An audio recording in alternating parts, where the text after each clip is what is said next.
Oh shit, we're fucking live. Okay.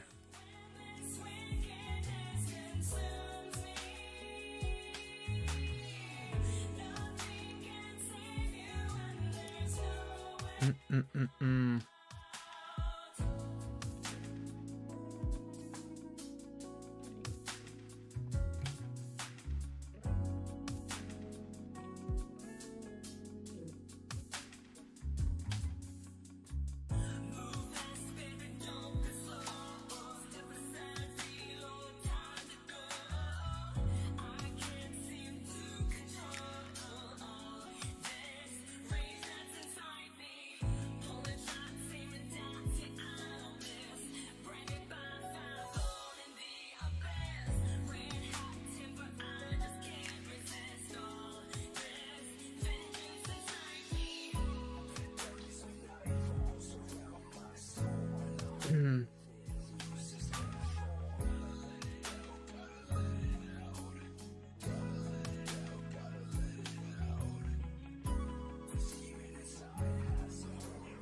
Ooh.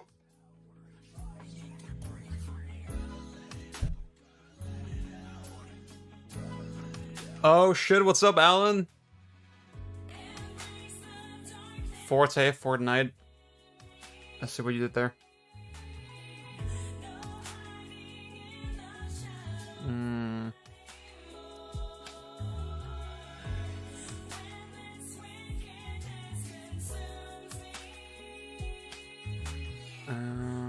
How are you doing, Alan?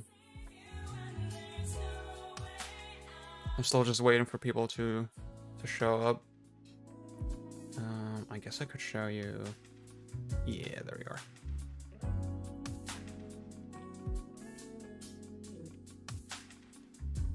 See, I actually I have my webcam set up, and I really want to turn it on, but I do also want to test if the donation thing works. So that's why I gotta have it as the first donation incentive. That's good. You gotta have days like that. I have not been very productive either, to be honest with you. Except for, like, you know, setting up the stream. I actually did, like, a lot of little stuff. You may hear that now the music's coming back, but whenever I'm speaking, the music goes down. And the same is gonna happen with the game audio. Just getting all that just right took a little bit. Obviously, my last couple streams were always on Mac because I didn't have any other computer. But yeah, now I've transferred everything over to the PC, and like I made some changes to the setup. Yeah.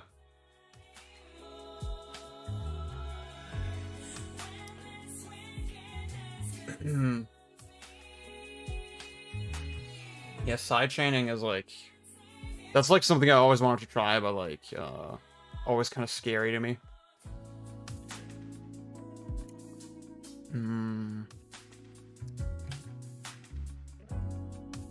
See, so far performance seems good. I have dropped exactly 69 frames. Nice. But generally the performance of the stream seems fine. Oh shit, what's up, Kudo? Oh my god, I'm so happy to see you. Yeah, I mentioned it a little bit on Twitter, but I had weird fucking frame time spikes using regular OBS, and regular OBS is what I had been using before. And right now I'm using Streamlabs, and it seems to fucking work. I seem to get okay performance with it. I'm doing good. I'm sweating a little bit for some reason. It's not even that warm, I think. Actually, it's like 14 degrees Celsius, it says in my thing. Yeah, it just took a surprising amount of time the last couple days to set up the stream. I've been just very preoccupied with that. But generally not that busy, kind of chill. Honestly, that's kind of part of it. I'm like always nervous to like embarrass myself, you know? Especially, you know, with like friends who like You know, they don't hear my voice that regularly. Like a little nervous here. That's not even a joke. Like, I'm big socially anxious, right? So I just always take so long to like warm up to people, you know? I get you on there. That's like generally just saying embarrassing stuff is like my greatest fear, dude. That's why I'm so quiet in most like group settings.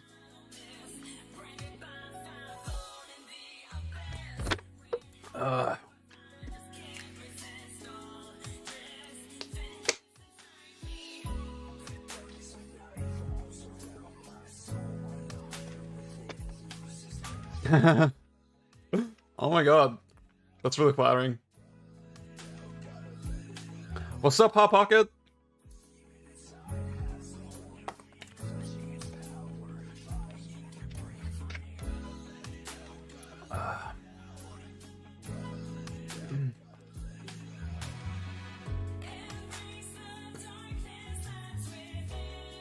I live in your halls.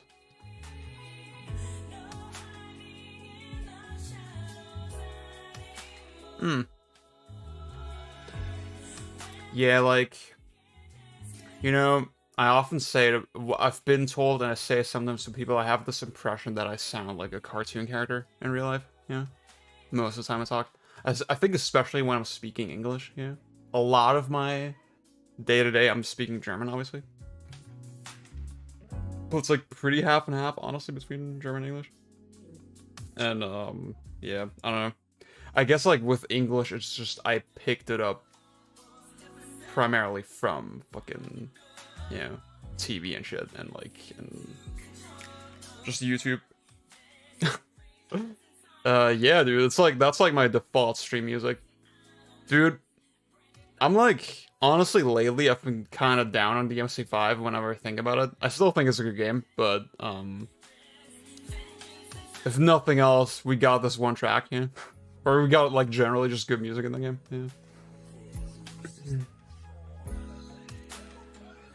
yeah.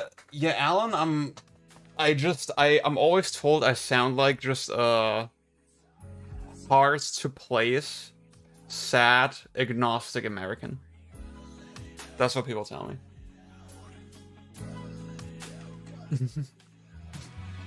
Yeah, I think you know, in school and stuff, I had kind of a natural propensity for English. But, I got way better at it when I, yeah, like you said, like, just picked up through osmosis.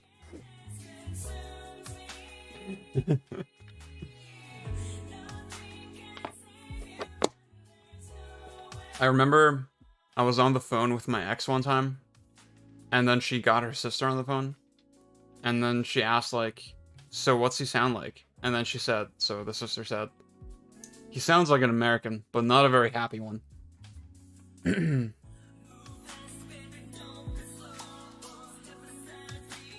I think that's why it's just, like, the way I speak is such a mishmash of, like, everything I've picked up. Yeah.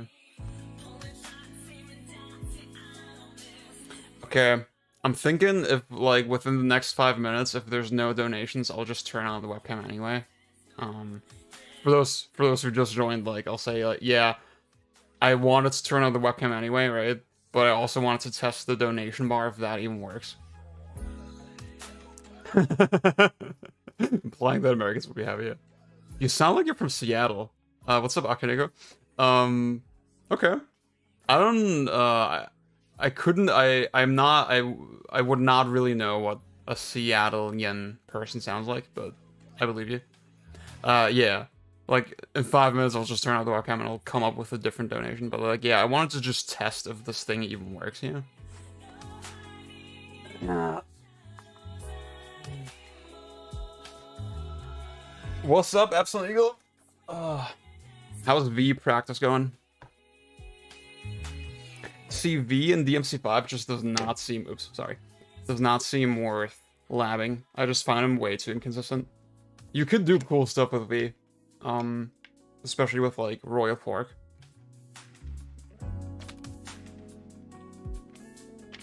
But I don't know.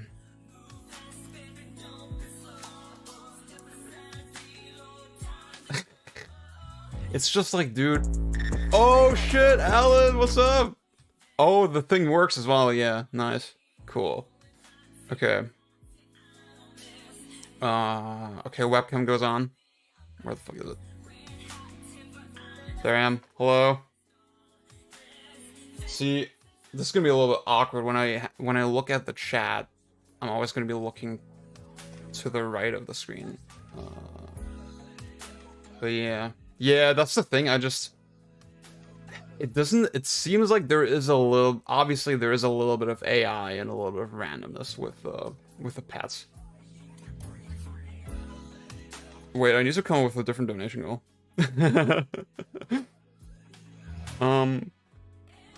Okay. I was thinking like €100 play Bayonetta 2. Bayonetta 2 full playthrough. Say something nice about Bayonetta 2.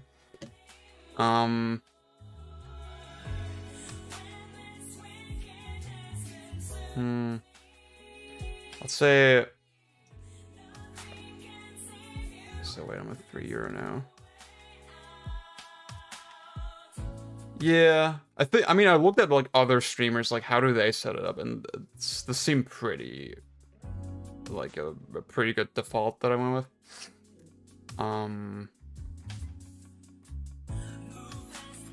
I was also thinking like play Fire Emblem 4 on stream. I thought that was a good one as well. Maybe, yeah.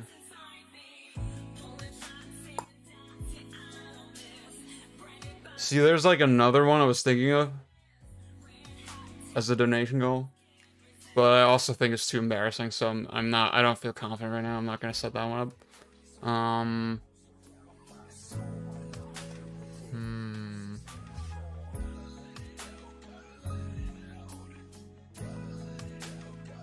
Fuck it. Okay.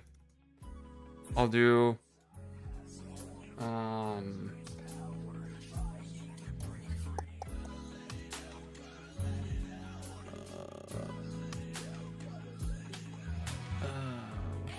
Let's do.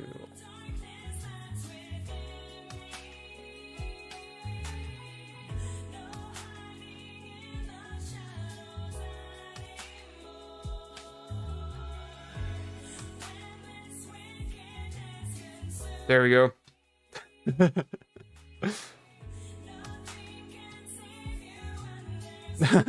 I'm sorry, Alan. Yeah, I think I would just like be.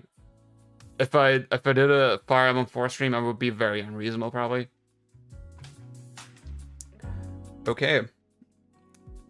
Let's.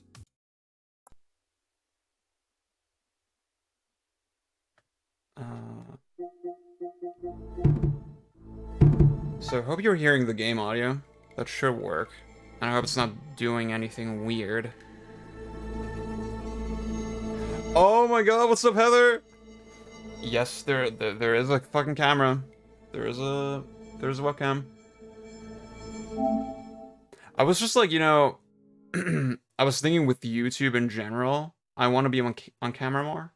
And I don't know, I was just thinking about like the streamers that I watch and the content I watch. And I do think I don't know, for a lot of people, just having no face attached is like kind of a hard sell, you know? Having no face to follow. I know with people that I like, I don't really care. By the way, it's like it's doing this because I quit like in the middle of a level, but I'm gonna go back. So I was thinking, first thing we're gonna do in Sifu is like just a new game plus playthrough, but with no shortcuts. I'm not gonna use shortcuts. What's up, Dylan? I'm good.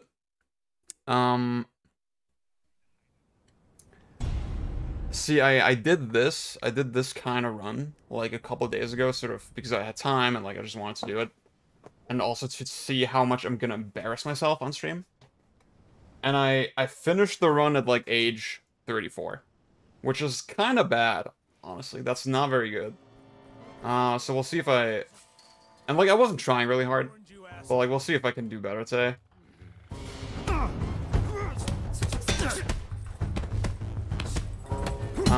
See, when I finish this run, I might do, like... Oops. I actually wanted to charge back this, but yeah. I might do a new game as well, with just no upgrades, and see how that goes. Dude, Alan, it's so fucking lit. It is so good. See, also, I'm piping the audio through my PC, through the capture card, so, the game itself is not laggy, but the audio might be a little bit delayed for me.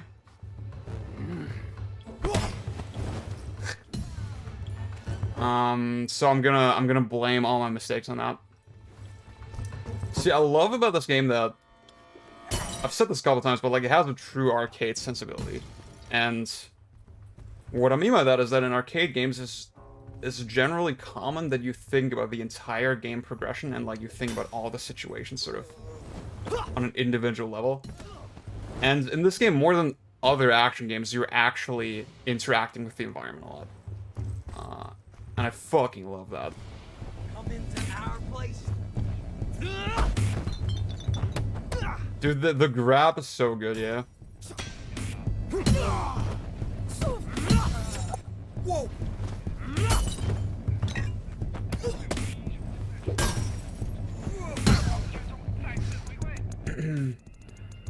No, New Game Plus is not harder. New Game Plus is literally just, you have abilities unlocked, and shortcuts, so it's actually just easier, yeah. New Game is way harder. Oh, what's up, Volky? Open it! I think I'll enjoy more if I stand the hidden mechanics. I was getting kind of frustrated because, I get what you're saying, yeah. I do think the game, you know, it has a lot of allowances because you can block. I think the fact that you can block makes a lot of stuff, like, the enemies are really fast and really aggressive. And I think that's okay, because you can block. Yeah, what's up, Bjorn? It's a new me. New stream, new me.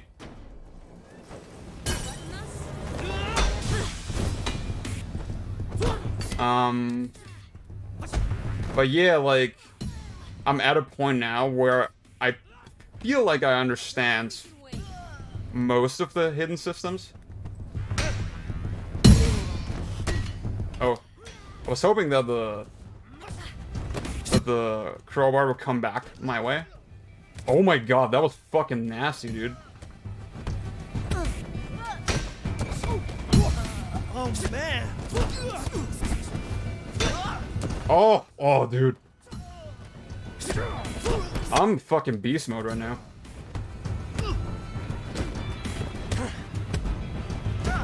That was my first hit, yeah.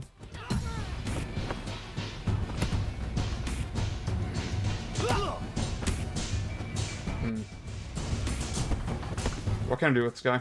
I don't know.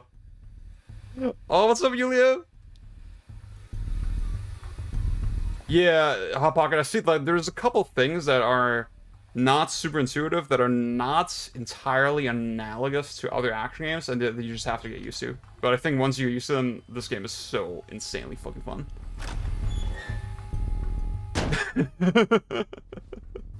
Dude. Yeah, Sifu was, like, revival by Kino, honestly. Kudo. I'm really interested, like, what the scoring is gonna look like, because, I mean, I think, I've said before, I do think the scoring system, the way it is, the fact that it is simplistic, by the way, yeah, the old boy reference, the fact that it is simplistic suits the game, because obviously the score factors into unlocks, right?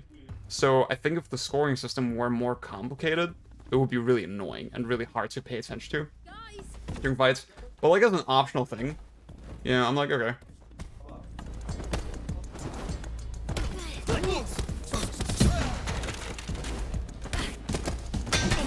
Oh, you piece of shit. Oh, shit. Okay. Weird.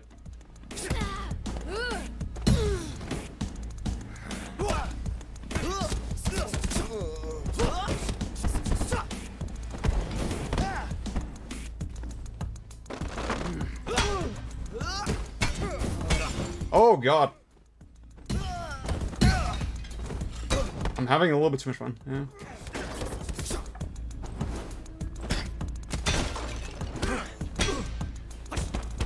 Oh shit! Fuck! I should have seen it coming. Oh, wait, okay, I actually have to try now. Fuck! Damn. Okay, already at the first death.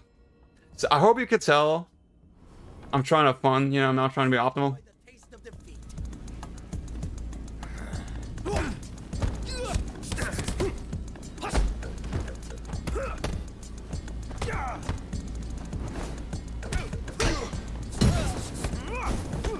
Any regrets now? Holy fuck. Dude, I'm not using Duck Strike at all. Either. Sifu right now only has one difficulty mode. And it's gonna get 2 more. An easier one and a harder one.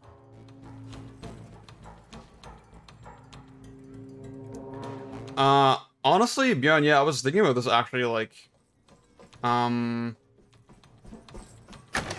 Like, I've seen people say, I'm actually gonna go for the focus thing, because, like, I like vertical strikes a lot. But yeah, I agree with you, Baron. Like, I think a lot of other systems would have been... I think it's good that it's transparent, you know? I think for the kind of game it is, that was the right choice. But I think just having an extra mode where every enemy can go Devil Trigger, basically, would be kind of cool. Yulia, I think that is a great idea with Bayonetta 2.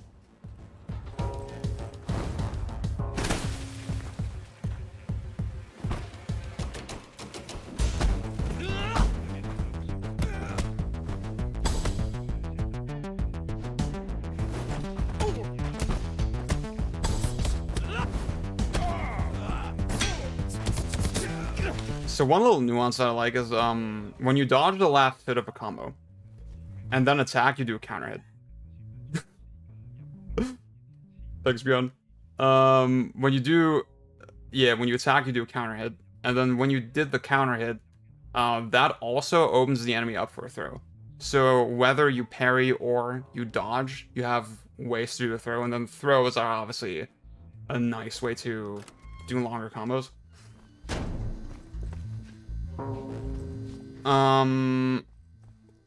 Akaniko, that's a good point. I will say I think the score is just, it factors, the scoring system is not that interesting, right? It factors more into just the overall progression. Like, you can unlock things for your character with the score. So that's why I think it works the way it is, but the thing is, you can just taunt, right? So whenever you get hit, you can sorry. Oh god.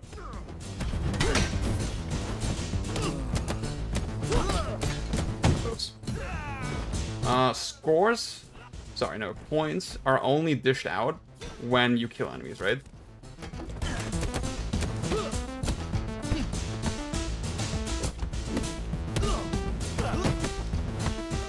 I actually have to concentrate.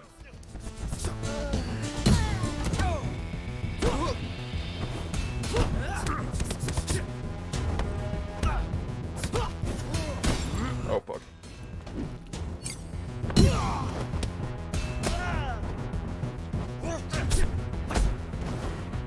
That was pretty sick. Oh, fuck.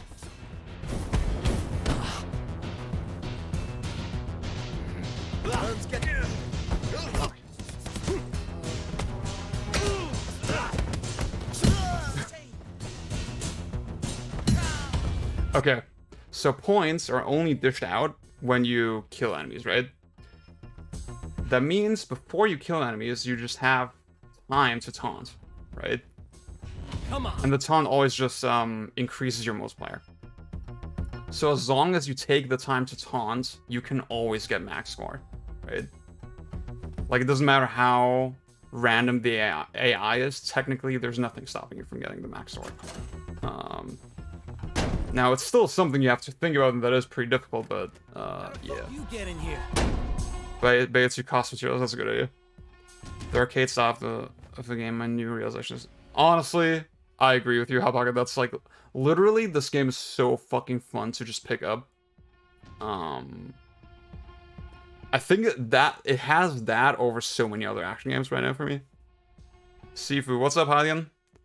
Are you gonna play your game today? Probably not. Maybe I'm gonna point people to it again. Now that everybody's here, but yeah. I'm only here for the workout. Come on. Dude, I'm not using Duck Strike, I'm realizing. Not so tough after all. Dude, I was playing, no Johns, but I was playing so much better legitimately last time I played this.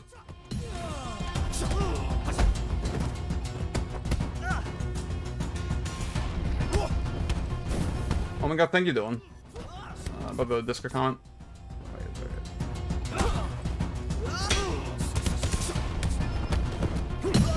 Damn. So this upgrade is clearly the best, the parry impact.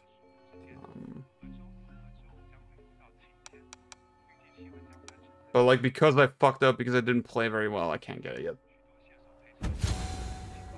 But like, it's fine. Like, the boss I really needed for is Yang. He's the final boss, so that's okay.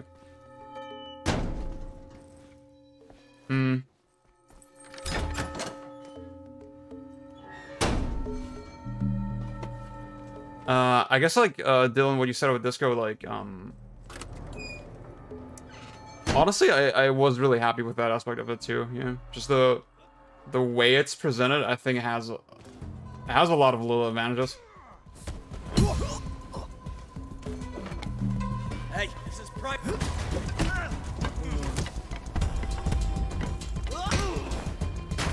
See, okay, one little cool thing is that obviously there's a lot of different states where you can throw enemies. For example, even when they're already in their execution state, I guess.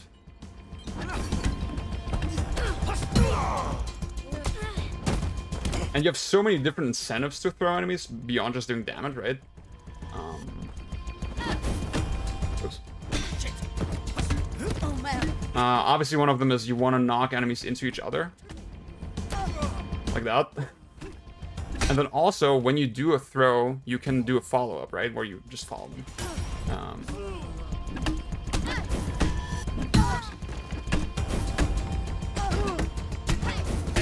Oops.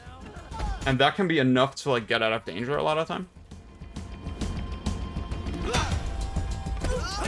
Like that. You know, obviously I did get away from danger, but like you could have imagined like this way I get away from enemies.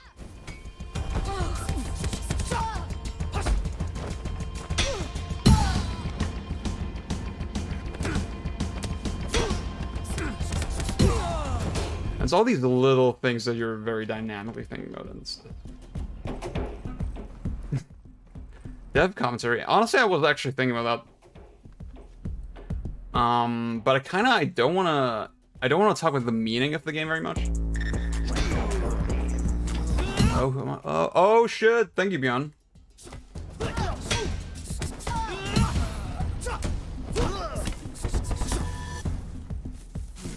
Fuck. Okay, I'm getting too greedy with charge backfist.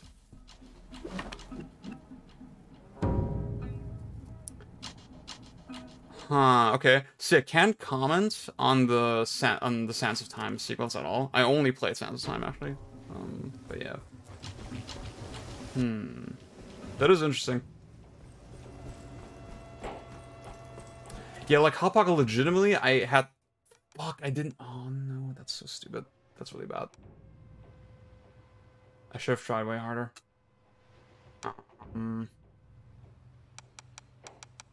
Okay. Oh no, dude, that's actually terrible. Usually I get the score for parry impact by, like, the second statue when I play this level. I was playing really poorly. Whatever. Oh, shit! Okay, good luck with that. Coulda.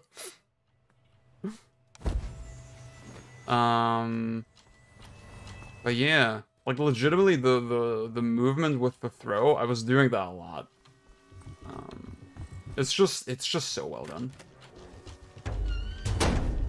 I don't know, this game strikes such a good balance between like everything has utility, you know, and everything is super generalized. You can solve so many situations in so many different ways.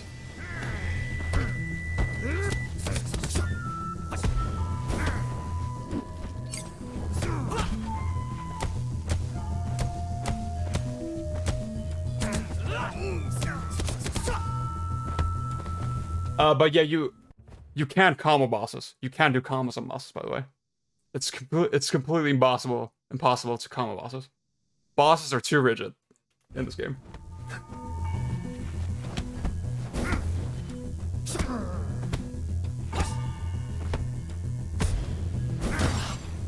So I think it's oops, that was stupid. The camera's not perfect, by the way. I will admit that. Oops.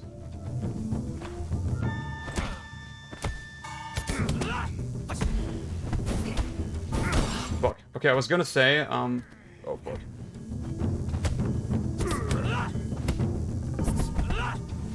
It's significant that the the bosses can either dodge or block. I'm sorry, I didn't see who donated. Wait, let me check actually. Oh my god, thank you, Yulia. Yeah, Soul Clap is the name of the developer.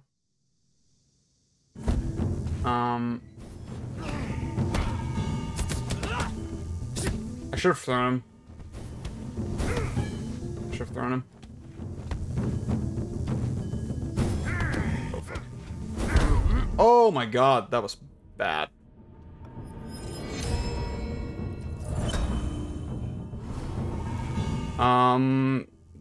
Yeah, Street Fighter 6, that's interesting.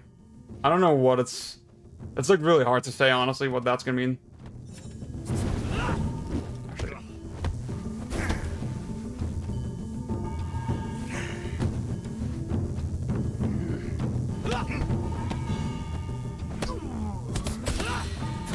I played so shit, dude. I played so shit just now. I mean, you can combo the other bosses the same way. Honestly, even Yang. Like, once you get the Super Dizzy, you have the very similar combo opportunities. And with with Sean and Kuroki, they basically have a lot of windows where, yes, they have super armor, but you can weave through their attacks if you're really skilled. And that obviously builds up stun as well. So yeah.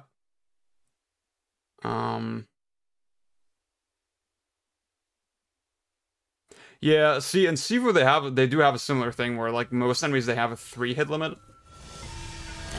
Well, like obviously, I mean you need some kind of system.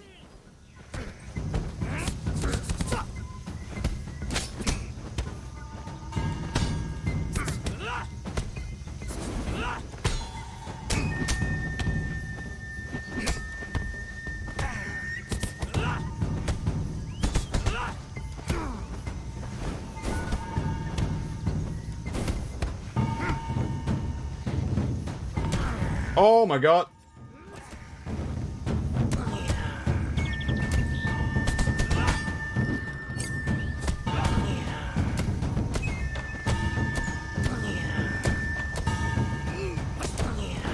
Oh my god, that was fucking nasty, right?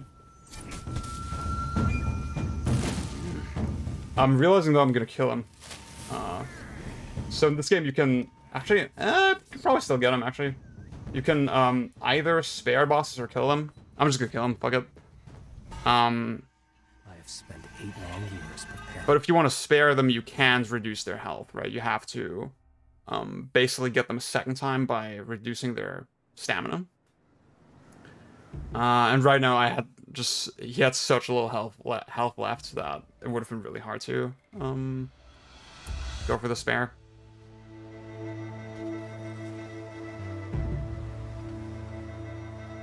I don't know what's causing the enemy reactions. I mean, I do think it's consistent. I do think, like, if you dodge the last hit of a combo, and then attack, you always get a counter hit. And then on that counter hit, after that you have a 3-hit combo limit basically. And then I say 3-hit, but like it's a little bit flexible with enemies. But they will block after a while. They will not just randomly dodge, right? If you attack a blocking enemy for a prolonged amount of time, then they will start dodging, right? And I do think, I was gonna say, it's significant that they switch between dodging and blocking, because when they're blocking, you're still doing structure damage, right? So it's not useless. And then obviously when you parry, if you parry enough times in a row, then actually no, that's not true. If you parry the last hit of a combo, I think that's also it, then you cause like a little counter hit opportunity as well,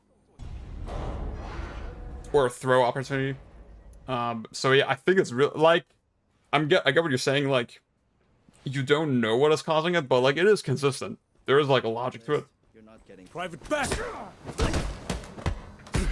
Any regrets? Oh fuck.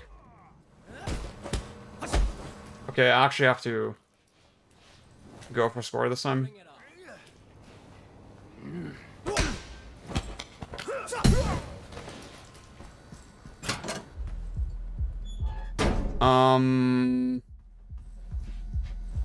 Yeah, like, the combo limit is, so basically you get more hits when you do a counter hit.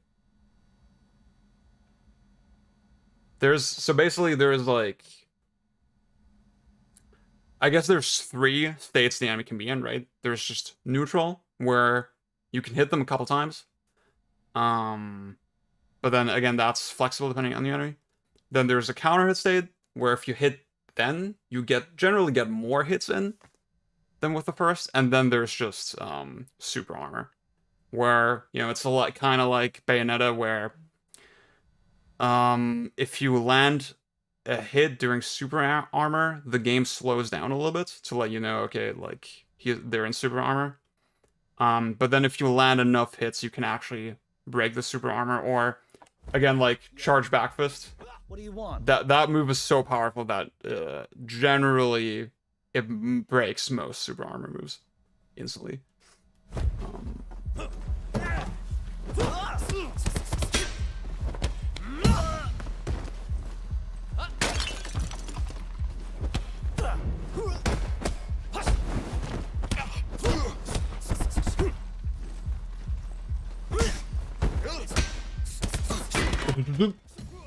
Oh man! Camera's not perfect. I will admit that.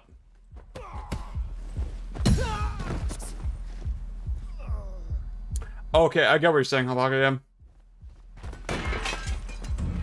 I think that's funny coming in. I guess it's just like, you know, I think if you have enough of an eye for it, even if you don't understand how a thing works yet, you know, you can give it enough of a benefit of the doubt that,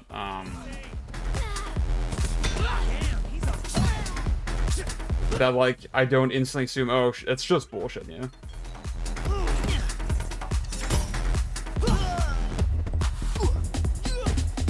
But, like, I mean, I get it. Like, I'm a pretty patient gamer, you know, I'd say.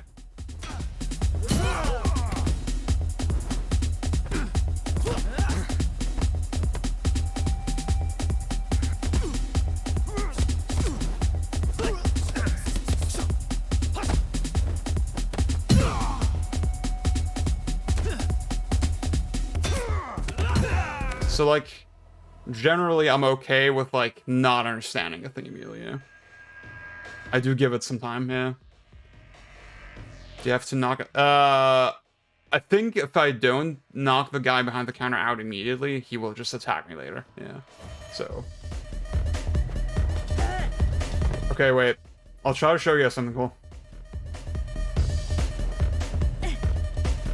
Okay, maybe not, it's kind of hard.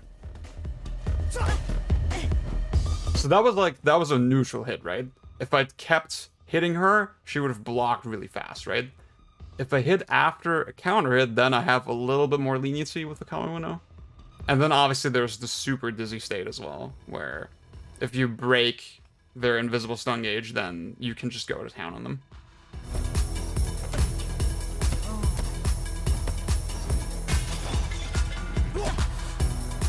I think the amount of slow-mo also sort of indicates, like, okay, this is how long you're going to be able to combo. Oh, what's up, Ruya? Okay, I don't know if I can get the 5,000 with the next one, dude. It's kind of hard. Shit, dude. That's like, I like this meta element of the game, you know, that you really have to think about your progression over the whole run. It is, it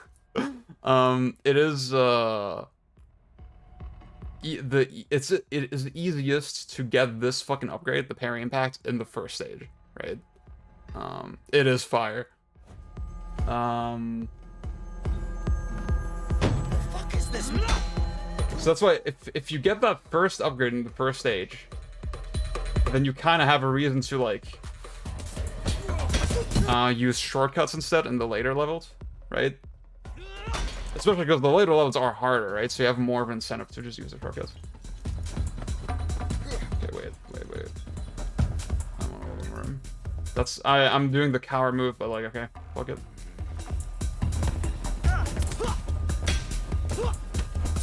Holy shit! See, for a little bit, Duck Strike was like my favorite. This one was like my favorite move.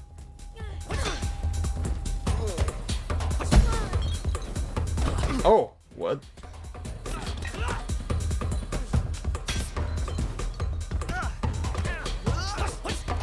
Oh, you bastard. Okay.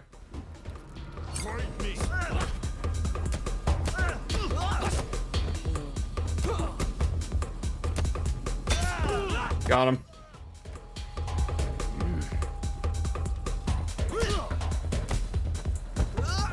Oh my god, it's so good. Yeah, again, just the environmental interactions. That's like one of my favorite things with this game. A lot of combo strings looks too similar if counted too fast to react, like the sweep attacks during the second phase of the second boss. So I always blocked that first hit. Well, I mean, with the oh yeah, actually no, I get what that with that attack I get what you're saying. But like, I mean, so what I will say is that you don't have to react to stuff because you can just block. You know? Like, I was thinking about it like in fighting game terms. Obviously in fighting games, there's so many attacks that you're not supposed to react to that are really fast. And it's that way because you can block, right? In Street Fighter, because you can block, Hey, you! they're basically saying, yeah, if you got hit by a jab, oops, what? That's not what I wanted. Okay, because you can block, if you get hit by a jab, then you probably put yourself in a bad situation in the first place, yeah? And with Sifu, it's like the same way. You have no, like, obviously, reacting to attacks is hard, but you don't have to react to attacks when you can just block. And the blocking gives, like, a really... I mean, obviously the parry is, like, parry and avoid is better generally, but, like, you know. Like, blocking sometimes is not bad. And, generally, I mean, see, with the third boss, the attacks sort of looking similar. I mean, to me, that felt like kind of part of the challenge. And, generally, I try... So, she always alternates high, low, right? So, if I just check which one she's starting with, and then I sort of wait, I can actually find an opportunity to jump in with Snap Kick, for example. Because Snap Kick has low invincibility. Yeah. So even with that third boss, there's ways to just fucking get nasty and, like, not let her just attack you. Yeah. Like, to me, it's like, it's like the same with, I said the same thing with, like, enemies ganging up on you in Sifu. To me, like, obviously you can't dodge all those guys, but then I think you got yourself in that bad situation in the first place when, you know, I think that's your fault for, like, having so many people gang up on you. to me, that's part of what makes the game interesting.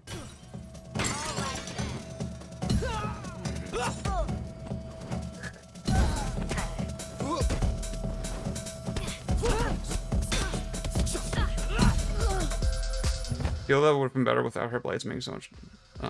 It just encourages running away and waiting. I mean, they don't do that much damage when you're blocking. I mean, I can, like, block a lot of her hits, or even parry a lot of her hits, and still have enough health. Like, I mean, obviously, that's why the health regen exists as well, you know, for the second phase. Personally, I think it's fine.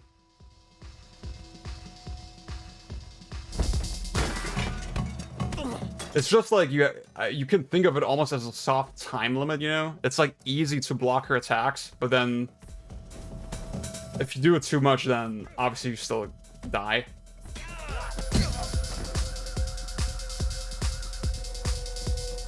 This part.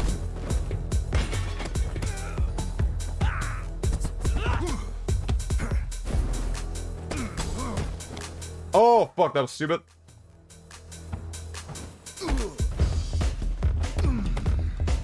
Okay, you know what?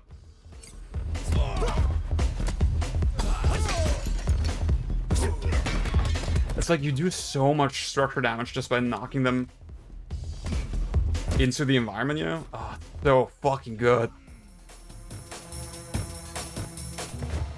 I meant trying to dodge the attacks. I don't really understand. I mean... Oh, you mean like, just like when they look so similar. Well, that's the thing though, I mean, that's what I'm saying, right? You don't have to dodge the attacks. Like, the fact that they look similar isn't that big a deal because you can just block.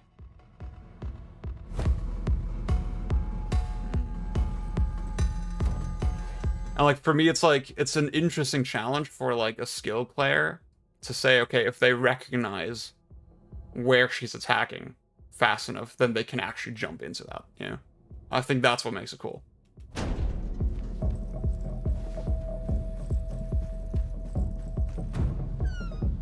And like, I'm not even good at that, you know? But like, there's people who've just optimized the fuck out of that now. It's so fucking sick. Don't like your face. That was fucking nasty. That was so on fleek. Oh my god.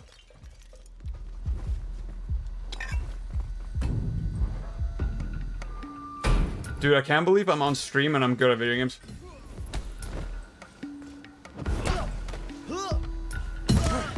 Oh, you bastard. Okay. I used to struggle with this fucking room so much. But then, again, I was explaining earlier, the fact that you can throw after counter hit. Just once I realized that, I was like, oh shit. Okay. Because, like, again, parrying everything is not that easy, right? So I like that the game tests you so thoroughly on both things.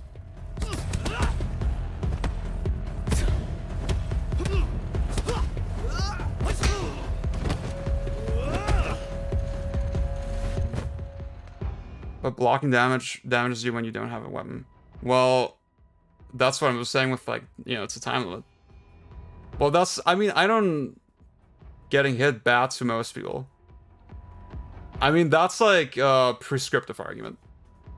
You know? It's like, it feels like you have a certain expectation for how it should be, and then you judge it against that, whether, instead of just judging if it actually works, you know? Is dying super punishing? I wouldn't say so. I mean, you can think of the aging system as, like, credits, you know? Yeah, if I die again, I can explain it more. That's what I mean when I say encouragement. Well, I mean, I get why you feel encouraged to do that, but, like, it doesn't mean that you can't still be nasty. And I think, I don't know. I just think it's fine. Getting hit bad, that's why you quit Doom Eternal if you get clip. Attacks that zoom in reminds me of Obliteration again too. Oh yeah, I get what you're saying. I do get what you're saying, Beyond, though. Like, the third boss feels way harder than the fourth, yeah. Oh yeah, Ruya, I was trying to say earlier, like, I think the game does look a little bit like Arkham, but it's not like Arkham at all when you actually play it. Your time is up now.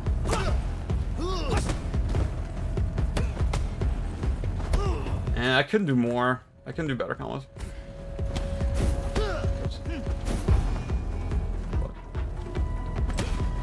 I do wish... See, I don't understand why... they keep the walls with the camera. Like, why does the camera back into the wall? I feel like there's absolutely no good reason to do that. To not just make the walls transparent. That's, like, probably my only big gripe with the game. That aspect of the camera. I think even the camera itself is not that bad, but, like, yeah. Yeah, let's go with that. You were not supposed to be part of tonight's group. Let me through. I don't want any trouble. You already found it. Oh, fuck. Oh, fuck. I knew it was a low, but, like, I'm just an idiot. Oops.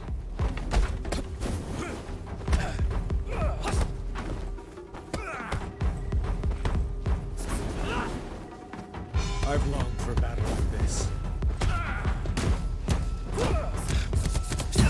Got him. See, I mean, God Hand, I mean, it is very different, though. Because, like, I can move freely in any direction. Like, it would, if I did that kind of camera, then it would be just a very different game. This is, like, the shortcut, right? No, it's not. I'm an idiot. Can I go back? I can't. Oh, God. Okay, I have enough score. Nice. Fuck. Let's fucking go up. Okay, wait, I'll talk to this guy. Yeah, PC mod, that sounds like a good idea. Are there any other games that are directly comparable to Sifu? I just said, like, God Hand feels very different, but God Hand is the most similar game to Sifu for sure. I think just the fact that, you know, there's a difference between highs, lows, and mids, there's directional dodges, there's, like, a big focus on, like, enemy displacement, right? Like, enemy just reactions and stuff. I think that makes it very God Handy. Obviously, God Hand has juggles and generally has more stuff to work with, but yeah. Above this door are the 3 I'll trials. say I wish this game had, like, nastier sound effects. Arrogant pig.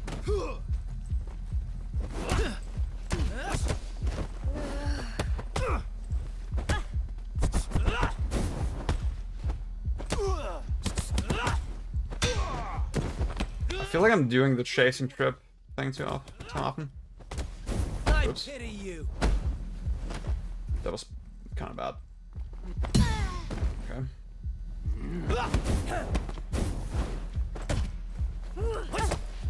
Like this one. I'm doing that a lot. But I'm a coward, so... Oh! That was kind of cool. Fuck.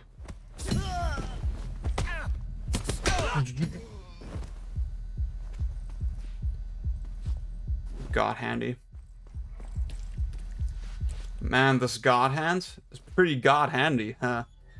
I'll carry going for upgrades. Yeah! Again, like, that's part of what gives this game such an arcade flavor, you know? Step forward. You're about to be tested. I'm waiting for you. See, I will say, so a lot of people, I've seen a lot of speedrunners. When they knock the enemy down, they just go for this kick, right? Instead of,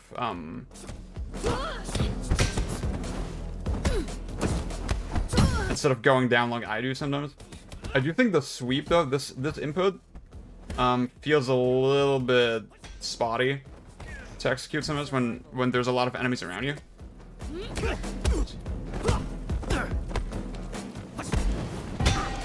Oh. Oh, baby. You shall not fear death. Wait, there's one more.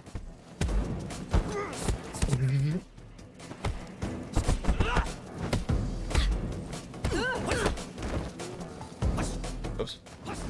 Oops. Wait.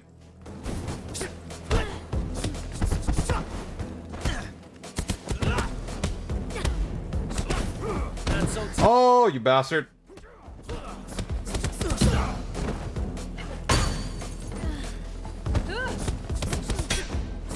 The winner becomes a king. This is on PC. Loser, a thief. But only on the Epic Game Store. Yeah, I hope it comes to Xbox soon, but like... it's also on PS4, by the way. Yeah, the PS4 version seems very decent. So if you have a PlayStation 4 still, then just get that. But yeah, PC is Epic Game Store, and I think there might be like a year exclusivity on the PlayStation version. Yeah, oh, dude, that's so good. Just again, the way the level design is integrated is so fucking sick. Oh shit, Alan, I'm only now seeing you. We'll never forget you streaming DMC3 and dying to servers. Yeah, that was my lowest moment.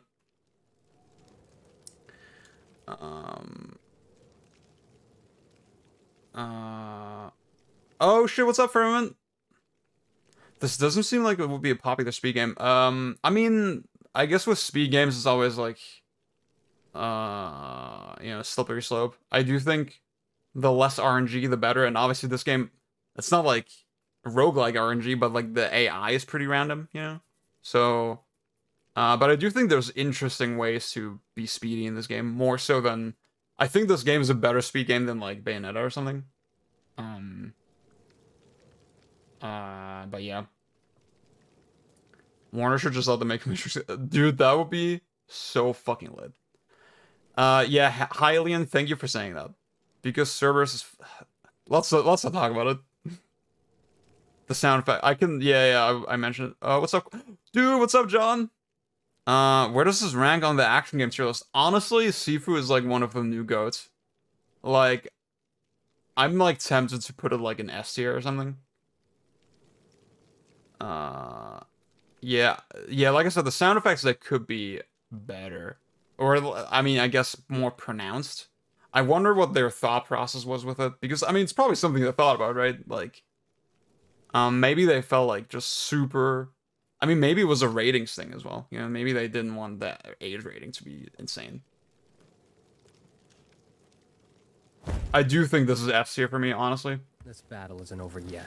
Like, just everything combined, you know, again, this arcade sensibility that I think about the whole playthrough, the environmental interactions, just how polished the combat itself is, like how many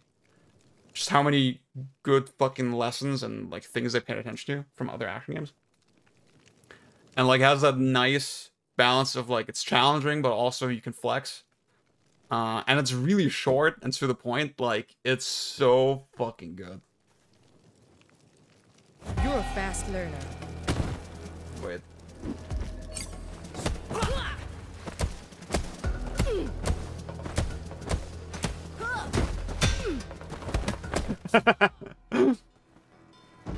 But you can combo in Sifu. You can combo in Sifu. It's impossible. It literally isn't possible to do combos in this game. This game is just too rigid.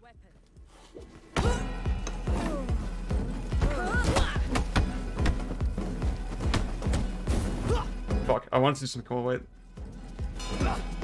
Fuck.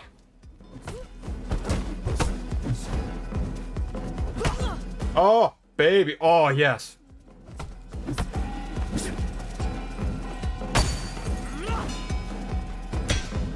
Oh, baby. Holy shit. Better than Ninja Gaiden Black? I think I need to replay Ninja Gaiden Black. Honestly, a lot of my friends lately have been saying, dude, Ninja Gaiden Black is actually Ninja Gaiden whack. And I can kind of see, like, I think when you're not so pilled on it, I can kind of see what they're talking about. And, like, Ninja Gaiden is a series that I really like, but I never got super nasty with them, you know? I never did, like, higher difficulties like that. And I do think the bosses are kind of annoying. in those games. So I think right now, I think I actually do prefer Sifu. Yeah. Yeah, dude, honestly, the blade weapons is so interesting to me because, like, to me, it feels so out of character. To me, it, like, especially when you do a Wuda playthrough where you spare the bosses. To me, it doesn't feel right that you're killing people. Yeah, see, Hot Pocket, that makes sense, yeah. Firmament, there's no higher difficulties yet. But they're adding it, like, in literally a couple days. A higher difficulty mode. And an easier one. Ninja Gaiden Sigma too, cool. Honestly, I don't like the Sigma games. Like, I do think people are kind of very hard on them, but also every time I play them, I'm very bored. I don't like them as much as the regular versions.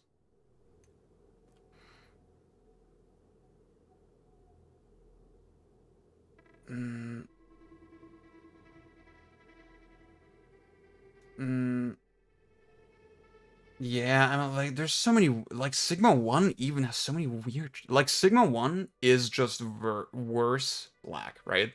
It's like the same game of worse. And Sigma 2 is, like, really different, but also not in a good way. Oh, shit, that is cool. A mod that makes Sigma 2 way closer to OG. Okay. But obviously, you gotta play on PC. And I'm a console peasant. Also, the running sweep. See, I don't remember the one you're talking about. I'll have to watch the archive. The thing is, like, to me, like, I don't know, just a lot of stuff in this game feels fine. Yeah.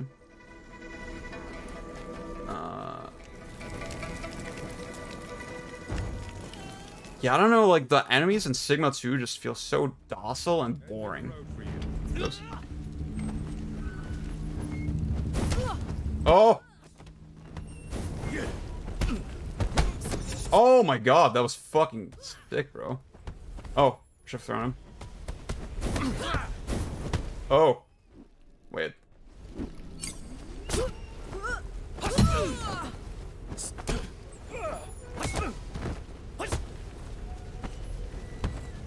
Ah! Damn. Fuck. Oh, wait, yeah, I was gonna explain. So, for those who don't know, you can think of your age as lives, and then every 10 years you use 1 coin, so 1 credit. So it's literally just an arcade game, right? And then how many lives you use, you see the little skull in the top left. It basically goes up exponentially with every death. But you can reduce this number as well if you kill mini bosses.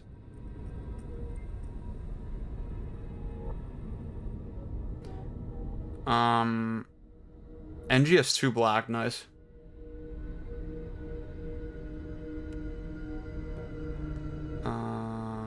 But yeah. Yeah, Ninja, I really need to deep dive Ninja Gaiden sometime.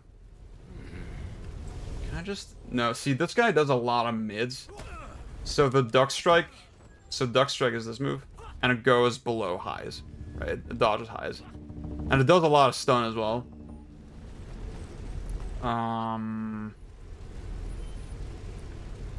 But, like, this guy, like I said, he does, like, mids mostly. So, you can... There's no attack that dodges mids as far as I'm aware. Except, like, you can do, Hook Intercept, which is, like, super armor. And, like, I see people, a lot of people just combo with that. It's really cool, but, like, I'm bad at this game, so... Yeah, the life system is just... It's so fucking cool. It sounds like gimmick, but then when you actually play, it's like, damn. Okay.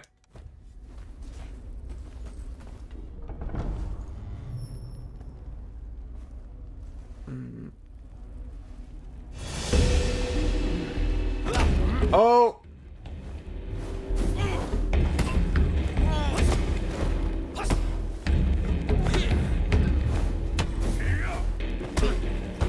See, I'm trying to charge back fist, but like the... Yeah, I got him. Fuck. Oh. Oh! No!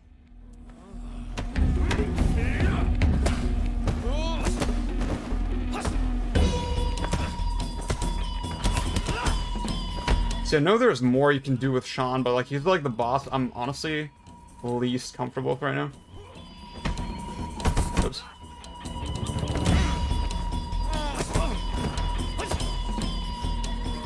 Fuck, see, he was still dizzy. Ah.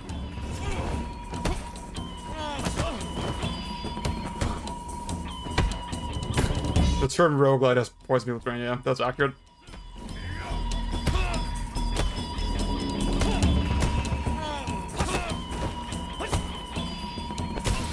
Got him. Okay. Yeah. I'm playing on PS5.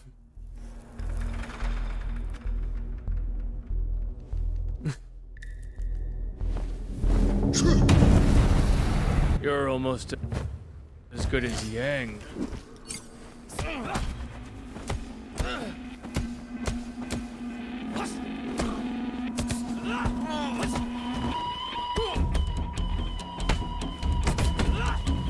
So you can do combos like this on every boss when they're super dizzy.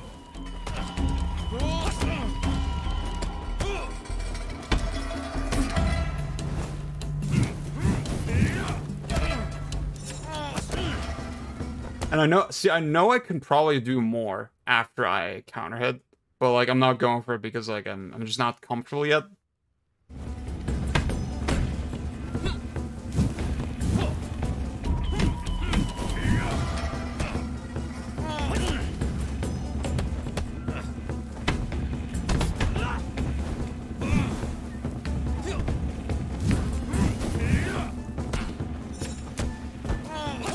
So I got an extra hit on just now, but like, yeah.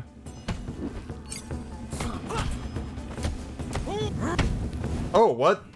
Oh yeah, okay, that's kind of stupid. Like, he went into his, like, third phase, basically, just now, and that skipped the super dizzy. I kind of get the logic behind that, but, like, I don't like that. That can happen. I didn't realize that could happen, actually.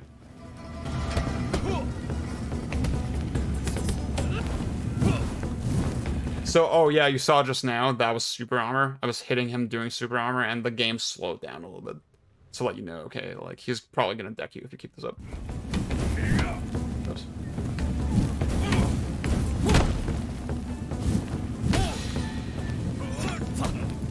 I feel so bad when I kill them. I should just go for the spare, but yeah. The vertical strike is basically instant super dizzy. So super dizzy is like the most vulnerable state, right? It's the same thing that happens when you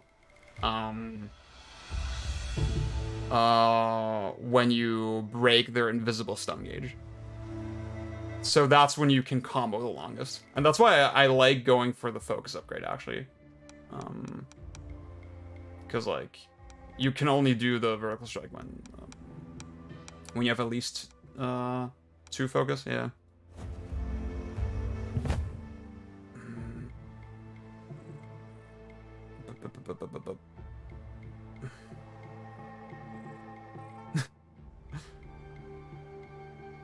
I do also just say action game. Oh, sorry, Dylan. I didn't see what you were saying. The life system rules because when I'm getting rocked, the game. Yeah, honestly, and like, dude, just I think honestly, the life system gives the game so much dramatic tension. Like a lot of the scenes in the game just read so differently depending what age you are. The first time I was in the museum, I was already like 40 or something, right? And just the idea, like, you're this old-ass dude and you're, like, breaking into the museum, I don't know, it just feels raw. Fuck.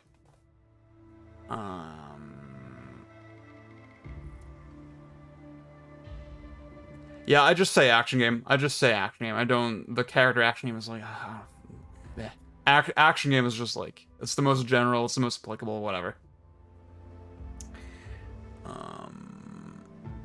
Let me drink some water.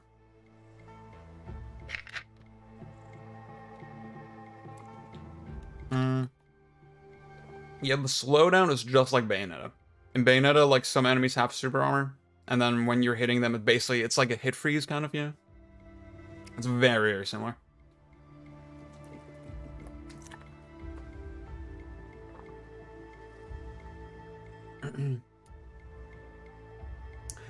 Yeah, see, I don't mind with Sean. I don't mind that he sometimes mixes up with the backwards jump, right? He does a combo, and then when you expect him to do his final hit, he actually instead jumps backwards. I think that's fine, because he comes back really quickly after that, and like, you know, it's an interesting thing to like sort of have to respond to.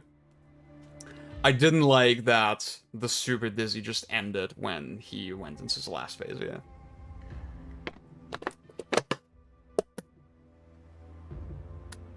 Dude, that's cap. The Model 2 Saturn is like the fucking best.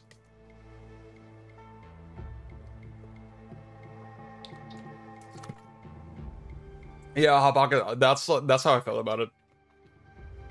Like, especially the final encounter with Yang, you know, like there's so much more meaning to it without any extra dialogue. It's so cool. Does the slowdown drop inputs like in Bayonetta? To be honest with you, I didn't really notice in Bayonetta when you get hit freeze that like you drop inputs or something. And I don't really know, I couldn't really tell you in this game. I just mash most times. Yeah. Hylian, I agree with this. Gaming Brit talked about this as well. Like, it's not enough to make me not like Spider-Man, but I do think it's like a poor choice. It just doesn't feel satisfying. I don't feel as connected to the action. So, oh yeah, so you saw I died a couple times already. I'm actually age 23, but in the top left it says age 20. The age 20 is just referring to the best stage that I entered the level at. I do have, yeah, Hylian, I do also have like a little cart in mine. So it's modded. I guess it doesn't look ideal yet, but eh. Eyes on the target in the atrium. Everyone get into position. It was foolish of you to come here. Shadow of Mordor is not bad. I want to play that game again.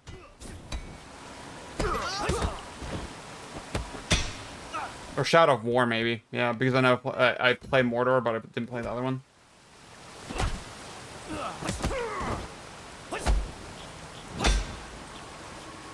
Yeah.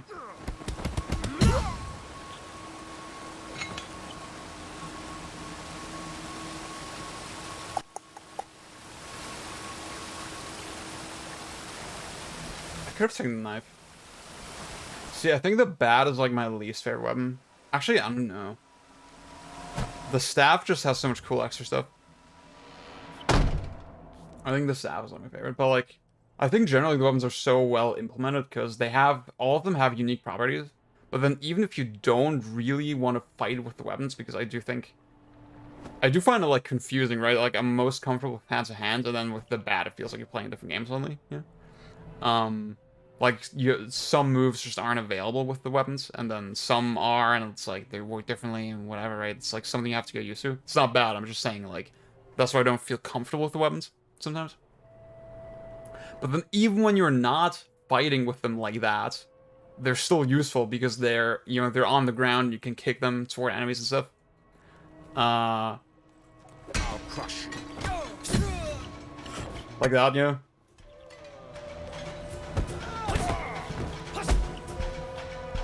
Oh, you're still on the ground. All right. Bam.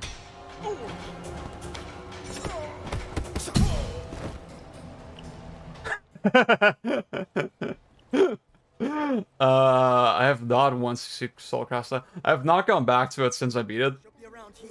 I do want to get way better at it. I really thought the game was super fucking fun. Like, I'm a shmup noob. But, like, so, like, don't take... Like, I don't feel confidence in anything I say about that game, right?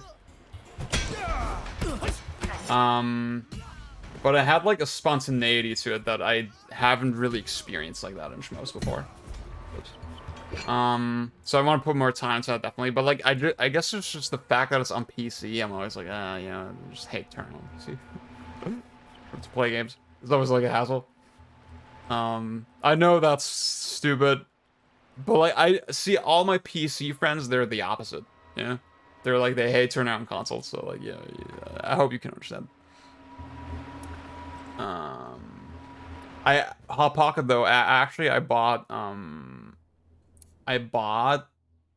what's the game's name?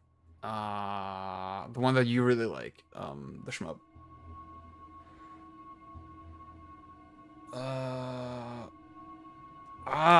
I bought the one that you really like, Hot Pocket, that you always talked about. But I forget the name.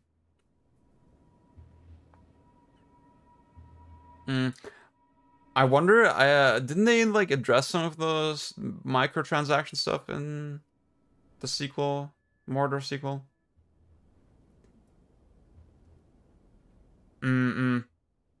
Hellthinker, that's the one. Thank you, that's the one. Yeah, I bought that one. I haven't played it yet, but I bought it. I think that's the thing. Before I take one shmup super seriously, I think I want to explore the genre more holistically. Oh.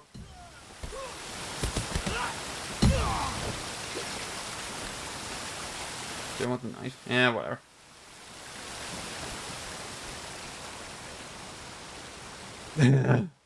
I know, see, I mean, my PC is fine. I mean, I'm streaming from this PC right now. It's just like, it's loud, and like, I have to connect it to my TV, and like, blah, blah, yeah. So the knife, when you charge it, it's an insta-kill. Which is kind of cool.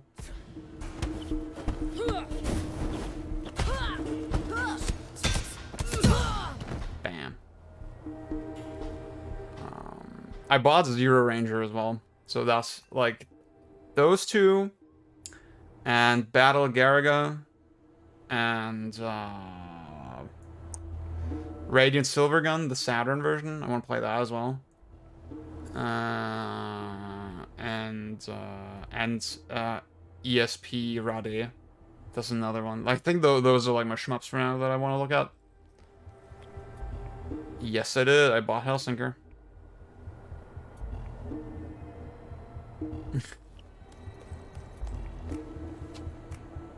Yeah. I still have that list of shmups that you gave me like a while back. I have that in my back pocket.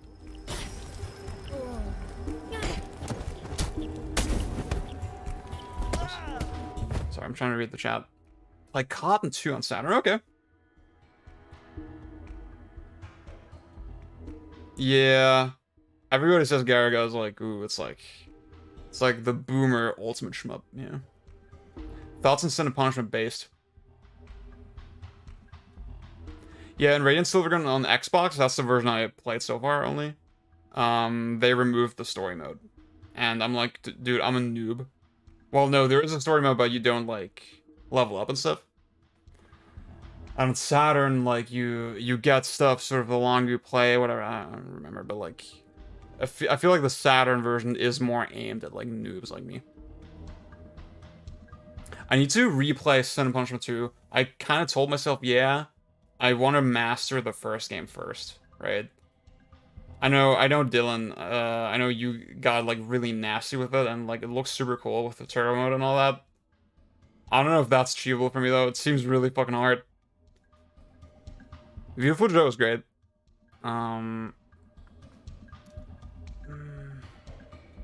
Yeah, I think Zero Ranger seems like a super accessible one, so maybe I'm gonna dive into that. Not so tough after all.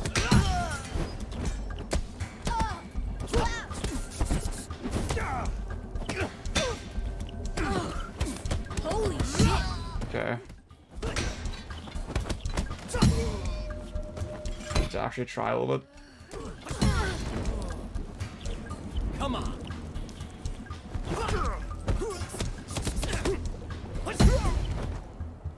Alrighty. Supermotos, yeah. Yeah, I have a feeling SMP2 is a little bit too long. To, like, casually play it, yeah. To, like, pick up and play it, yeah.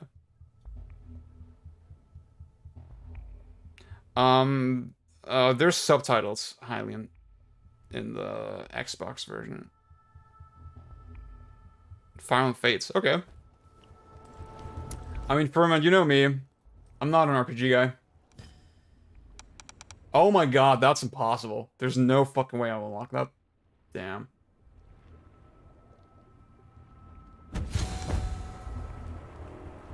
You're already superb at the game, yeah. There, downstairs. It's just, you know, one thing I really like about Sin and Punishment is like that, your choices in the game kind of snowball a lot. Like, obviously since movement and aiming is independent, you're gonna try to be optimal and like move to one spot to like parry this thing and then aim somewhere else. And then sometimes because you're in this one spot, that's gonna cause something else. Yeah. It's just like a really unique dynamic. Stay there. Yeah, FF7R, I think I'll pass. Oh shit, I forgot this guy has like... See, this level I didn't play that much, actually. I always just went for the shortcut. Oops. Oh my god, that's... that was not good.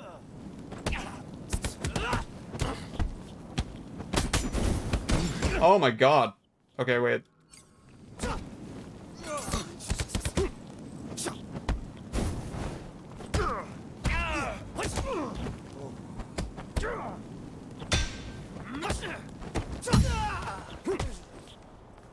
That can't be possible. Dude, attack me. Put that down.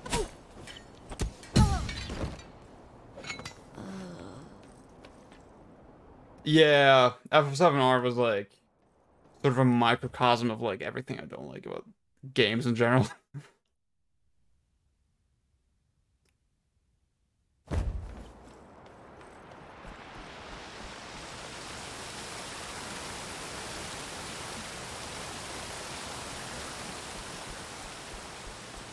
It's just I hate, dude. I hate when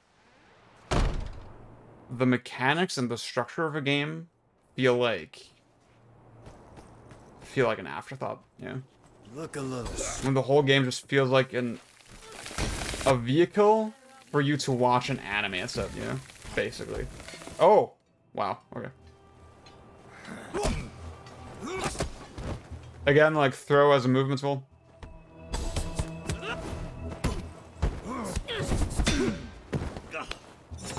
It's so based. Oh, fuck, that wasn't cool. Hitting you. Ah! Damn.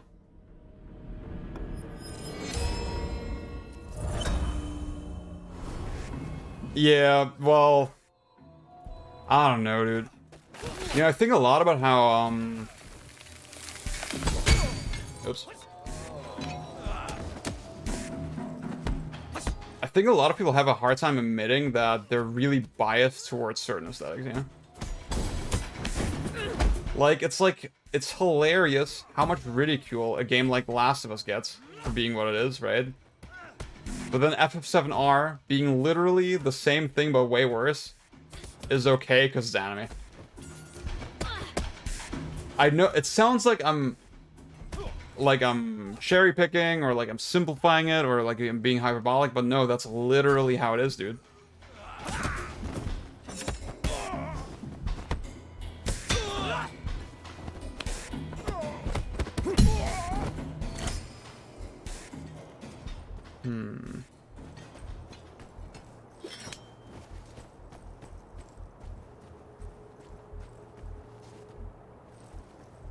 Yeah. I think Elden Ring, you know, Elden Ring, I'm overall charitable toward it, because, like, yeah, it has a lot of, sort of, like, this feeling that From Software are too comfortable, you know, in what they're doing, and, like, they're not I'm gonna do, like, a video about it soon, where I talk more about what I mean, but, I get that, but I do appreciate at least that they went back on like the super aggressively linear design of their last couple games, yeah. And that they actually seem to like want to surprise players and stuff. Yeah, I think that's very commendable, and that's why overall it still have like a positive takeaway for with Elden Ring. Have you played Alien Soldier? Alien Soldier is one of my favorite games, bro. I fucking love that game. The Last of Us 1 or 2? Probably 1. I think 2, I enjoyed it when I was playing it. But I already thought when I was playing it the second half. Honestly, I'm not gonna spoil what happens, but like, let's say the second half feels like really emotionally too transparent, right? It's too transparent what they're going for. And I didn't like a lot of the gameplay in it. It felt way set-piecier than the first half. And I think a lot of it is because in the first half, you're mostly by yourself. And in the second half, you're always with other people. I honestly think that's a lot of why I didn't enjoy it, you know? And by the end of the first half, well, let's say there's something that happens, right? And you're kind of ready for the story to be over. And then the second half completely takes the wind out of those sails. So on that level, it doesn't work. And then the ending, I can see what they were going for, but it just left me cold. I didn't think about it in the end, you know? With The Last of Us 1, I was thinking about it for a long time. So I do appreciate a lot of the improvements that they made into, with like the combat and traversal, whatever. But, I think overall, the first game is just a tighter fucking thing.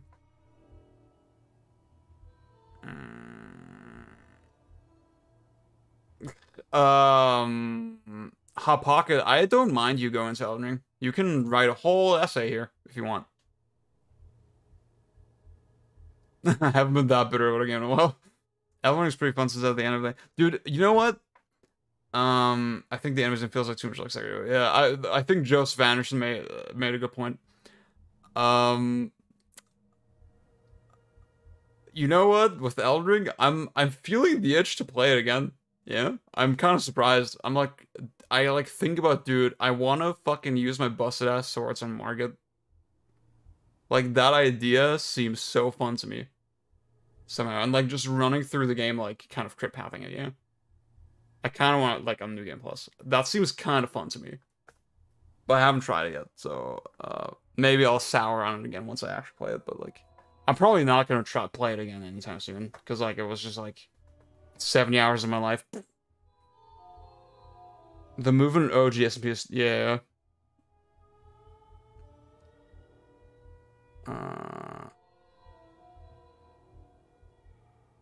Oh, Ruya, do I follow you on Backlogged? Is that where you wrote it? Dude, I need to, yeah, I should get on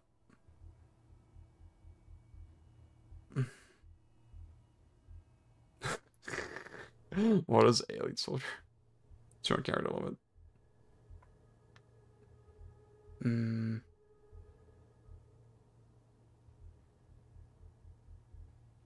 Yeah, Hot Pocket, I feel literally the same way.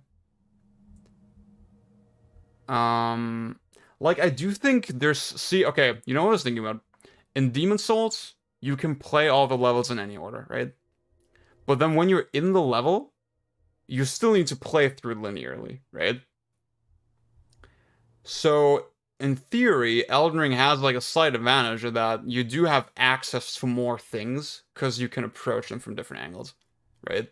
But even that is not entirely true, right? There is choke points in the open world where you are funneled through linearly, so it actually doesn't gain that much over Demon Souls. I think they would have had to rethink it way more drastically, right? Where it's more like an MGS5 or something, or Breath of the Wild, you know, where you can actually legitimately approach any situation from any angle, yeah.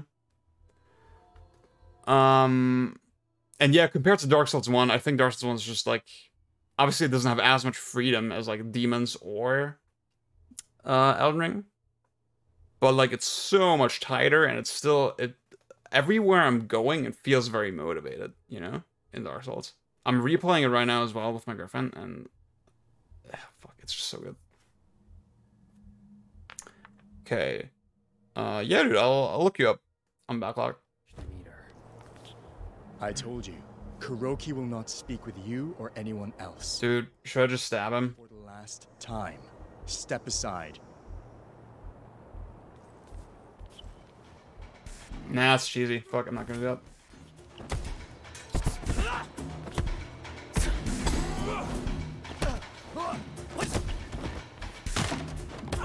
Because I don't need to. Because I'm fucking based.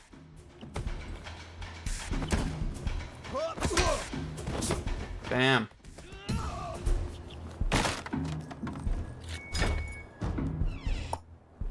This level is so fucking cool visually. See, I get why they, in all the previews, they did it with the club.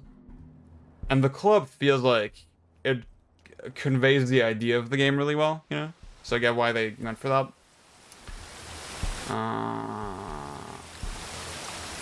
But I do think this level is really fucking cool visually. I guess it's good that they say... Fuck. Oh, there's no fucking way I'm gonna get the thing. Damn. That's not good.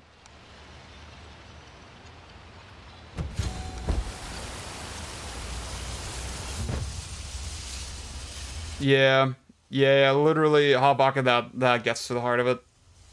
So I'm gonna spoil, so like I said, I'm gonna do a video on it, but I'm gonna spoil a little bit of my points that I'm gonna make in that video. See, it's like, with FromSoft, it feels like, with the open world, right? What did they do to make the open world work? They gave you a horse, right? So they added a new thing. But then you look at, like, Breath of the Wild, for example, and you look at Breath of the Wild compared to Skyward Sword, right? And Breath of the Wild completely overhauled the mechanics, right? Like, completely overhauled the player movement to suit the open world better. And it just makes me think, okay, Nintendo had that solution to the same problem, whereas with FromSoft, they can't drastically overhaul, like, their fundamental systems. Instead, they add a horse, you know? I think that just speaks volumes to their approach, kind of, to the difference. Like, I think the movement and the traversal in Elden Ring intrinsically is not that satisfying. Like it is in Breath of the Wild, for example. Yeah.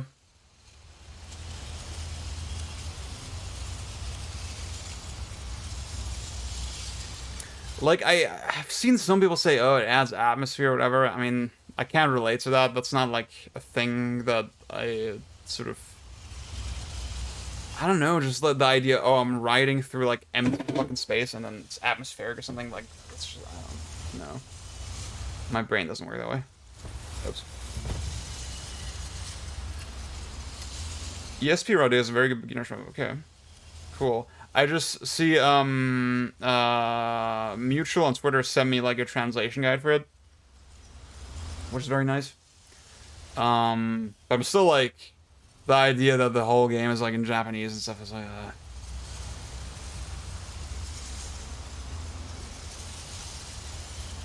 The art team is carrying the game on its back, yeah.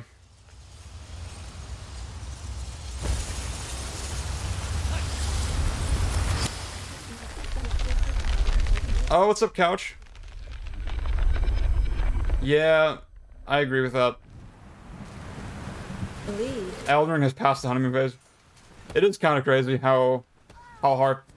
I do think, oops, the more mainstream consensus is gonna stay really positive, probably.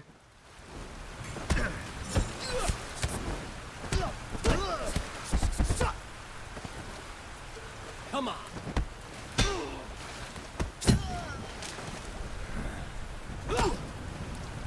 It represents birth and the cleansing of a darkened soul. Water is the key to being reborn. It is considered redemptive in nature. Oh. Oh, it's too fucking dark.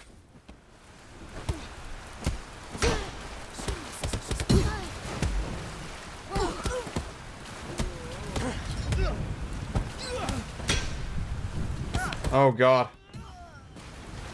Bring it on.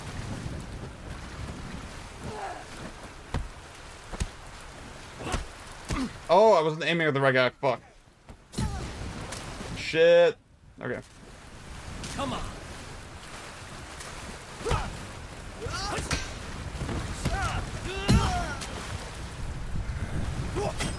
Oh my god.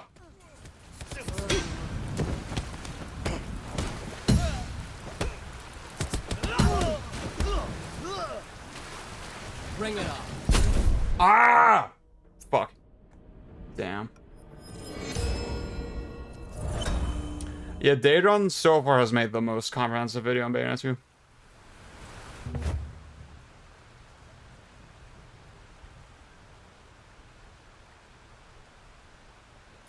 Dude, literally, Hot Pocket, that's... I thought the same thing.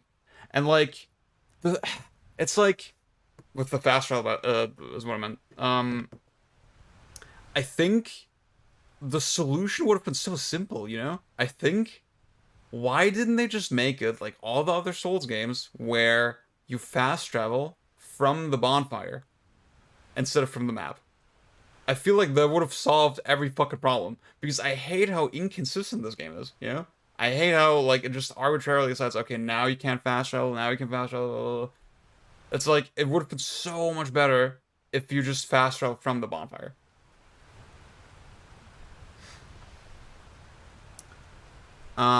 It's not that tough, honestly. I'm just being bad. The enemies have pretty low health here. Yeah.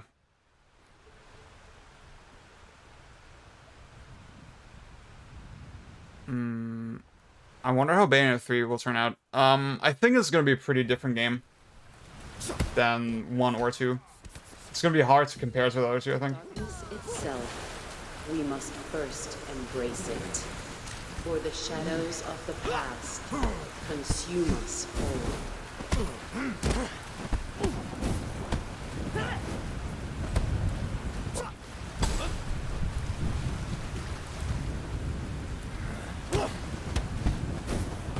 Oh! Arrgh! Fuck. Oh, what's up, Destiny Spider?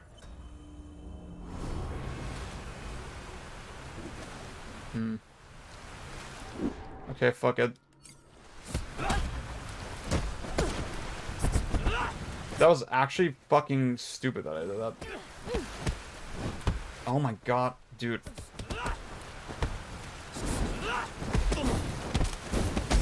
Ah, I want to dodge. It's because I'm streaming. It's because I'm streaming. It's because I'm streaming. Yeah, right now my feeling is like it will probably be better than 2. But like, I don't expect it to be as good as 1.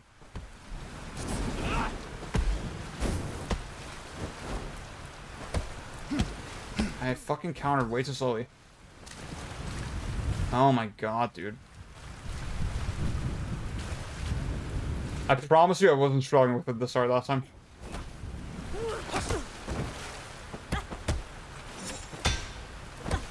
It's because we're talking about Elden Ring, you know? It's getting me heated. Oh fuck, I thought she was gonna fall up.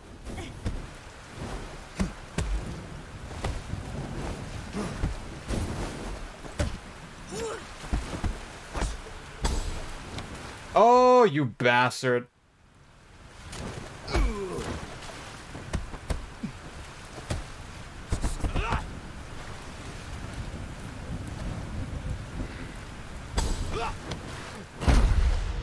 Oh! I just didn't knock charge X, yeah. See, beyond the difference is that I'm not a coward.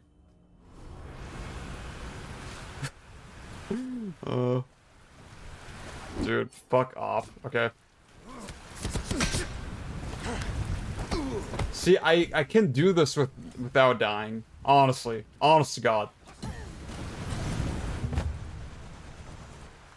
I was just being really fucking bad. Thoughts on the game, dude? Does not ring a bell.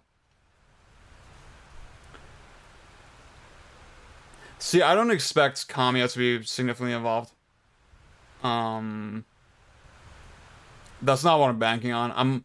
I know the director of this game was like the lead game designer on Scalebound.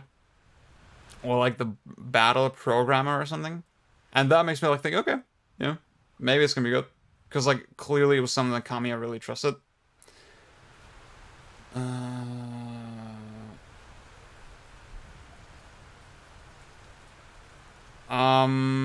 Because in Bayo 2 there's like a really coherent logic to the dial list.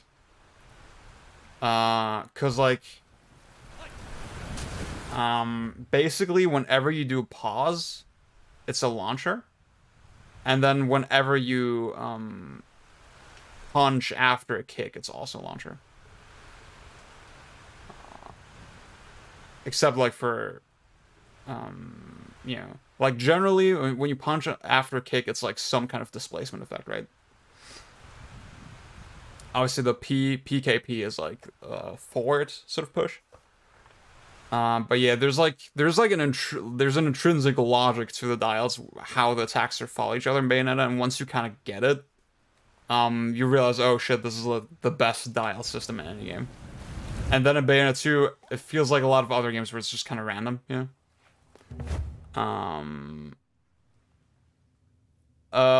Yeah, they're supposed to be pitch black.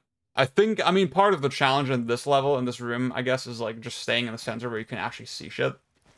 I'm not gonna use a knife. Oops.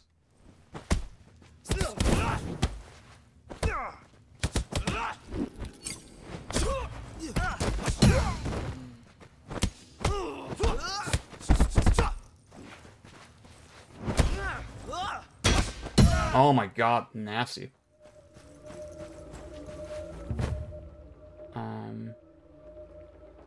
What's up, Audrius? Just started playing Revengeance and I'm having trouble with the parry system. Any tips? Play a different game. No. I mean, you can kind of mash it, honestly, in Revengeance. It's very lenient. It's just like the camera is very problematic, so you need to be precise with the direction. Yeah, and when you mash it, just mash both the direction and the button at the same time.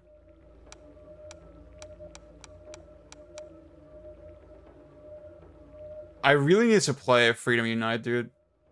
I'm feeling the hype. Everything Platinum except for what they value in game mechanics for action was portrayed in Beta 2. AVGN rip-off who constantly re-uploads. What the fuck? Fled his country to evade court after stalking his ex-girlfriend? Okay. Oh my god.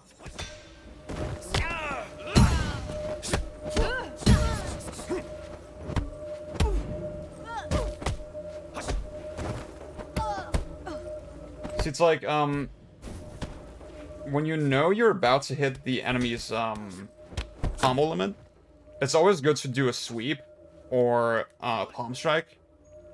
Because, with the sweep, obviously you knock them down, and then you get a couple more extra hits, right? And with the palm strike, you can push them into a wall, right? And then the wall does, like, a lot more stun, whatever. Like, you have to really carefully think about, like, what part of the sequence you're on, and then what attacks you use.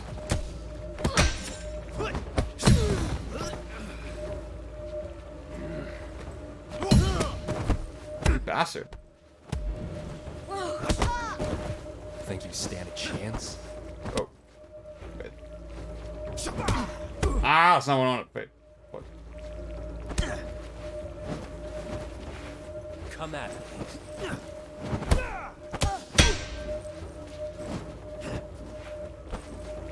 Think you stand a chance?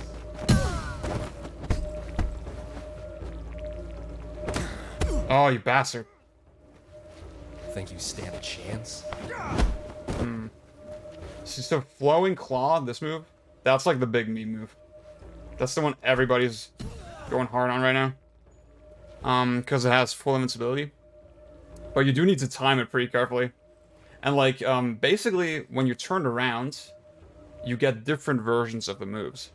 So this is palm strike forward, and this is palm strike backward. And actually, obviously the reach is different, and you get, I'm assuming this version is a little bit stronger. And then the sweep, this one, you can also do that backwards. And then if you do it backwards, you actually have high invincibility. So you can do really cool stuff where you do flowing claw and then like that. But I'm not really that comfortable yet. Yeah. Monsoon's wheel thing lets you input the parry 2 seconds. Yeah. Yeah, the camera is just bad in MGR. Unfortunately, there's nothing you can really... I guess honestly, I wouldn't use the lock-on unless you 1v1.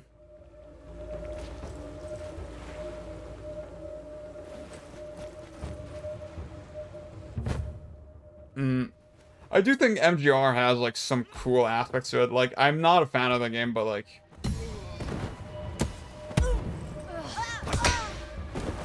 Come at me.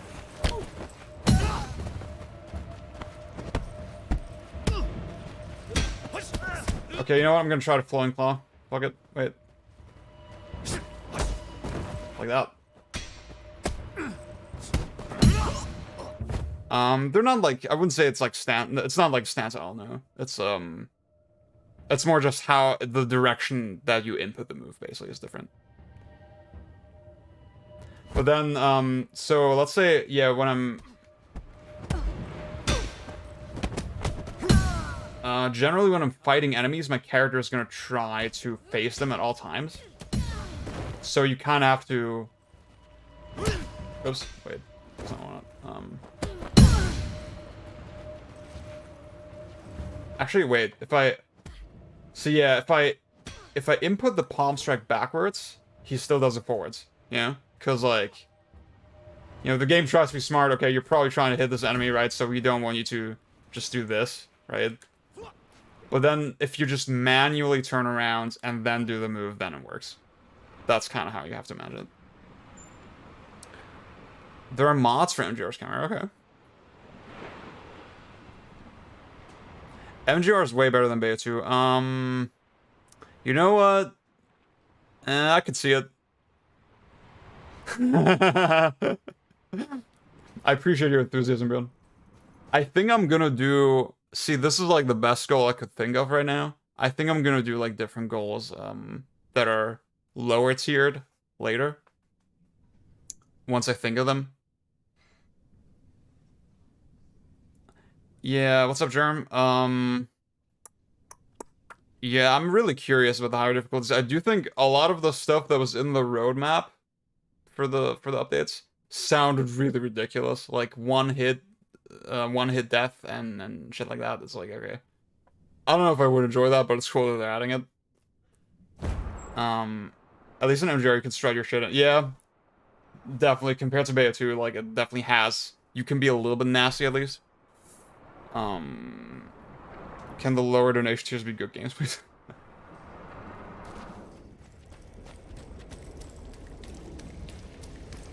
The mind is like an iceberg. It floats with 1/7 of its bulk above water. Our consciousness is merely the tip of the iceberg. We must dive beneath the water. Oh, fuck. Fuck. See, I didn't expect to throw him against the wall. That's what messed up my combo. Let's go, not that big a deal. I'm trying to cost my DMC1 Dante, let's go. DMC1 has swag. DMC1 Dante. Oh, shit! Oh my god, thank you, Dylan. That's so cool that they drop you down here.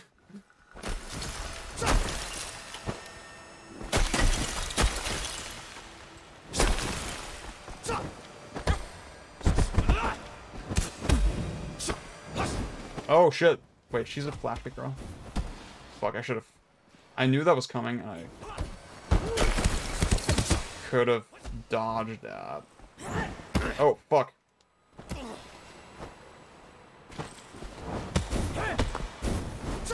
Oh, okay. Do you see that?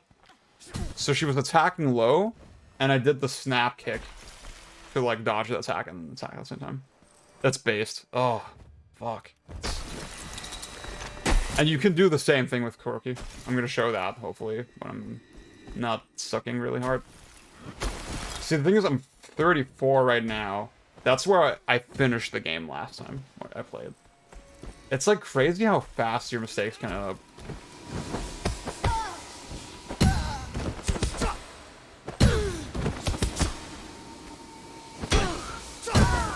Oh shit, that was, dude, that was like teleports behind you, nothing personal.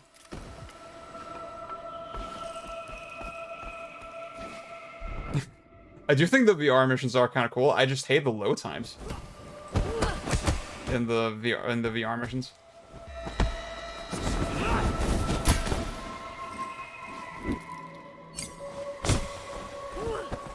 Oh. Okay.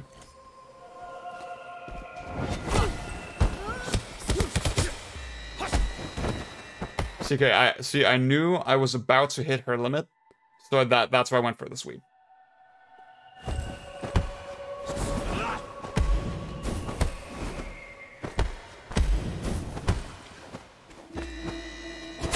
Ah.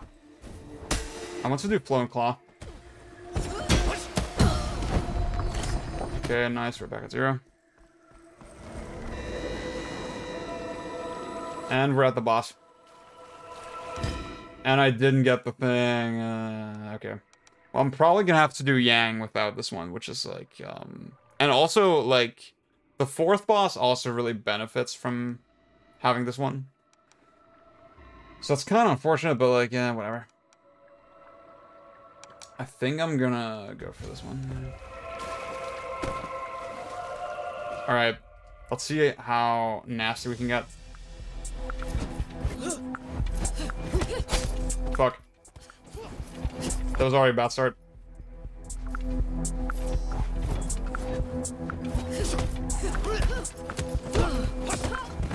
Did you fucking see that? Hello? Did you see that? Oh my god.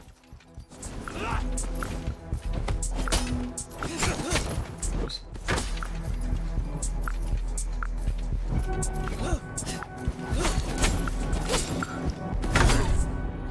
Damn. I got too cocky.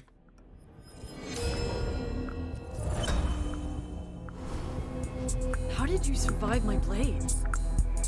Okay, would prefer not to die again.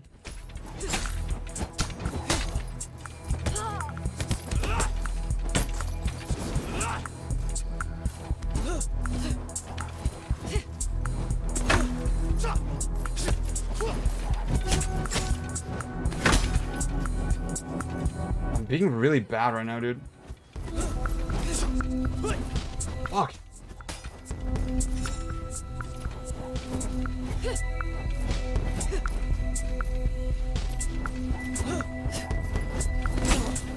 See, I did it way too early. I think that was a problem.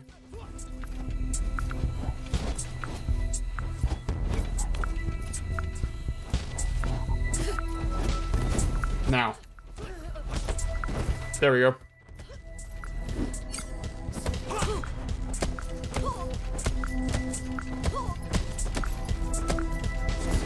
Okay.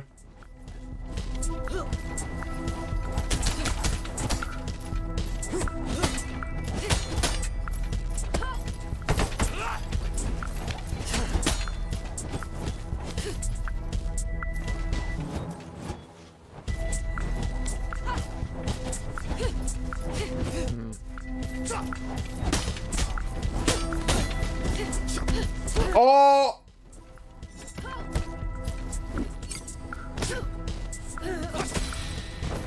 Got her. Too cocky. I know 100 ways to kill you. You should have run when she gave you the chance. Come on, keep up with me. Oops, fuck.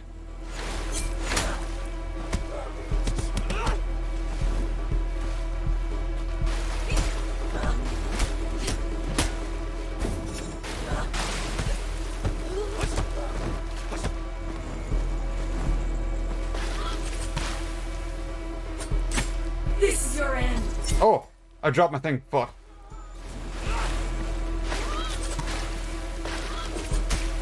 Fuck.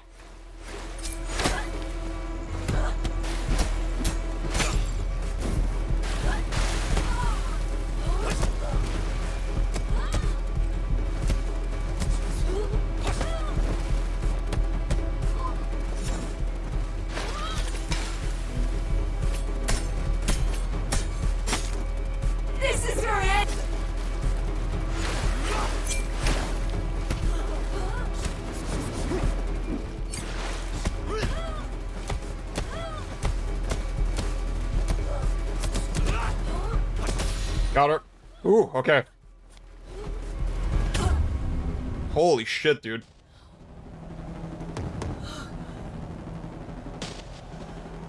I fucking like this boss a lot. Honestly, dude. I think it just encourages you to do interesting things. But yeah, I was really cocky. I was like really fucking cocky. How do you feel about the difficulty in this game? I think it's tough, but people really are. I agree. I think now that I've played it a lot, I think it's like, I think the hard mode is like, you know, really necessary. And like, obviously I'm playing really poorly today. But as I'm playing it, I know I could be playing it way better, you know? I know that's like not far out of my reach to, play it more optimally and die less. So that's how I just know, yeah, like this game could be way harder. But also, you know, I can see like maybe you're just interested in the vibe of this game and then you're just not used to action games or whatever, and then it's just too hard. Like, when I first played it, I didn't struggle with it either, you know? So I don't really have that perspective, I guess. But yeah. It clicked with me pretty fast.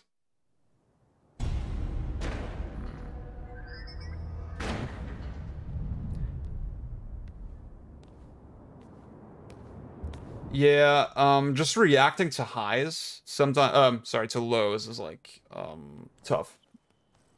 Welcome, sir. She's waiting for you. Bad idea. I didn't want to kill this guy, man. Fuck it. Insane. I already embarrassed myself enough. Let's play more optimally. Oops.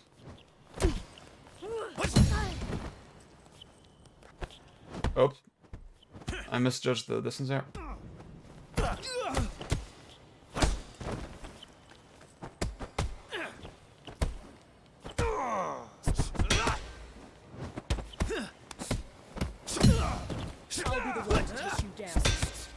But like I've gotten more and more comfortable with dodging the lows, yeah. Oh fuck.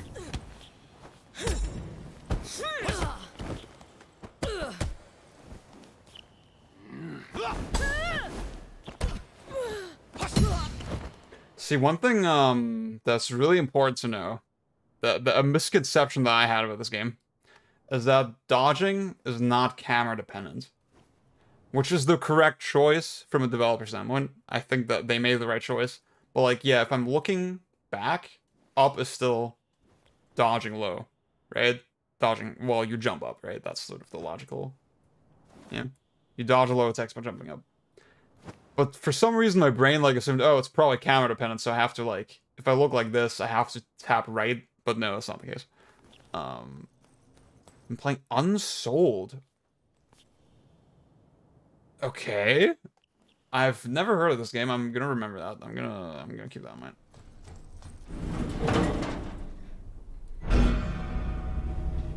But that's the thing, when you know a high is a low is coming, you can also do this. Yeah? And it's just fucking way cooler. And I just love that there's so many ways, again, like I said, so many ways to solve situations.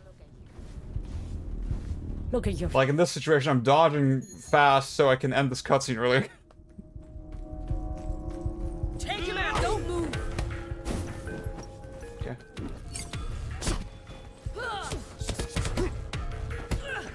Oh fuck! I actually want to do a sweep. I guess one problem I have with the game going in, and that I still sometimes have, is that sometimes I'm not intentional enough with my inputs. Whoops. And then I don't really blame it on the game. I feel like I mess up a lot of the time when that happens. Fuck. You should have stayed at home. Wait. Come at me.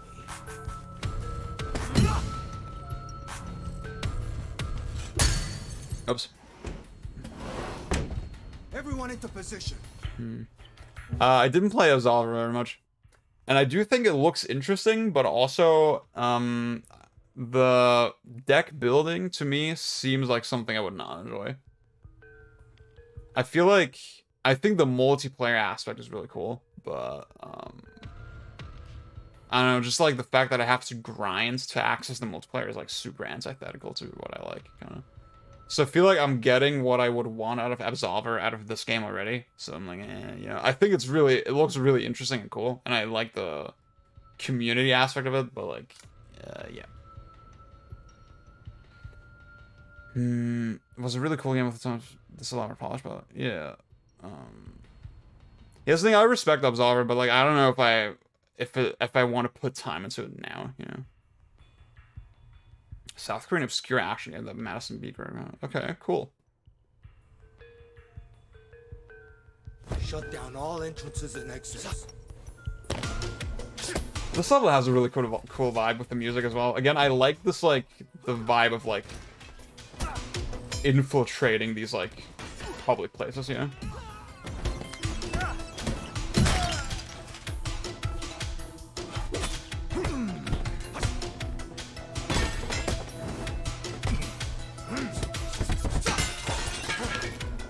So, like, in that situation, I knew he would probably block, but this, the move was still fine, because, like, I also knew his stun gauge was, like, really high, so I knew I would just top it off. Everything about a Super Famicom. Any recommendations below $30?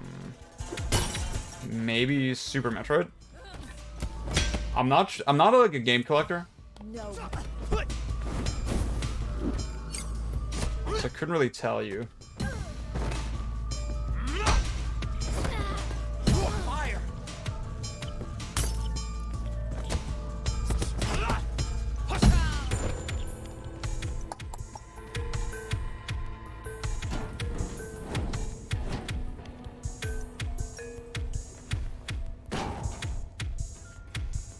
Oh my god, my mouse is like about to die. It's pretty good.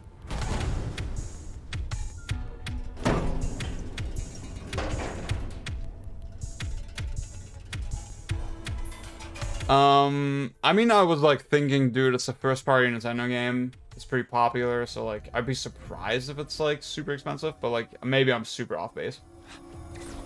In Japan. Like, in Japan, games are generally just way cheaper.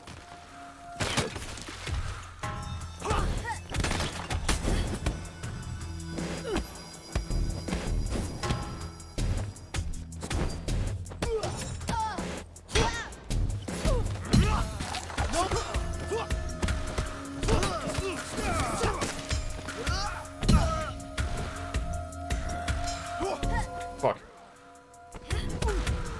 Oh my god. Just the flow of this game, dude. It's so fucking sick. Arrgh.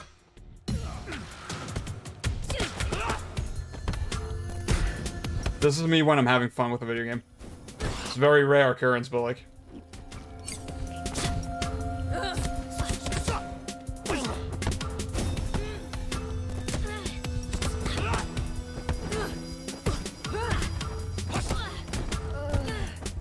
Oh, what?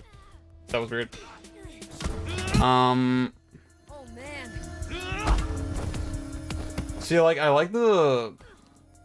Again, we talked about eye strike and vertical strikes, and obviously vertical strikes does more stun, but like, when I just want the enemy out of my face, again, when I want to do the throw and then chase thing, eye strike is good enough for that, and then just deciding that in the moment to me is like super cool.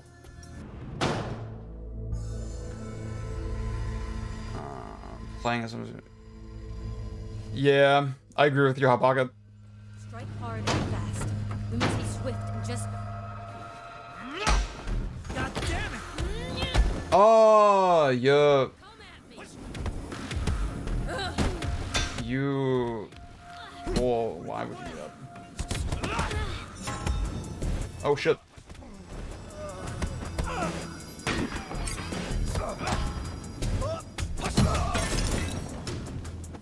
There's more comments. Absolver was great, but it would probably be better if they didn't push the PvE aspect of its art. Yeah. I think you mean to say this game is better for PvP. But yeah, that's the thing. That seems really interesting to me. But then again, there's so much groundwork you have to do to be able to play it. So yeah.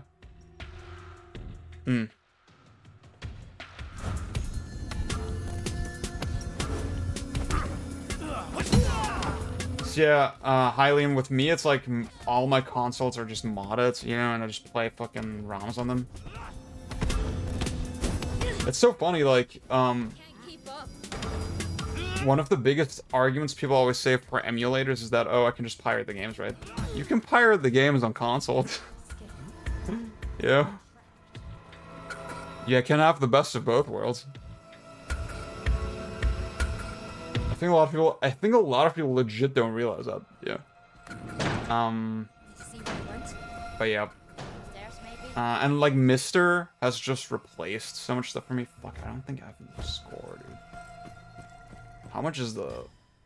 Oh, it's 5,000 actually in this level. Okay, that's good. I can actually get that. That's like very doable.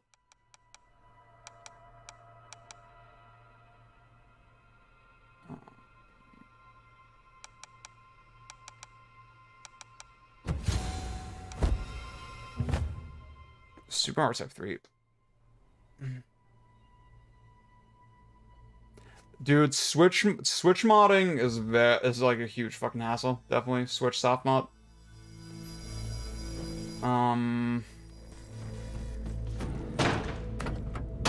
But like for me, it was worth it. Yeah, I do think it's cool that I can play like, I can have emulators on the go.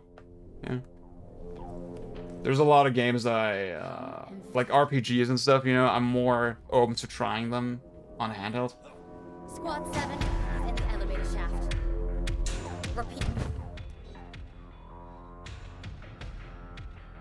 Yeah, Hyland, I do see what you're saying, yeah. He's in the shaft. I think just recently, I've had like, I don't want to say money problems, like I'm fine, but like, you know, I've been trying to watch my expenses a little bit. And like collecting games is like one of those things that like it's hard for me to justify right now. Yeah. I do think for like disc-based consoles, there's a real case that like it's really good to have the discs always on hand, you know, because like emulating the disk drive is always like a thing that's a little bit challenging. Like even, I mean, we're gonna play PS1 games on the MiSTer later, and you're gonna see like some games have like a couple of stutters here and there, you know, that they wouldn't have on like a working PS1 disk drive. Yeah. I'm afraid of modding current gen consoles. Yeah, I wouldn't try that.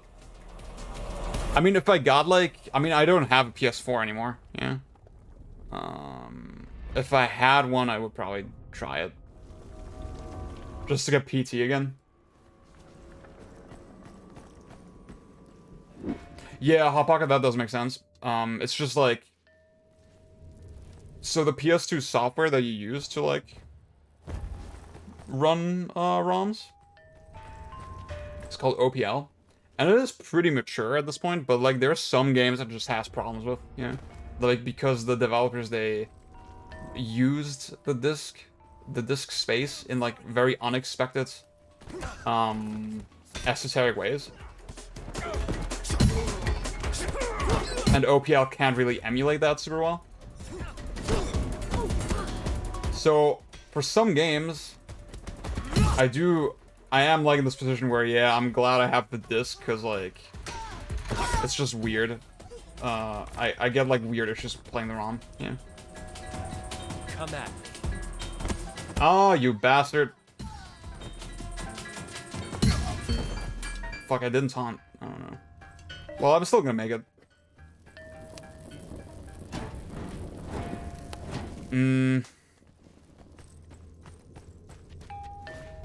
That's, yeah, I didn't look into how to hack a PS4, but that's sad, yeah. Bjorn, that's actually, see, I know you kept your consoles. That's actually a good idea to, like, The Guardian. to mod those now that you have a PS5, whatever. Who kept for themselves what belongs to the people. I'm not gonna do the stab. It's too cheesy. Finds its way. Klonoa 2, Hylian, that was one of the ones, yeah. I have the Japanese Klonoa 2 disc, because it was having mad issues. Crash has been playing one single sound effect. I think the more recent versions of OPL actually fixed that. I think now it's fine. Now you can play it. But before that, I had huge problems. Okay. And so does justice.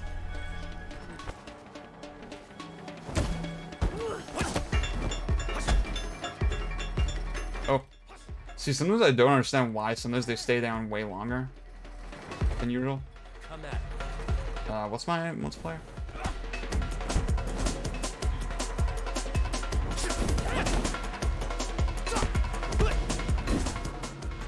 Let's not do that.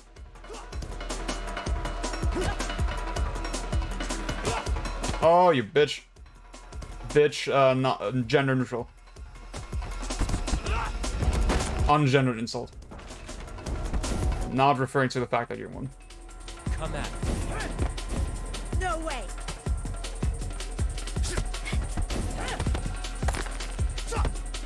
I do just legit call anyone a bitch, you know? It's not. I'm not just saying that. Think you stand a chance? I'm playing so badly.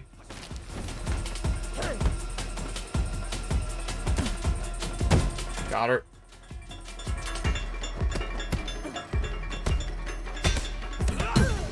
I just didn't want to use my focus, yeah. Yeah, the music in this game is so low-key good. It has like this really driving quality to it. Yeah, you can actually, like your, as far as I'm aware, playing like burned discs and stuff on the PS2 is weird. I think it is possible with like soft mods, but then you can't play, you can like just, you can remove the region lock with the soft mod. That's not possible. You can't play official games, with just a soft mod. Oh, fuck. I mean, now I don't need the score anymore, so I'm not gonna taunt. Fuck it.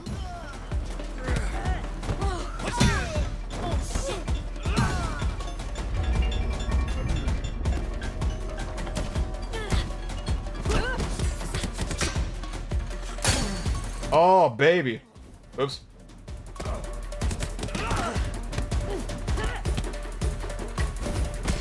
Oh, fuck. Are you nervous? Okay, wait. I want to try the double palm.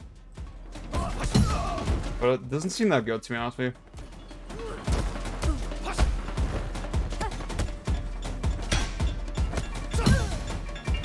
Okay.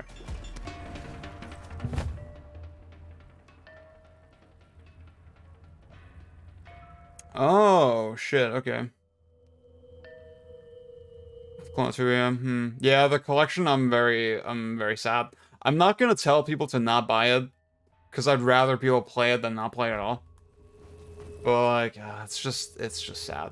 And I think the Wii version is like, the Wii version of Clone 1 is such, I mean, I don't hate it, but like, it's definitely worse than the original. In like really subtle ways as well. Oh my god, DLC Deluxe Edition variant, that feels... Dude. That's actually insane. To each punishment, its weapon. My father never did anything wrong. He should have done better.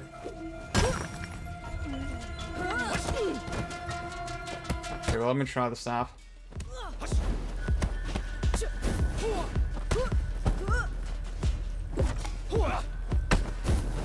So this is like, this is flowing claw with the staff. And everyone says this is the most busted move. But like, you can follow up with the staff, I think. So, that makes it not as fucking cool.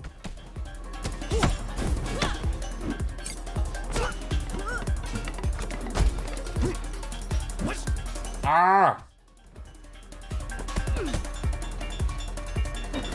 I've longed for battle like this.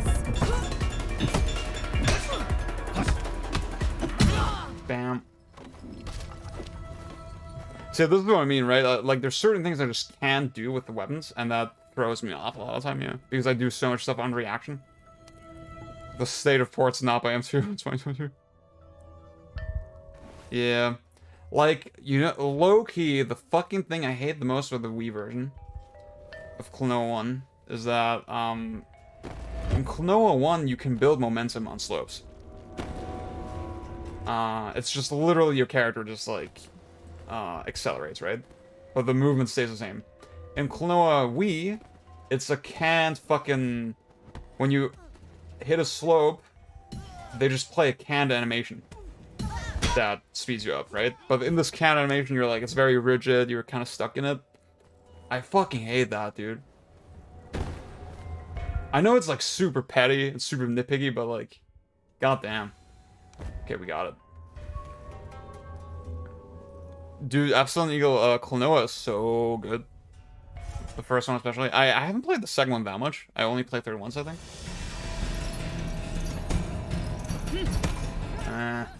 Oh, fuck. So this boss, you definitely have to parry.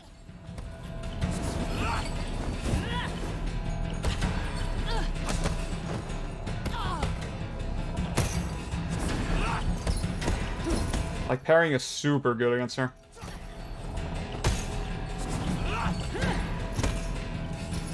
This one kind of catches you off guard sometimes, where she dodges and then attacks. Oops.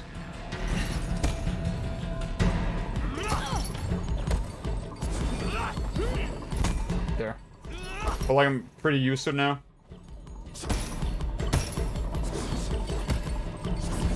Also, yeah, you can see it. Sometimes I'm... So I've been doing this the whole playthrough, right? But sometimes I duck in the middle of an attack string. I do that because it's the fastest way to cancel recovery. I just bring the machete from the last... Because you're a coward, Beyond. That's the fucking reason.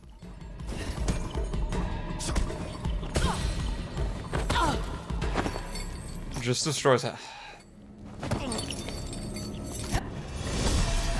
Ah, fuck. I always expect this one to be a low, but it's not. And I've made this mistake so many times.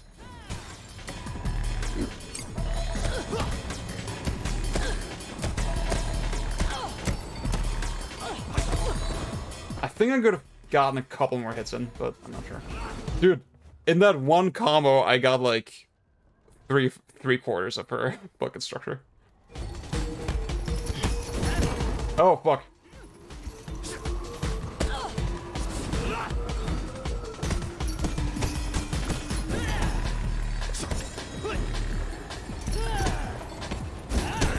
Oh.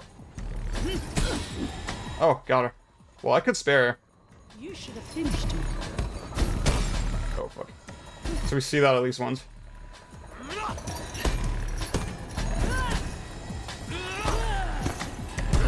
Ah! Piece of shit.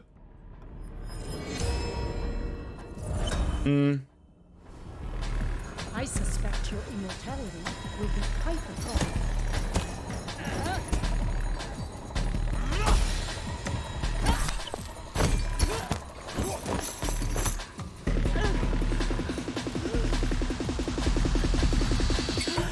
Yeah, Hot Pocket, that's like a topic me and Bjorn have discussed a lot. That like... Just, I don't know. I do think in the thing is in Sekiro, it feels like the posture is pretty poorly thought out, but then the AI doesn't really punish you that hard when your posture is broken. So it feels like they knew it was kind of poorly thought out. And then it's just like the fact that, I mean, you need to stand still and block to heal your posture, basically. That just seems like such a weird way to handle, you know? Like, I think in this game, the fact that you avoid, you have to actively do something to get posture back, that's way better, you know? The devs even talked about that. There was like, they did a speedrun commentary on IGN. And I think the lead game designer was like, yeah, with Yang specifically, was talking like, we designed it so that you can't just spam one thing. You can't just do parry or avoid. You kind of have to do both a little bit. Because, like, you're not going to get every parry perfect. Like, eventually your posture is going to break. So you have to heal it again with avoids, right? And then the way the timing works with avoids, often it's not as optimal as parrying, you know? And, like, yeah.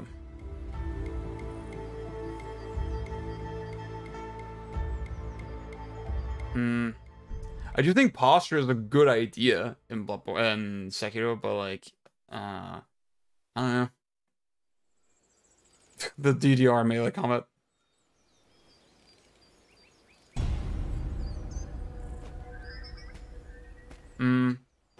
Yeah, Highland, I agree with you.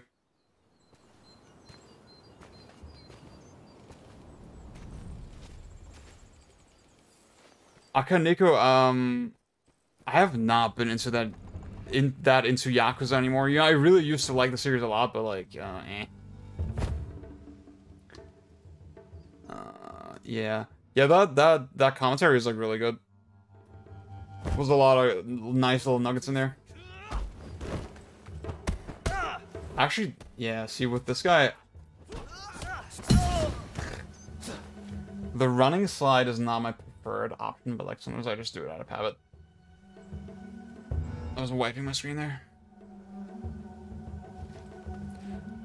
I mean, it genuinely, I guess has input lag on the Xbox One X version and the PS4 Pro version, because, like, the frame rate is inconsistent. Whereas when you play it at a locked 60, that's way less of a problem, right? If you play it at a inconsistent frame rate, then literally the button comes out, the block comes out at a different time every time you press the button, right? So that is a huge problem. I don't think it's a problem that the block isn't inherently instant, you know? Like, I think it's just like, you know, it's different. But then also, I don't think actually, I mean, it is pretty fast in Sekiro. You can time it pretty late and still get it, I think. I think you can actually, the animation itself, when the block is active, I think it is pretty soon. And you can, in Sekiro, you can do an attack and then still cancel with a parry or cancel with a block. Oh, see you, Dylan. Yeah, but like obviously on the console versions, the input lag is a genuine issue, or the inconsistent frame, the inconsistent delay, I guess, input delay. Could have been really good if they just made the core melee so less strong, let you regain. Dude, literally yes. That the regain sub-weapon charges. That's like that's my biggest criticism.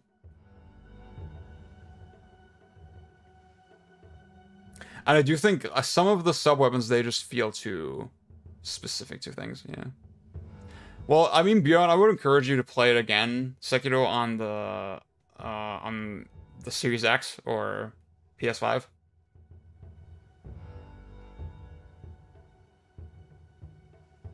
Because, like, because then, obviously, then the input delay is, like, consistent, you know, it's like always the same. Like I think that is a fair criticism toward the console version of the game, but I wouldn't hold it against the design of the game generally, because, like, you know, obviously ideally the game should have just run at 60 FPS consistently. Yeah, you have a lot of time to vary, I think. Honestly, it's like it's not that bad. I do think Sekiro being a rhythm game is the problem. To me, I just wish it was more open. I wish it had more stuff going on, yeah. I feel like the mechanics had that potential. But yeah. I do think Sekiro, it feels like the kind of game I would like more if I played again as well. Yeah. I did finish it. And I did honestly, with the ending and all that in Sekiro, I had a more positive takeaway than I did with Elden Ring, probably. I was satisfied by the end, even though I had more problems with the game as I was playing it. Dude, for a split second, I forgot how to play this game. I was trying to throw.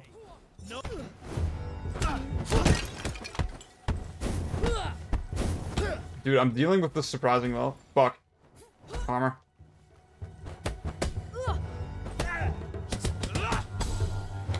Oh, you bitch. You can barely keep up. Oh, fuck. That was low-key not that bad.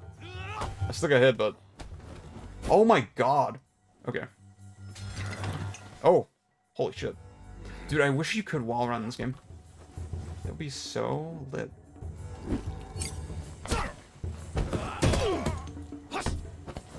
Fuck.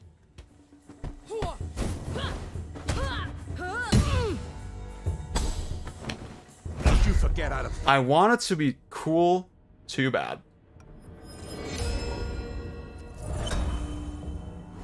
Sekiro is way better than Elden Ring. You know, I feel it. I feel like I would probably agree with that if I play it again.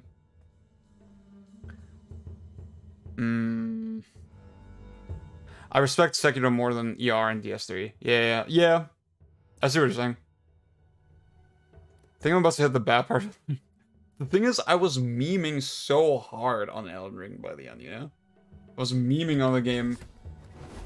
Like, with MiSTer and fucking Rivers of Blood and all this shit. I just didn't struggle with it at all, so I could see how it was oh, there's the first statue, dude. That's great. This, like, in this level, I also always take the shortcut, yeah. So I'm so fucking not used to playing it normally. Oh. I'm not gonna do that. See, I keep saying, oh, you're a coward if you use the knives. I do think knives are really cool. Like, again, it's like such an arcadey element where, like, it's a specific thing in the world and you can think about when to use it, you know? It's just something that other action games don't really have.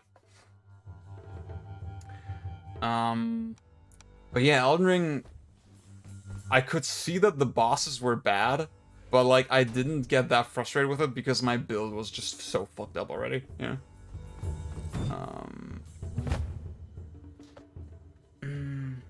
By the way, does my mic audio sound weird? Am I peaking weirdly? Because, like, in Streamlabs, sometimes I hit the red area on the thing because I'm talking more loudly than I was expecting to.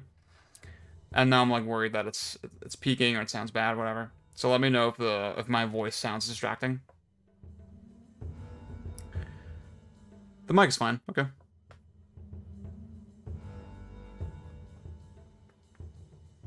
It makes me angry how many people say it has the best con all the time. Yeah, I mean, it's, like, crazy that people use the word depth to describe Sekiro sometimes. I think it's just, like, a misunderstanding of, like... I mean, it's fine that maybe that's what people look for in games. It's just, like, to me, it's, like, I mean, Sifu is, like, perfect example of that you can have both. You know, you can have a game that's really a tight challenge and, like, expects pretty specific things from you. And, like, has pretty hard reaction times and all that, but also has depth and freedom, you know?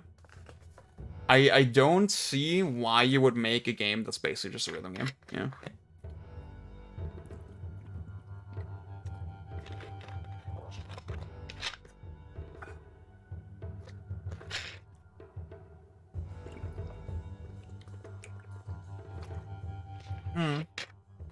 Thank you, Yulia.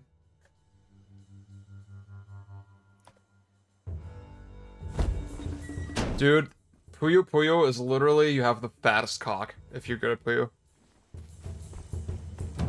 There's, like, I think I said this on Twitter, like, imagine the amount of sex people have that are good at, good at Puyo. That's insane to me. Wait, I think if I go upstairs, that's like an optional area, right? So I should do that. So they think Sekiro has the deepest combat. Like, this, I don't think it has to be a rhythm game. I don't think it gains that much from being like that. You can have both.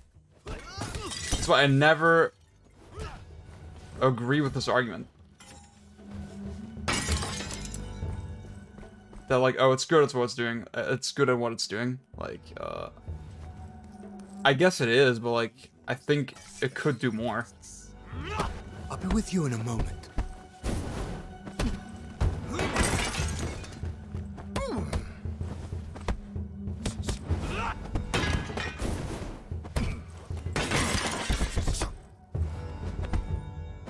Oh, you bastard. Okay.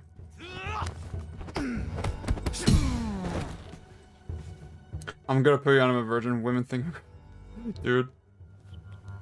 You just gotta... you know, you just gotta up your game a little bit.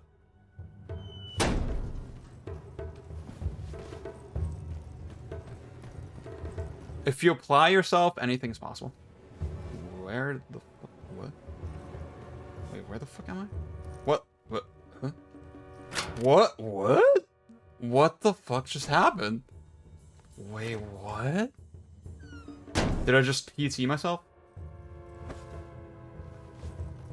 I think I just clipped through this door. What?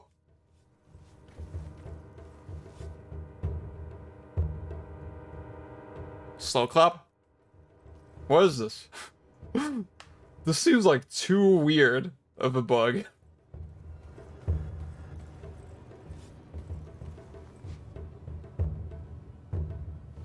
I just wish the combo was as fun as Freeze. Yeah.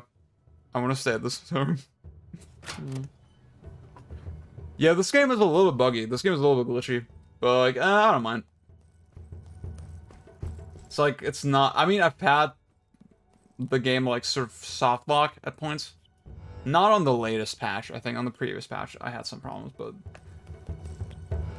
There's a little bit of jangle or weirdness in this game, but, like, I don't think it's bad enough to, like, be worth mentioning, honestly. It has a rhythm mechanic chain counter thing that's reduced number. It doesn't feel like the game's bouncing around it. It's just a thing that you can do if you find it fun. Yeah. Let's wrap up business. I need to greet our guest. I've longed for battle like this. Wait. Oh. Oh. Oh, fuck. I had a feeling it was gonna be a low, but I'm an idiot.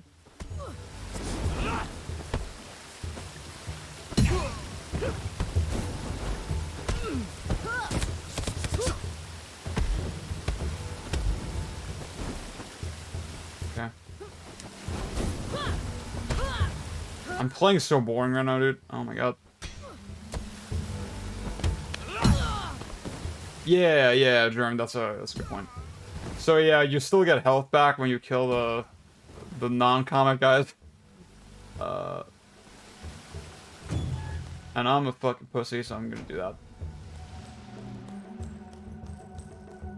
Dude, slow clap are so on my map right now.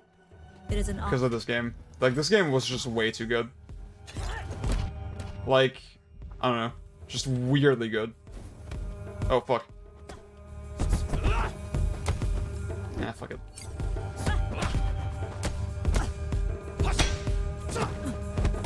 I think there's so many, like, pause combos that I'm not, or, like, dial combos that I'm not doing. Yet, I feel like there's so much more I can squeeze out of this game, yeah? Fuck. And such truly has its own faults, but I don't get the from software mantra if the player has to be boring. Yeah, boring also larger responsibilities instead of doing, having any kind of freedom to direct impact the flow of the battle. Sifu does indeed look like it offers what Sekiro does while at the same time making the player think, yeah. Yeah, Couch. Honestly, I think DMC6 is going to be about the same as DMC5. Either that or they're radically going to change it, but I don't think they're going to respond to, like, the criticisms that people had with, like, compared to 4. I don't think they're going to go in that direction at all. I'm very pessimistic about that. You need to be purged. Damn. Relax and enjoy your session.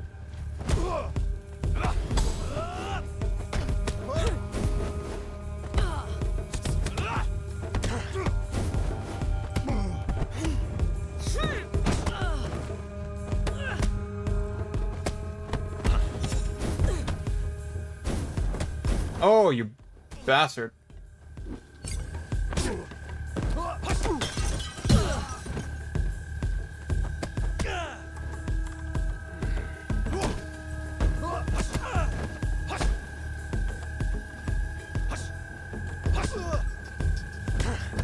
I wanted to do Flung Claw, fuck. Damn. The masseuse's got the game. What's up, Kevin? Oh shit, what's up, Kevin? I think DMC6 will find a middle ground between the inertia for it. I don't know, dude. I mean, I feel like if it's something, if inertia and all this shit is something that they valued, then why would they... I feel like, I don't know. There's probably, see, I mean, it's the kind of thing that's like so programmer dependent probably, right? there's probably some lead programmer on DMC4 staff that just thought this is a good way to handle the physics in this game, right? It's probably not a super conscious thing. I feel like it's just not the kind of thing that they're... I mean, I don't know, right? When I read, like, interviews with about DMC5, it just doesn't seem like that was a priority to them at all. 1,000 miles. I'll be with you in a moment. Oh, what? Get out of fight. Oh, fuck. That was stupid. I mashed the button. I think they care more than... maybe I'm wrong. You want some more? This dude literally has never transformed. But also, like, on my previous attempts.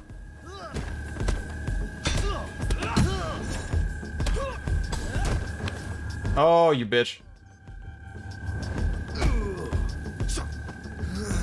But, like, I mean, on my previous attempts, I almost exclusively used the shortcuts, so...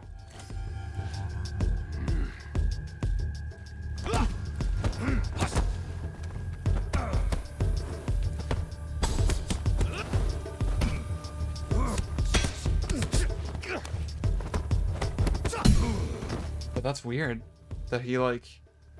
Yeah, so the way the enemies, like, Devil Trigger is, like, specific enemies can Devil Trigger, but, like, per group.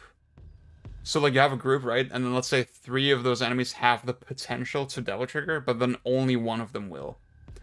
And then which one is going to do it is, like, I think kind of random, or, like, it depends on who you get first, I think. The first one is always going to do it.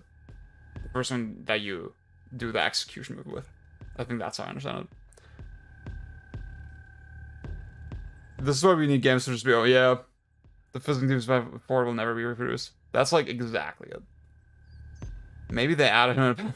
I think there wasn't. That's the thing. No. I played through it on the most recent patch, like very recently, and I think it has to do with like the shortcut. If you use the shortcut, he's not gonna Devil Trigger. I don't know why that would be though. That's so interesting. Maybe it's like dependent on I killed somebody else somewhere else, you know? I don't know. It's very interesting. If you're still looking for martial arts stuff after this, you might like Urban... Dude, I actually did play Urban Reign a little bit. I didn't spend too much time with it, but like, yeah, that's one I always had like sort of in the back of my mind, like I should dig into that one more.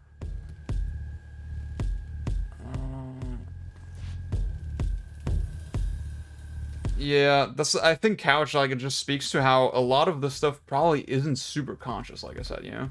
No way! A lot of it is just motivated by different styles of programming, you know? I'm being such a bitch right now.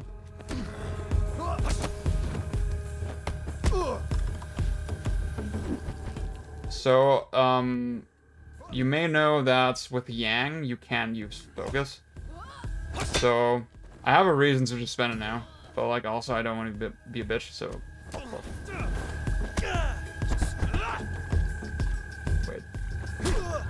Got him, wait. Wait. See, if you do Flowing Claw too early, you'll get hit. Even though you moved away from the enemy. And even though I pressed it when the attack was coming, it was still way too early. So yeah. Oh, that was pretty sick. It's like making games the most undocumented. Had to be on North. Oh, yeah. So many masters are accidental, unconscious, lightning in bottom moments. Yeah, where good design converges with dumb luck. Yeah. Devs are more open to sharing the process. Yeah. I just think a lot of it is also like, you know, engines are so much more standardized. And, whereas before, people would just come up with their own solutions, and, like, there wasn't so much of a rule book on how to implement things, you know? See, but Hylian, that would kind of concern me, that... I don't know, like... I guess there's always this question of, like, emergence, depth, and, like, more explicit design, you know? When something is more explicit, you always run the danger that it kind of becomes a flowchart, you know?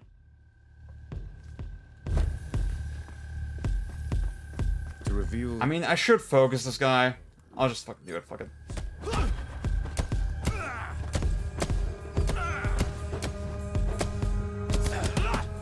Oh, fuck, I wanted to throw him, but, like, I messed with him, but...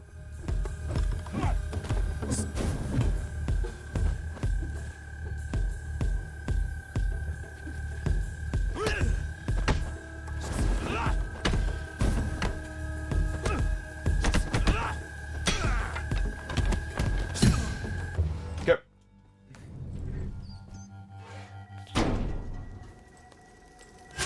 Final boss time. And I guess I'll get this one. Also, DualSense implementation. Feels a little bit subtle, the vibration. It doesn't feel super like it has that much depth to it like in other games. And there's some like ambient audio that comes out of the speaker. I turn it off for the stream, but it's like decent. Could you elaborate more?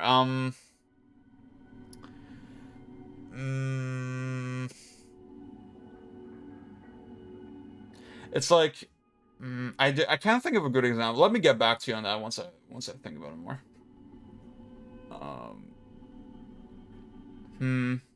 It's just like, see, like parries and third strikes are interesting because they literally work at any point, right?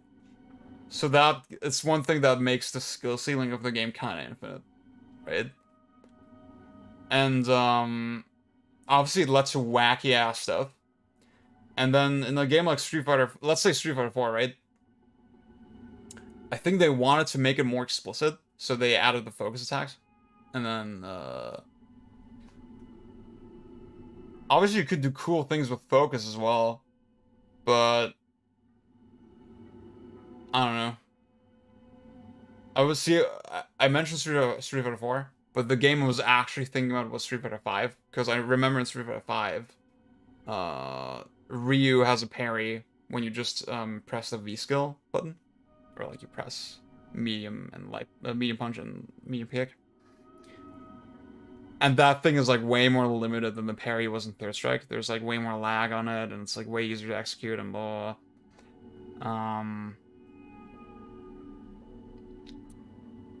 And it's like, I don't know, like, when something becomes sort of a conscious part of the design, it tends to, like, dominate the game more, you know? You can tell I'm really rambly, I haven't really flushed this thought out. I think I need to think of this one more. It doesn't need to be a focal point, but just more moves which would allow for generating it, maybe. Yeah. Too much death scares the newbies.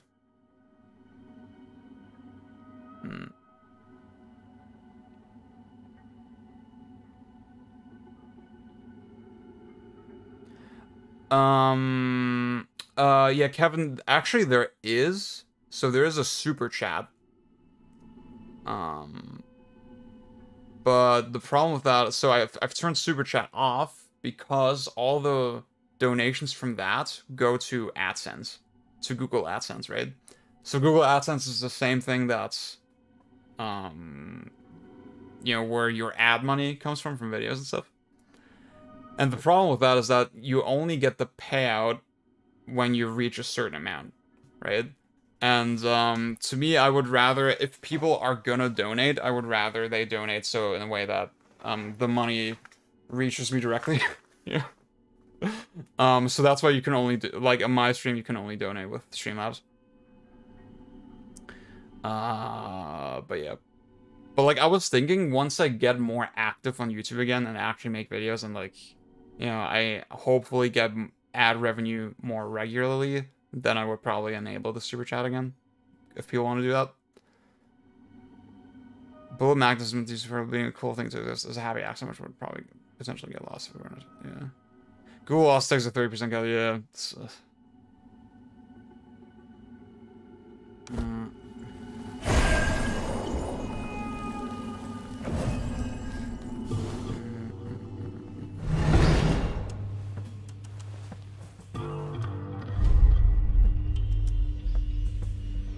Yeah, highly, I'm not opposed to the idea. Since the days I trained you. I'm just like, you know, it's a knife edge, yeah. It's tightrope. At least that's what I believed. But then, during my darkest days, your father... I'm kind of shocked that my stream is like not crapping itself. I only dropped like about 60 frames at the very start, but it hasn't dropped frames since. And my connection is really good apparently. Tell me. So that makes me very happy that like the setup is working so well. Did you cross every line? What do you think discourse surrounding competitive games is so far along? Meanwhile, comment discourse in single games feels like showing. Okay, Kevin, I actually have a very specific response to this. See, in multiplayer games, there is a specific reason to master them, you know, because you want to be better than everybody else, right? Like, a lot of games have emergent depth. But then I think to single player games, there's this intrinsic thing to like, you know, you have a specific set of challenges that the developers laid out for you, right? And in most people's brains, it's just, yeah, I'll go the path of least resistance. I'll do the thing that's literally the easiest, right? It just makes sense. And even the multiplayer games, you literally approach them with the same mindset, right? You want to do the thing that's the most consistent, the most easy to overcome your opponent, right? But the problem is that since the opponent is human, they will always come up with a new thing, right? And so that forces you to investigate the mechanics. Whereas like a single player game can never respond to you in the same way. So the incentive to tap into the emergent depth of that game has to be more intrinsic, right? And I think there's like no way to solve that. I think for a lot of people, that just doesn't make sense in a single player context. It's still at 69, yeah. My frame drops. Also, human versus human is literally always humanity itself. It's intuitive, yeah. People cried, well, no Garflying. See, I think that's the thing. The problem with DMC 5 is just so much deeper. There's so many little things about it that bother me. It's only for intellectuals, that's why it's a peak. Okay. Let's fuck this guy up.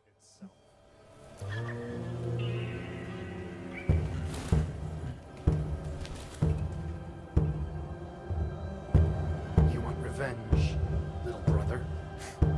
So fucking cool. Oh my god. Show me. Okay, I always fuck up the... Fuck, nice. Ah!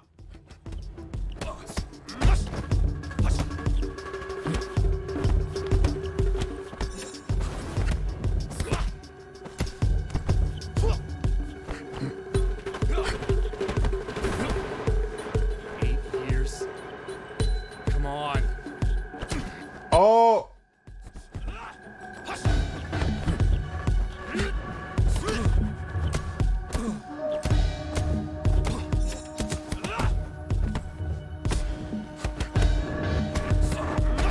Oh my god, dude.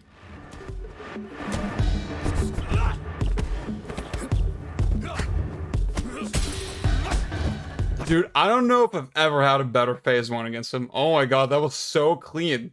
Holy shit. Fucking wish the sanctuary was a real place.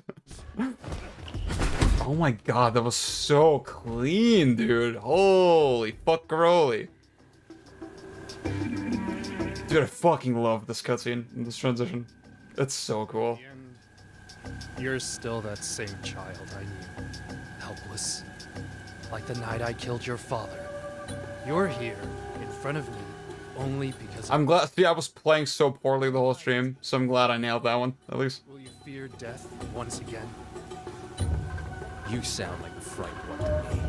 Dude, I love that you're a protagonist. They don't talk a lot at all, right? But when they talk, it feels so impactful. Yeah, that's the guy. Yang killed my dad, basically, in this game. Yeah.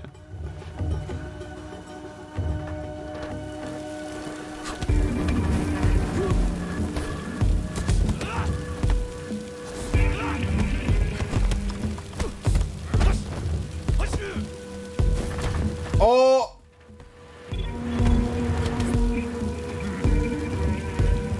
Come at me.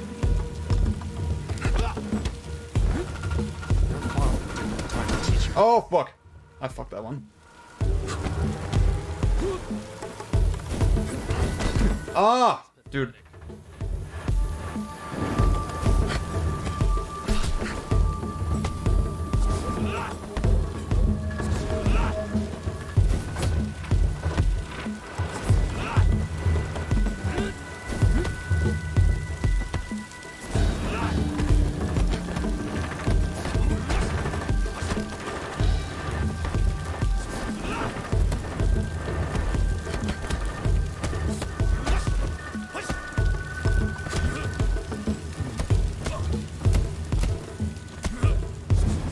Oh, fuck. So I could have thrown him there as well.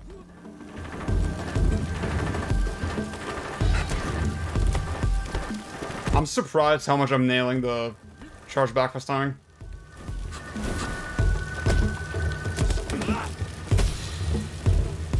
Come at.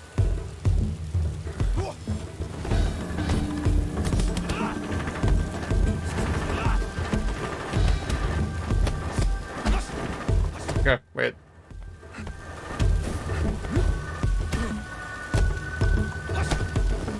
Oh, I got him. Ah! But yeah, this game is really rigid and like you have to wait for enemies all the time, you know? You can't like be aggressive in this game at all, you know? There's really only one way to fight bosses.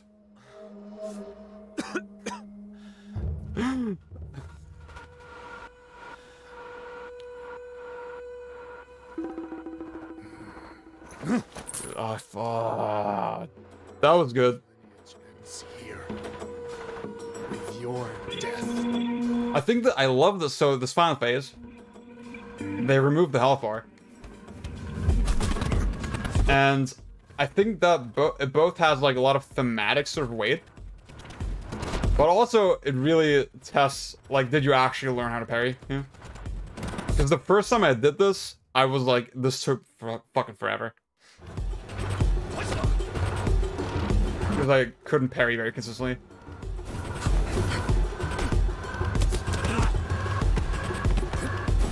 So you can die in this fight, to clarify, yeah. It only ends when you get a structure down.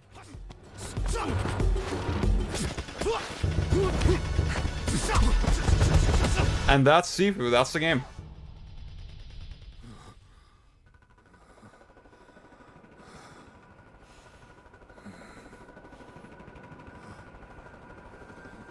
Just the music is so fucking good, dude.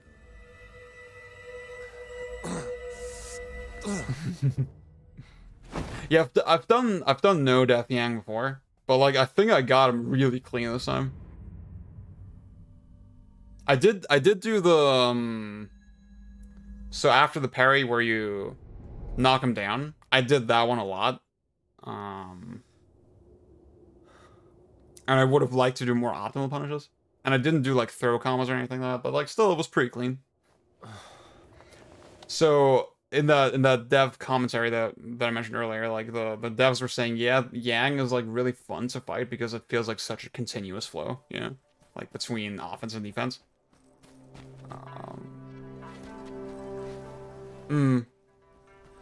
Yeah, see, it's just I have a sound bar that sounds pretty good as well. But, you know, I live with 4 other people, so it's always like, it's just a shame that I can't get, like, the full experience. But yeah, the music is so fucking good.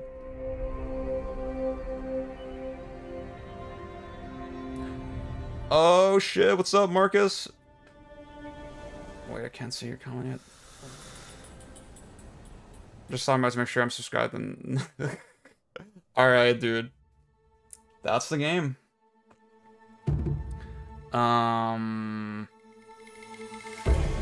So I think, yeah, you heard the character sort of breathe out in the end. And that's another thing where, there's the vengeance ending, where you kill Yang, right? And he does a very similar, your character, it cuts to black, and he does a very similar breath, but it sounds way more pained, kind of.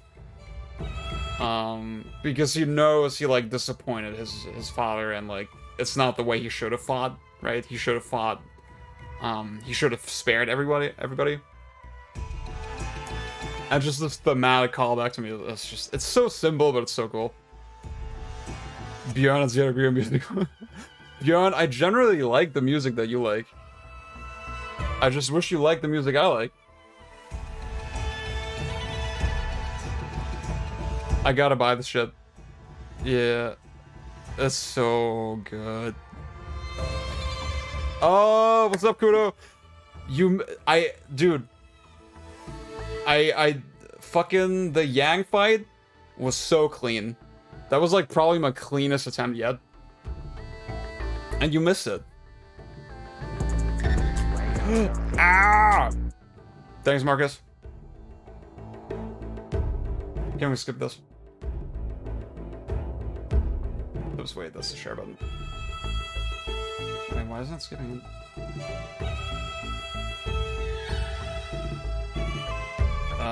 Actually, my controller is like not doing anything right now. That's kind of weird. No, it was not. So I didn't die on Yang. So Yang was no death, but I died a lot of times in this playthrough. I think I finished at like 38 or something, which is pretty bad, but like, yeah. Like I finished every stage at least once without dying, but then that was with shortcuts and stuff, you know? I feel like I could do it. I feel like I could do the entire game without dying, but like, yeah, you have to maybe catch the VOD later. I did it like really fucking cleanly. Honestly, I'm pretty happy with that. Yeah, my controller is not doing anything right now. That's kind of odd.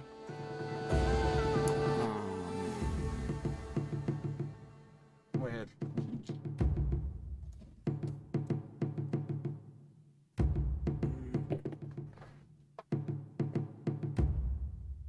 I just randomly have fucking toothpicks. Yeah, see, Stage 3 probably is the hardest one. But even that one, I felt like I could do it, you know? I felt like the way... So, I'm using the toothpick because, like, there's a sync button on the back of the controller. And I'm hoping I can use that to turn it off. And now turn it on again. And it's still not fucking doing anything. Like, literally, even the home button is not working. That is so odd. This has never happened to me before.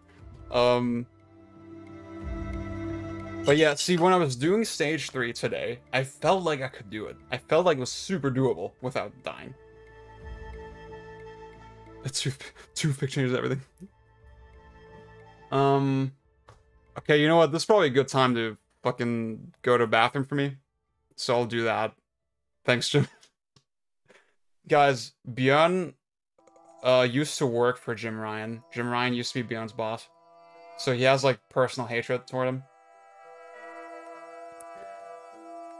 Literally, even the home button isn't working. I don't know what the...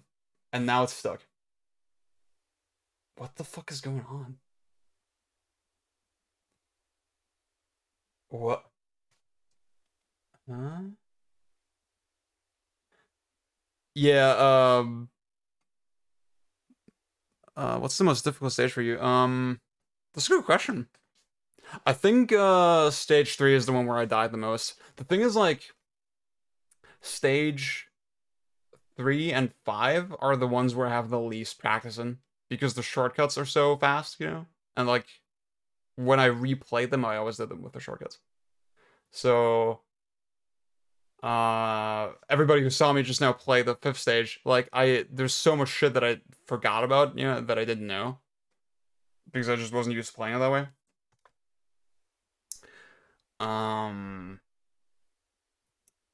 But yeah. There's like a couple of rooms in the club that gave me trouble, but like now that I'm more... See, now that I'm more comfortable with like throwing and stuff after counter hits, that makes it a lot fucking easier. But yeah, I think it's just Stage 3 and 5. I just need more practice. Honestly, 5 is not that bad. And I can do Yang deathless. So, yeah, dude. And now the controller's off again. But, okay, this is turning on now. Okay. Well, I guess I'll... What the fuck is going on? Oh yeah, that... See, I always forgot about that room. It's just like the pit, you know, the pit in the club. With the big guy and like all the little guys. That used to give me so much trouble.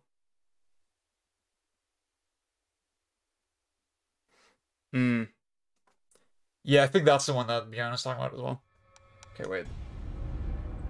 What the fuck? Why am I here again? Well, see, now I gotta do Yang again. Like, you know, as a show of honor. See, now the Kudo is here as well. That is so fucking weird, dude. I don't know what the fuck happened. Let's just do it. Okay. See, if I don't do it as well this time, that's gonna be embarrassing.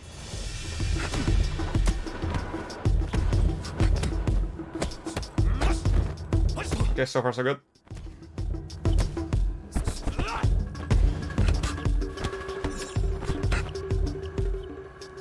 Come on.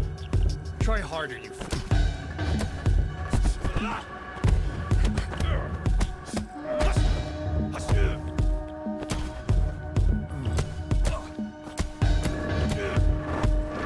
Ah, fuck. See, I know. See, when I got that was pretty clean. When I got the super dizzy, I know I can throw him, but I always just forget, right? Like, so actually, I should show you guys. Yang cannot be thrown unless you get him super dizzy. That's why I'm not throwing him like when I parry usually.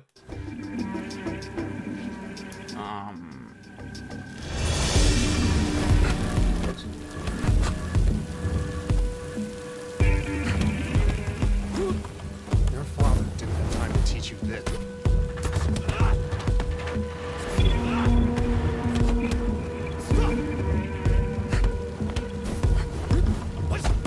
Oh, fuck. Someone on it, but okay.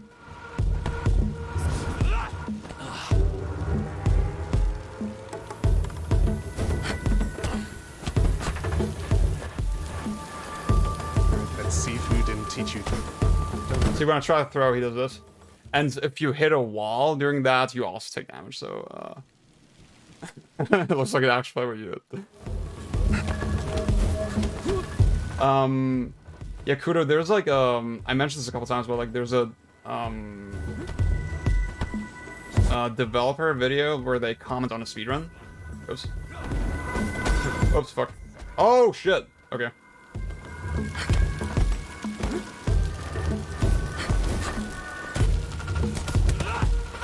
And the way they described it is that Yang is like, if you really get it down, it's a continuous flow of like defense and offense.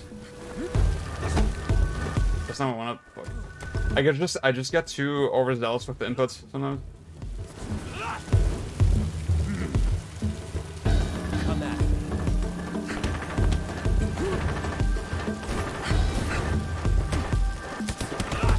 it. See that one where he comes in with the glowing claws. I can charge back fist that one as well, but like the timing is pretty rough. Think you stand a chance?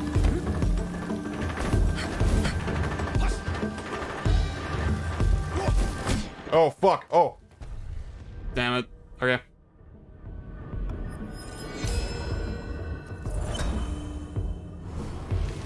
That's all you got? After 8 years of You bastard. Ah! Yeah, I was trying to be cool. Ah.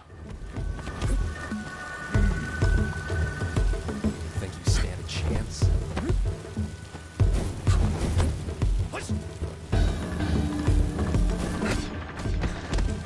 I think with that one, with the glowing fists, like, it's really easy to get nervous and, like,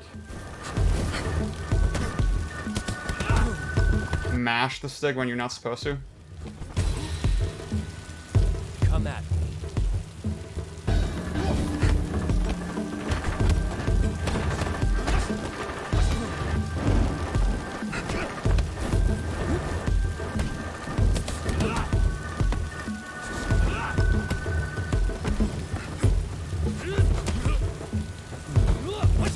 So that wasn't super dizzy, yeah.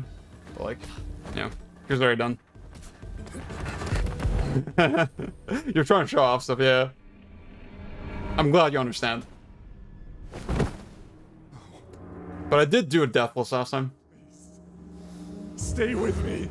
So, yeah. Like I said, I'm happy with that.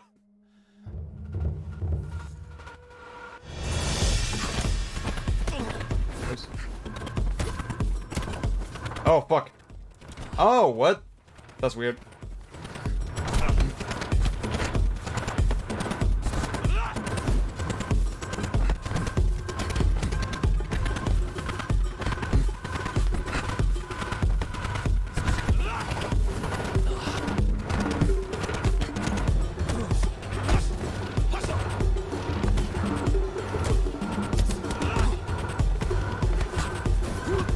For some reason... oh, yeah, you can't dodge in this fight. I forgot. Dude. Oh! Dude! Okay, that was fucking sick. That was badass. You can't die now. I think, yeah, I mentioned this earlier, but I think that's one thing that's really cool about it. Because, it's really, the fight only really ends if you get a structure down, right? And you really only get a structure down if you actually understood how to parry. I remember when I did phase 3 the first time, it took fucking forever because I just couldn't parry. I see this here too, yeah, dude. That's my melee station. Oh, Kudo, by the way, how did your tattoo go? That like that. See, I don't have fucking no idea what tattoo is. I don't know anything, but that seemed really fast.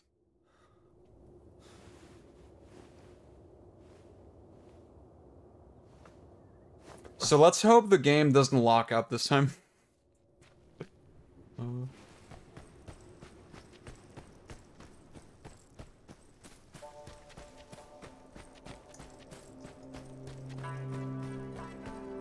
But yeah, I know, I mean, yeah. So like I said, my last attempt, I did it with H34. The whole game with no shortcuts. Oh, you're on the Taylor right now. Holy shit, dude. Okay, that's raw. I hope my stream can help you through the pain, so that you don't have to take to Twitter this time. But yeah, like, I know I could do it with way fewer deaths. I know it's in my ability. I'd like to try that.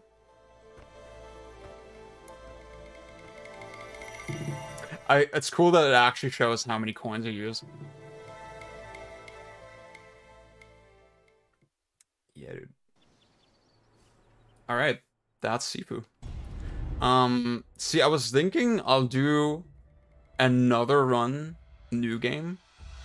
So with no upgrades.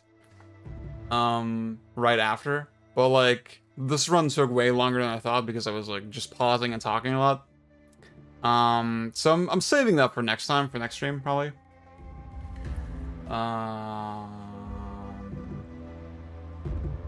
Yeah, and I'm probably gonna move to PlayStation games. I promise I'm both. I'm probably gonna move to PlayStation games on MiSTer now. So MiSTer, I mean, some of you probably don't know what it is, but like, I'm gonna explain as we go. It's like, there's a really cool fucking thing I want to show off. But yeah, for now I'm gonna go to bathroom first, so let me do that. Let me turn off my mic.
And we're back. So yeah, Hyland explained a little bit of it, but this is the MiSTer. And there's like a bunch of fucking USB shit protruding from it. But yeah, it's like, it's basically a tiny computer. And it doesn't, by the way, it's, there's one mistake that Hyland, what the fuck just happened? Wait.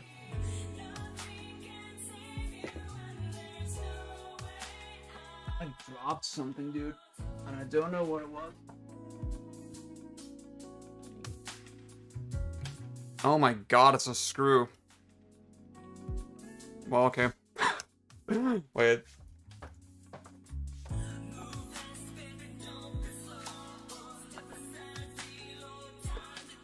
Yeah, I unscrewed mine a couple days ago, and then I think I fucking forgot to properly screw it back, and then... But yeah, so... The MiSTer is a tiny computer based on FPGA technology. And FPGA is a type of processor that you can basically write to with code to alter its characteristics and timings and stuff, right?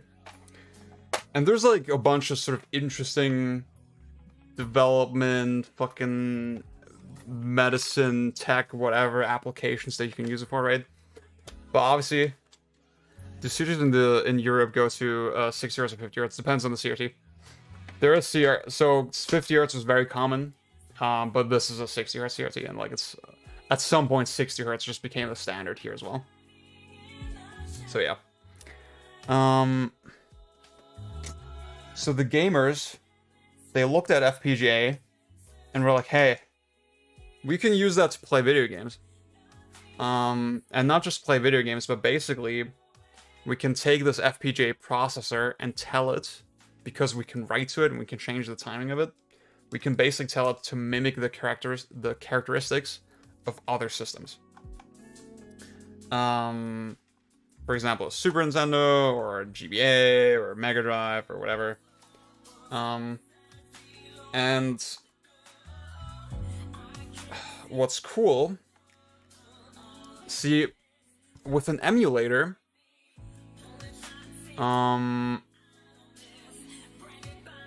you're basically, what you're doing is so the CPU is like the brain of every computer, right?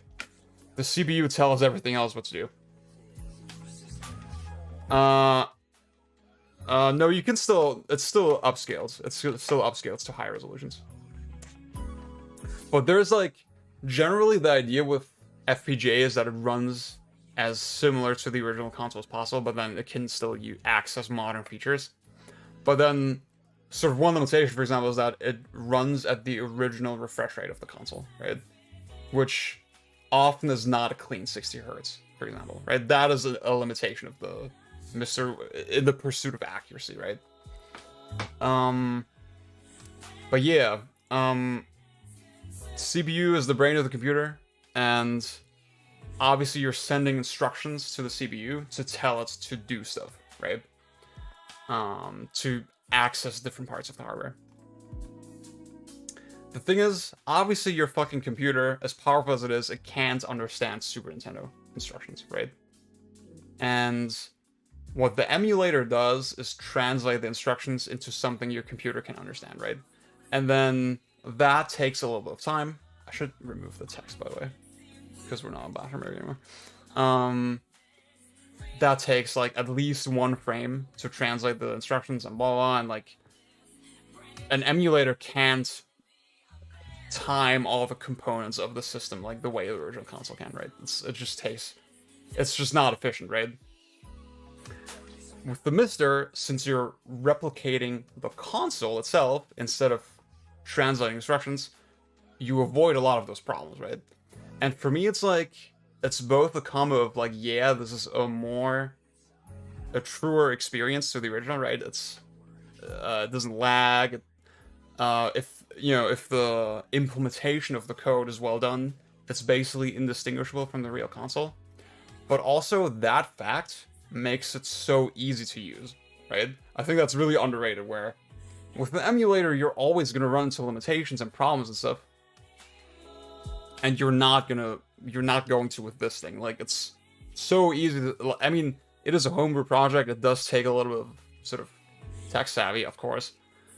But once you have your list of ROMs and all that, and once you understand the settings, it's so easy and things just work. And that makes it really appealing. And now, they're finally at the point where you can play fucking PlayStation games on this thing. And there's an early version of the PlayStation Core, is what they call it. It's like different cores for each console. And I was thinking, dude, not a lot of people have the MiSTer, and then even fewer people have access to this PlayStation Core. This early version of the PlayStation Core. It's supposed to come out this month. So the version that I'm trying now is really stable already, in my experience. And I thought that would be fun to look at. So let me fucking plug this thing in.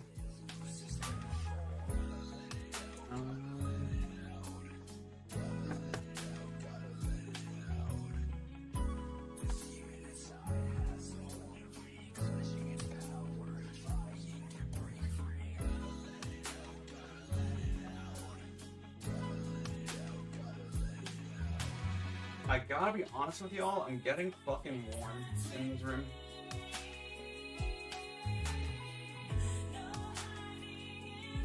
Okay.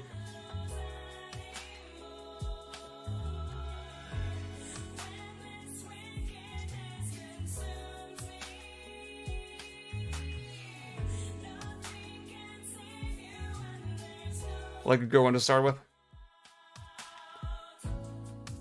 What the fuck? I think my camera just froze weird.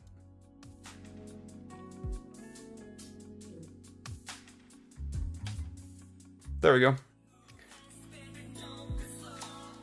I think I paid like $3.50 or something for mine.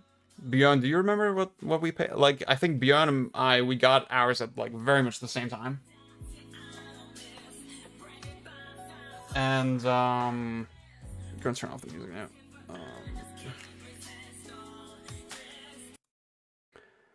We got ours very much at the same time, so we paid like, yeah, $3.50. Yeah.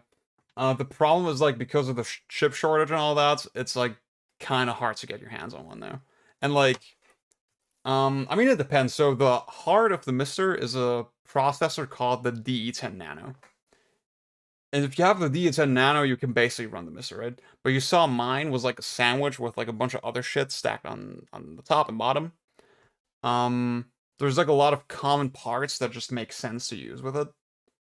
And yeah, it's a little bit complicated. Like, so me and Bjorn, we went like very much like we just bought it from a seller, and they were selling like a pretty complete package. It doesn't run due to. Yeah, I think honestly for $3.50, it's one of the fucking best investments as a gamer you can make, honestly, because like it just takes so much fucking just busy work and stress out of the equation. Like, I know a lot of people are really comfortable with emulating and stuff.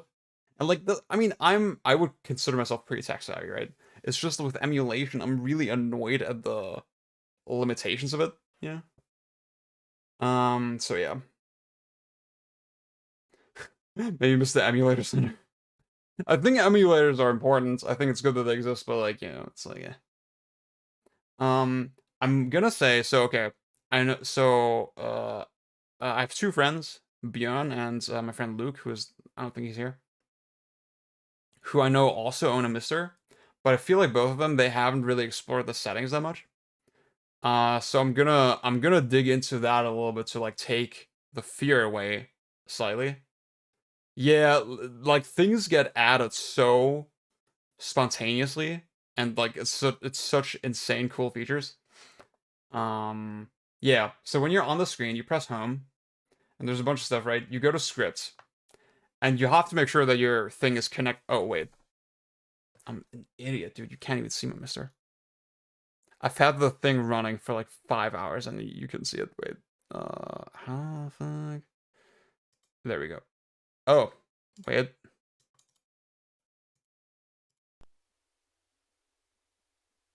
Oh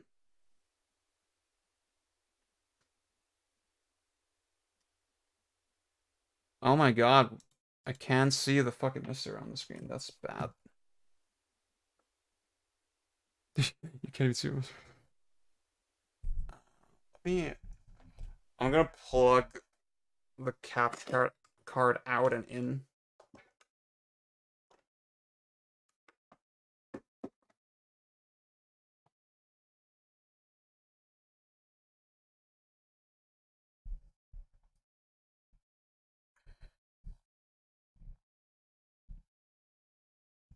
Oh, I was showing it earlier, sorry. Yeah, now it's plugged in and now it's kind of difficult. Oh my god, it's not... Why is it not working, dude?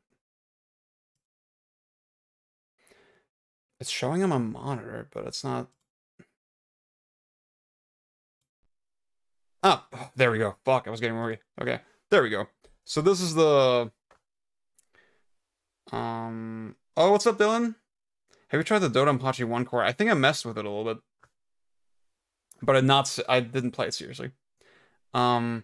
Yeah, Kevin, maybe you can catch the VOD later. That's where I show the thing on camera a little bit. But like now, wait, I don't want to move the webcam. I'm sorry. Yeah, it's a little bit too difficult. So yeah, this is the main menu. I'm using a DualSense controller. It works perfectly. You can use arbitrary USB controllers, like it supports basically anything, but like obviously they have different levels of latency. Yes, there's arcade cores. And like obviously for arcade stuff, that is really specific niche that the MiSTer is fulfilling because it's really hard to buy arcade boards like that, you know? So you're kind of stuck with emulation a lot of the time. And with MiSTer, you're getting something that's basically identical to having an arcade board. That's like, obviously having a Super Nintendo like that is nice, but that's a way more unique proposition, I think, with arcade stuff. If you still use ZSNES. Yeah, the cave story background is like, it's just so. So, okay, this is the first screen that you see generally. And then, you know, you can press the home button to, like, do stuff, right? Again, you want to connect this thing to the internet. I have, like, a little Wi-Fi stick that I'm using. And you can set that up, or you can just use an Ethernet cable. So once you've done that, again, for those who already own a MiSTer, just go to scripts, and you should have a script that's called update all. You should just run that once a week, because there's like at least an update sort of every Friday. And then it just, you know, adds new features, and like it's just really convenient, really easy. I added this script, update PSX manually, to try the current version of the PlayStation Core. Yeah. So this is like a script that you have to transfer manually over to your MiSTer, and then when you run it, you get the oh. Wait, Bjorn, you mean the update script, or what are you talking about? Because like I think I just had it on my system. But yeah, the update PSX, I had to transfer that manually. So you can use those, blah, right? But then there's another one that's really important, and that's INI settings. Update, okay, that's weird, because I remember just having it on mine, yeah. MiSTer INI settings. This one's really important, because, like, it's just a lot of basic fucking settings, right? But, like, the most important one is VSync adjust. Oh, shit, what's up, Co-op? I'm doing great. How are you? Depends on the core. Kevin, like, right now, everything seems really stable and really established. Like, so the common setup is to use the MiSTer with a single RAM stick that's 128 megabytes. And basically everything works with that setup. With the PlayStation Core, as it was in development, it was kind of uncertain whether it would need more stuff, but they basically got it working with just that one RAM stick, so you didn't need any additional hardware. And it's kind of, people are thinking, yeah, it's probably not going to be necessary. There is a way to use 2 RAM sticks, but so far that hasn't been necessary, and like, it seems like, so there's a Saturn core in development, and that's like the probably the last big thing that there's going to be. And it doesn't seem like dual RAM is going to be necessary.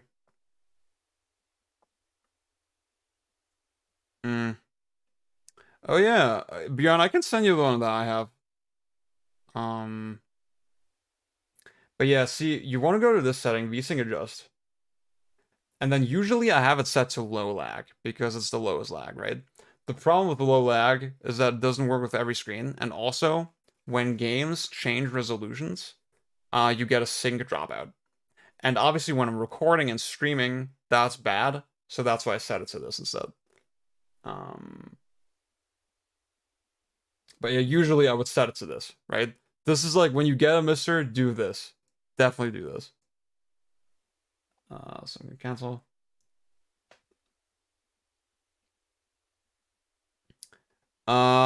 There's no way Dreamcast is gonna happen though. Like, the D10 Nano, is definitely not powerful enough for Dreamcast. I think generally, I heard Matthew Matosa say, yeah, generally, FPGA technology is sort of at a stage where Dreamcast is probably feasible, but not on this specific device.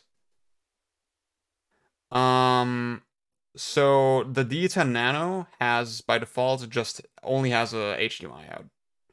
But you can add analog out if you want to.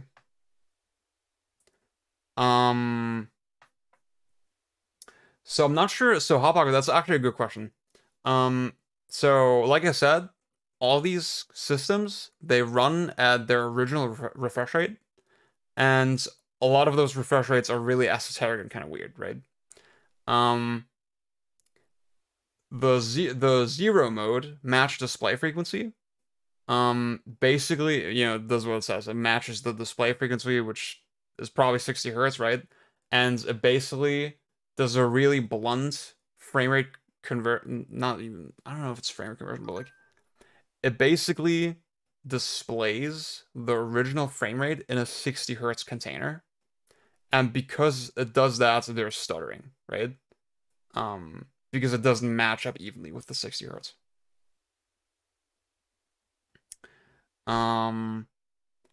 The low lag is like literally just brute forcing the original refresh rate without any conversion onto your screen. I don't understand exactly what this one does. Match core frequency. It's like somewhere in between, right? It says, you can barely read it, but it says some display incompatibilities, no stuttering, 1 to 2 frames of lag. So it like does some funky stuff so that it displays with no stuttering, but it still has, I'm guessing there's maybe some kind of buffer in the background, right? Where yeah, it like delays the screen a little bit so that your monitor or whatever can catch up or something. I don't know.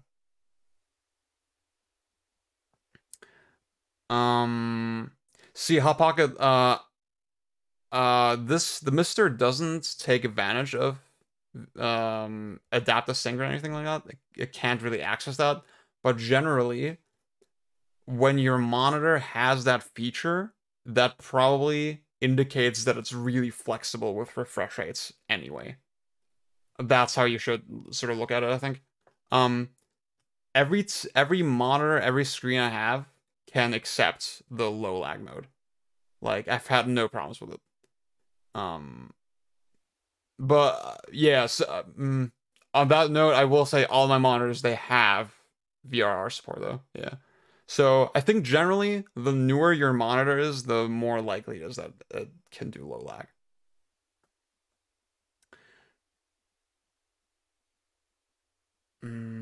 Dude, Java Mobile would actually be based. But yeah, so there it is. There's PSX, and also you see Sega 32X was recently added, like very surprisingly. Basically, the developer of the Sega Saturn core Yeah, Hot Pocket, honestly, I'm really curious what exactly the middle mode is that I'm on right now. Like, what does that do? I don't really understand it from a technical perspective. And also, yeah, again, I think with displays, it's really iffy. There's no specific data. I think everybody's just saying, yeah, just, you know, just try and error it, just try out what you can find. But yeah, so the developer of the Sega Saturn core, as far as I understand, the Sega Saturn and the 32X use like very similar architecture. And as he was working on the Saturn core, that allowed him to basically do a 32X core as well. And he just dropped it randomly. I think there is a cave story core. There's a dedicated cave story core, yeah. I don't know if I have it, but yeah. Wait, so Night Trap is probably...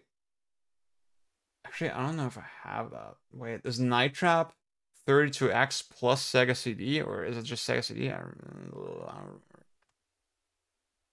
It's not the default background, no. It's the background that I chose. I just thought it would fit well, yeah.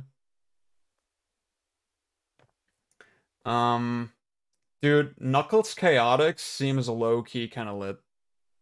Yeah. Dylan, just go. Dylan, I knew you'd be the guy for fucking Knuckles Chaotix. Yeah, I think Nitro was just CD. Okay, I hope you can hear the game.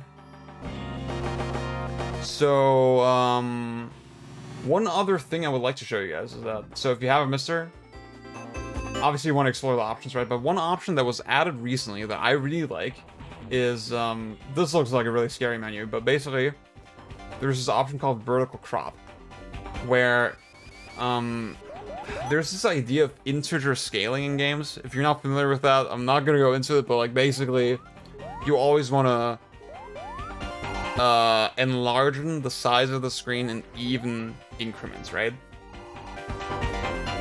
For specific reasons. I'm not gonna go into it, but like it's the whole thing. Can you show the physical unit? I can maybe show it at the end of the stream again when I'm unplugging everything, you know? But like right now it's like kind of a hassle, yeah.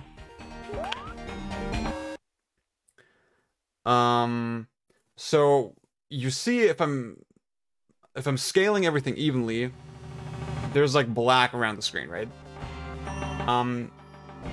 The vertical crop basically takes advantage of the fact there's so much black that you're basically increasing the screen by one more size. And then, yes, it's cutting off a little bit of the information, but most of it is retained. And then you can move it a little bit to whatever fits. This is really complicated. I think if you have a MiSTer, just look into this. I like this option as well. Yeah, I should probably explain this more with like other games, but like whatever. That's the whole thing, put so lightly. Yeah.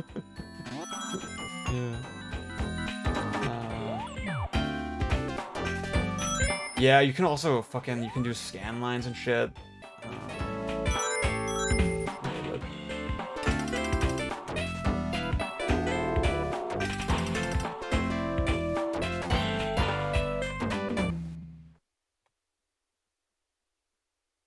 I'm not, to be honest, I've never been a fan of like artificial scanlines. I understand the reason for using them, but like, yeah.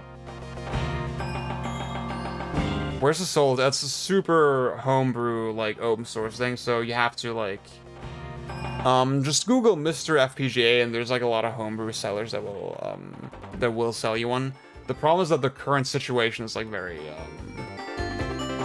with the chip shortage and all that, you know, it's like, it's not ideal.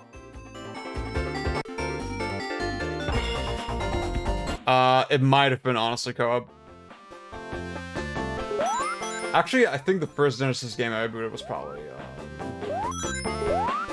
probably Sonic 2, because, like, it's so easy to pick up.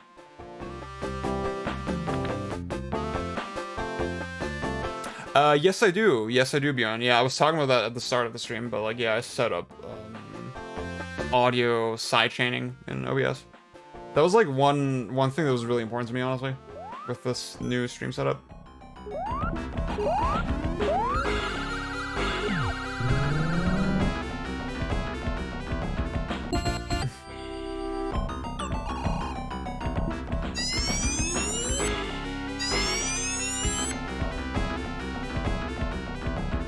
Honestly, Kevin, the MiSTer is just so worth it.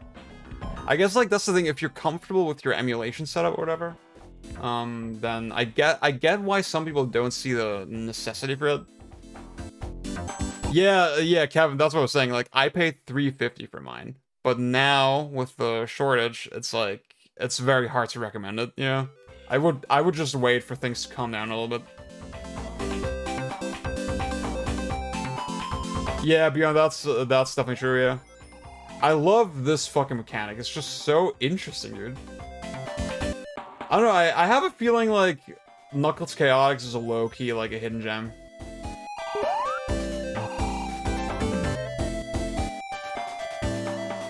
That's the guy from the that's Idris Elba, yeah.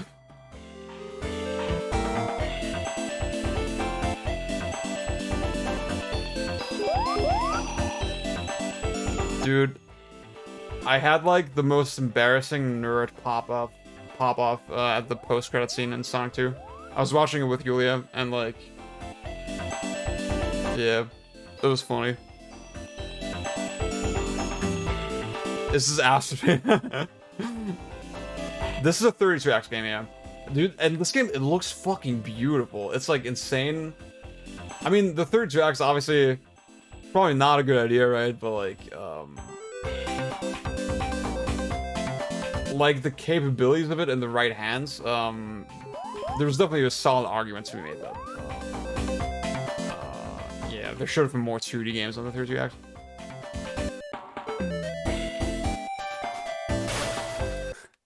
This is the Metal Jesus.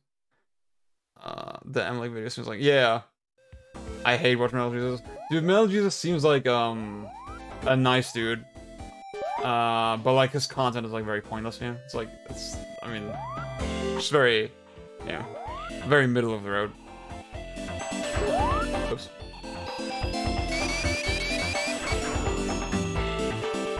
Dude, that little interaction, that's so fucking cool. Oops. Oh, you've met him before, yeah. Yeah, like he seems super chill. You know, I don't hate on him, but like, I just think his videos are like, games. Nintendo. He has Nintendo energy, yeah. Very shy dude, actually. That's like immediately likable, yeah. Shy people. Okay, you know what? That's enough, Knuckles. Because like that's not what we were here for, right? I just thought it was cool. I could like that's the thing. I was going over the options here right now, earlier, right, with fucking vertical crop and all this shit, right? I was thinking, dude, is this the right time to do a whole deep dive explaining what the fuck any of this means? But then as I was explaining, I was like, yeah, this is probably really boring to most people. Like, I'm not gonna go into it. Yeah, it's like literally only relevant if you already own a MiSTer. But that's the thing. It's the kind of thing that emulators don't really let you do, right? Or not very easily, anyway. Honestly, I do have enough experience with the emulators to tell you that a lot of the options that I like on MiSTer are just not really available in emulators.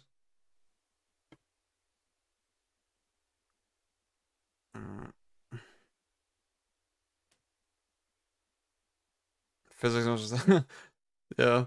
Honestly, dude. I don't know, man. It's like I've only ever played like the first couple levels of Knuckles Chaotix, but the hate for it just seems so irrational. Emulator UI, yeah. Yes it is. Armored Core is playable. I played it early today. So for Epsilon Eagle and for myself, we're gonna play some Alien Soldier a little bit. Just really quickly. Where the... Oh, it's Genesis. Fuck. Sorry, I'm too European. I was searching for Mega Drive in my head. This Alien Soldier actually is unironically my most played game on this year. Oh fuck, I'm realizing I'm playing this on a fucking DualSense, dude. That's not optimal, but like whatever.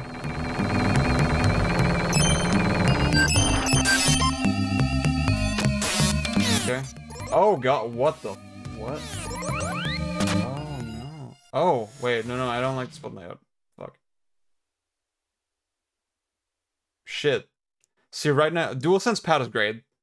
But for this game, right now, I mean, obviously the Genesis had a very interesting button mapping with like 3 buttons in a single row. And whenever you try to translate that to like, you know, a diamond layout, it's always fucking weird. This is the game with multiple dude. You know what? No, I can't do this. I'm gonna plug my Saturn controller in. This is like bullshit. I'm too much of a snob when it comes to this. Wait.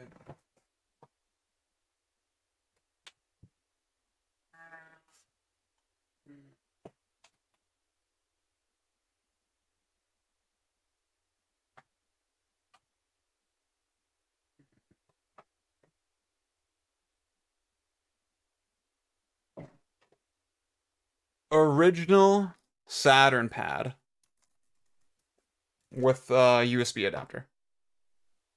Not playing on stick. You know, that's valid. Not playing on share Remakes. Ah! Fuck. Oh god, I hope the cable is enough, dude. Yeah. That should be okay. Yeah. Have you tried the speedrun setup? I have. So 2 flame onto fucking Lancers. Not Lancer, you know, the one on the right.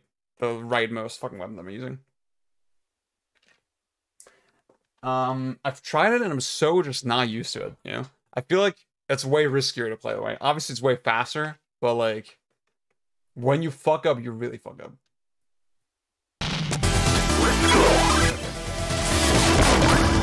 Dude, honestly, so yeah, we went over the lag settings earlier. And usually I play in low lag, of course. And now I'm playing with 1 to 2 frames. And honestly, I think I'm feeling it. I'm feeling the extra delay a little bit. Fuck! Damn. Need to reset. Picked up the wrong weapon. How is that D-pad, Kevin? Are you talking about the DualSense or the Saturn?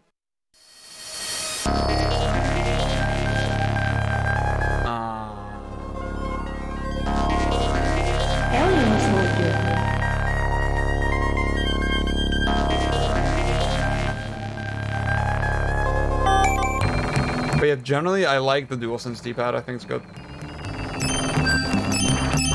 I have honestly no complaints with the DualSense.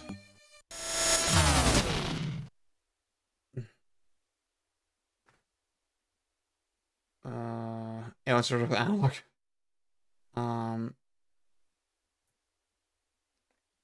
Yeah, like I had like a period. Actually, see, it's funny. Like you may notice I have a little band-aid on my thumb because I cut my thumb when I was dicing onions like a couple days ago.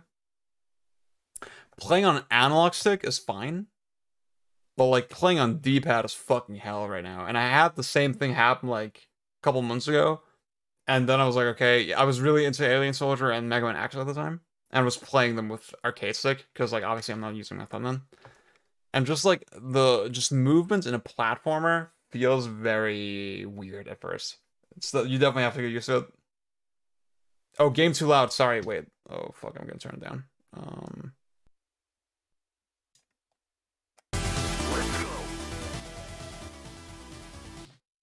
Actually, for me, it's pretty loud as well. So,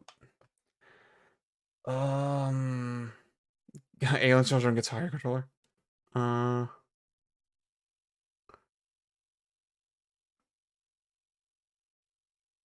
Saturn D-pad is goated. Saturn D-pad is like the best. The GBA SP D-pad is really good. The thing is with Alien Soldier, a lot of what you're doing is like you're in one corner and then you're ducking, right? And you want to dash the other way, right? And doing that, like, rolling motion is so much easier on a Sega D-pad. 8-bit Do currently makes the best D-pads. I don't know, dude. I mean, I feel like they're really spotty. I've had like a couple D-pads of theirs that felt good. But like the SN30 and stuff like that, I don't know. They do have weird diagonals. Like just like the Switch Pro controller.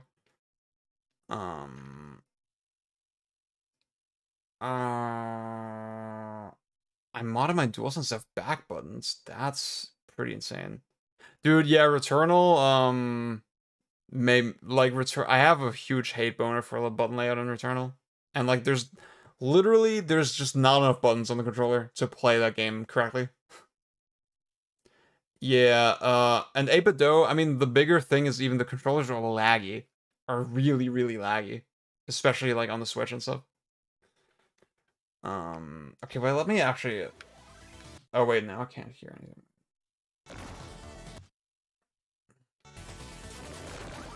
Is the volume okay right now?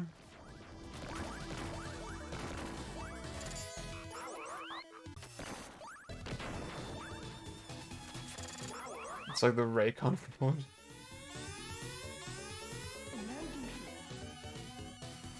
So definitely my current approach is I like to upgrade the flamethrower and the laser first.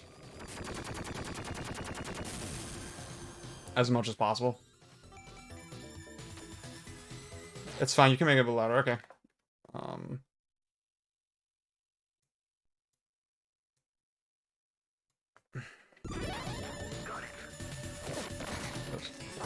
See, there's a way to do this part without getting hit. But I have not, put in the effort to actually learn it.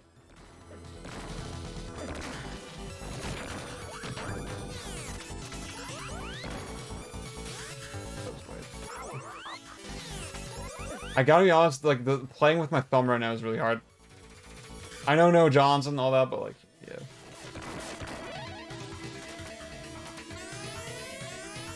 Okay. How often do you get jokes about living in a place that smells good? I don't a lot at all. Because, like, I mean, most of the people I interact with are also from Colonia. And most people, like, online, they don't think about the fact that I'm from Cologne. I can only do one favorite game at a time. That makes sense, yeah. I have the OSC on vinyl, dude. Oh, you still haven't cleared it. What? On a Super Metroid on a GameCube controller, dude. That's fucked up.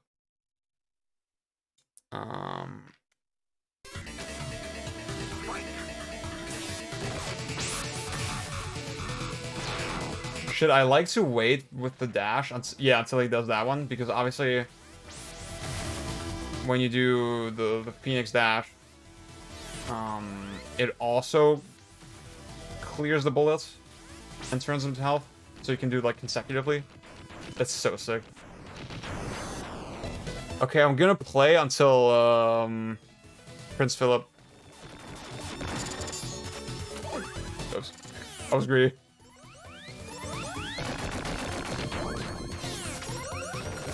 If you don't know what I mean with Prince Philip, you'll see. Bastard.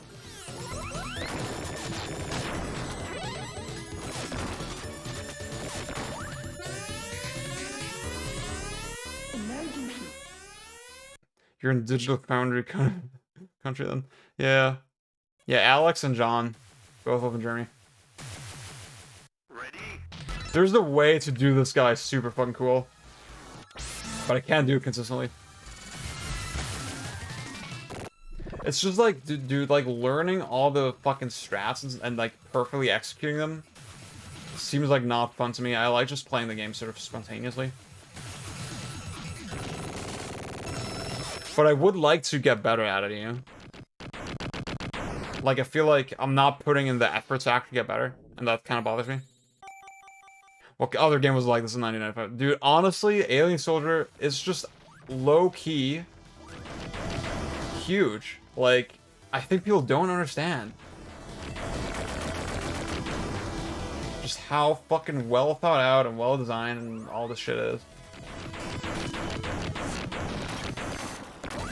That looks so cool, by the way the sort of other fucking bullets kind of follow you. I'm a fake gamer in front. Oh shit, the Hot Pocket. Yeah, you gotta do that. It's so good. The thing is so... Okay. Number one, there's no shame in starting on super easy, right? But also,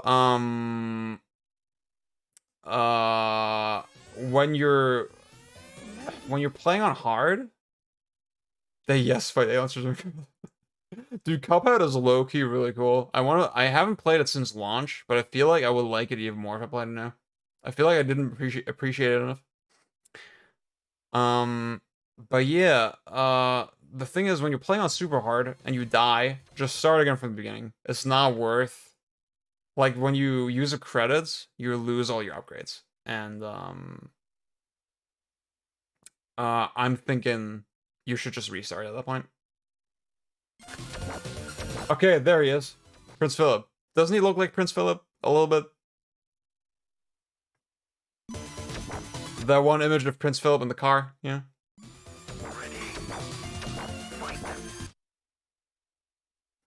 Dude, the Wii version of Alien Soldier is good. That's how I first played it as well.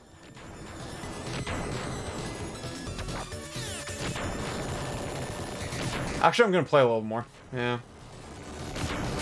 I'm gonna play, like, the end of the next stage. Actually, I'm not. You know what? My thumb is hurting, so, like... I'm such a fickle fucking person.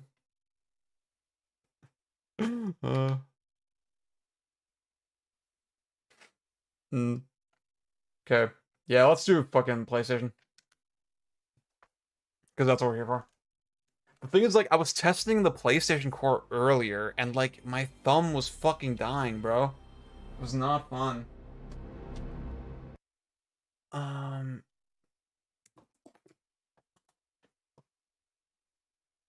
So, I want to do something that's, like, a little bit, like, less intense. Klonoa, yeah, Klonoa's a good idea.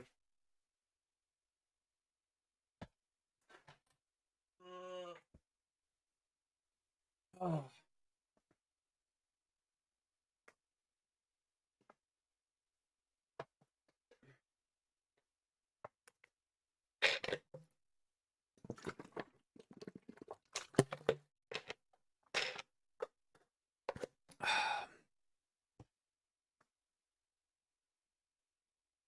Dude, Ridge Racer Type 4 is so fucking cool. I never spent too much time with that game, but, like, I tried it here, and now I really want to play more.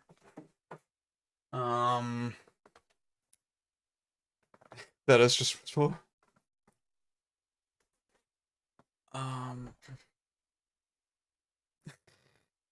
Not every single PS1 game, but I have a lot. This is my list. I mean, the games are just a little bit too big, yeah. So you have to be kind of selective with it. Okay, I'm gonna make the screen a tiny bit bigger.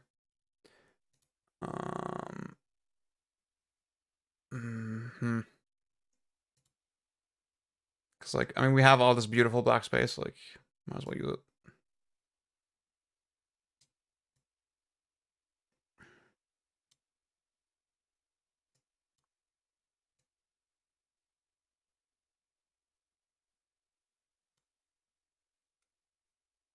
Cause, so I mentioned this vertical crop feature earlier, and that's not available on the PlayStation Core yet.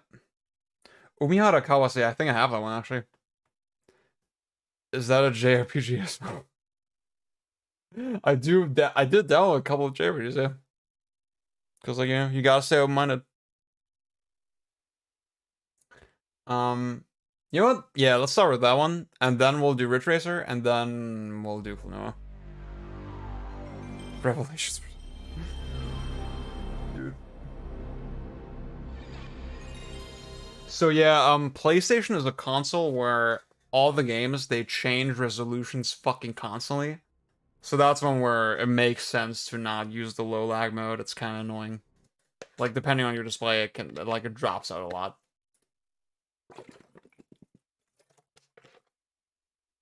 So this is a game I have not played much, but I always thought it looked very cool. Dude, literally, Kevin, that is it. Okay, gotta take this band-aid off. Honestly, like, it's getting kind of distracting. So I'm gonna hurt my thumb even more now, but, like, whatever.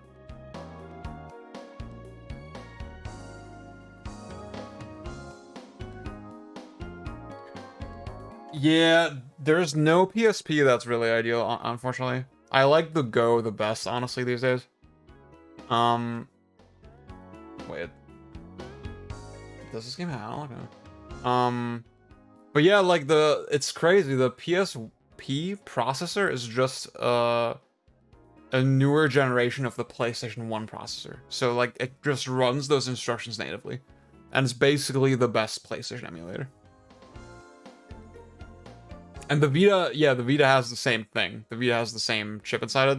I do think there is like sort of an extra emulation layer and it feels a little bit laggier than PSP. But no, Kevin, I like the 2000 Vita better, honestly. I think the OLED on the original Vita is like kind of overrated. It had a lot of flaws. What? Okay. That's pretty interesting. Oh, I can just use, yeah, I can just use the D-pad. Okay. Okay, it's just one button. What?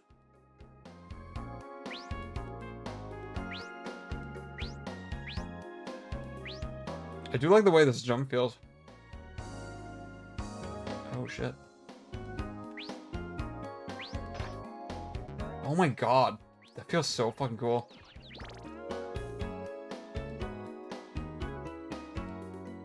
This game is called Umihara Kawashishun. And there is a Vita version of this game as well. Isn't there like a Switch version of it as well? And like a Super Nintendo game too? Fuck! Damn.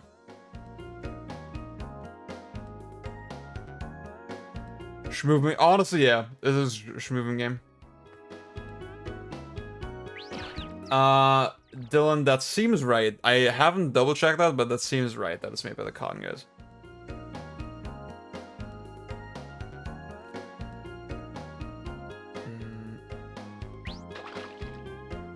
I'm just bad at games, bro. I should see. Okay, so you can press the shoulder buttons to just throw it out diagonally instead of aiming with the D-pad. Maybe I need to do that. Or maybe I just need to get good. Peace Walker was good. But obviously you can play the HD version now.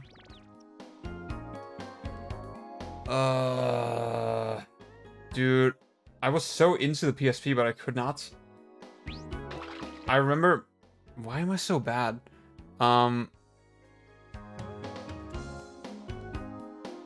Yeah, Kevin, that is so important. When you don't succumb to double jump, literally, I think people don't understand. What was that car game? That one where you like jumping between. You're like a police officer and you're jumping between cars. That was so based. I played that a lot. Patapon was cool. Loco Roco was kind of cool.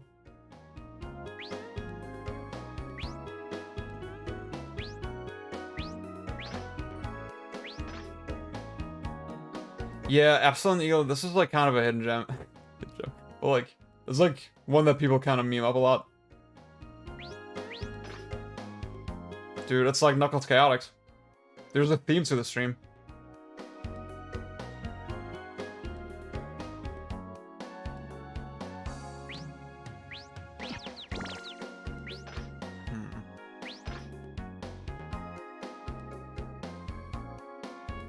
Loco. Oh, dude, honestly, it kinda is.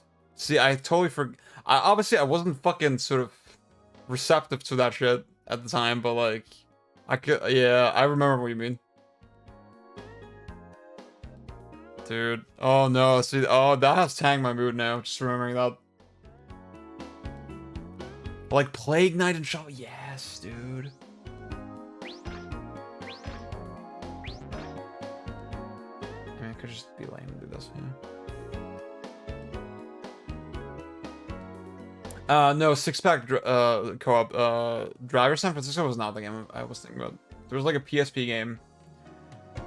Was it like... I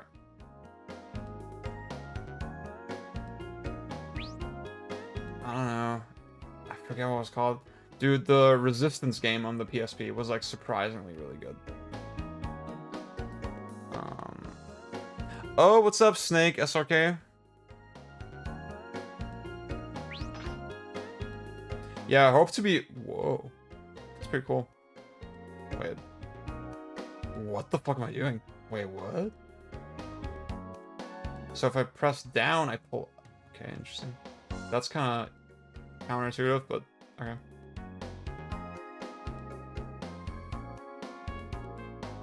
Outright better than classic Mega Man. It's been a little bit since I marathoned the classic Mega Man games. Plague Knight is good and Spectre Knight is mid. That is accurate as fuck. I still didn't finish the King Knight thing. Because I hated the card shit. And like also, I mean, the fact that the levels were so small, I could see what they were going for, but like... I don't know. I just didn't really vibe with it. I didn't like the mechanics either.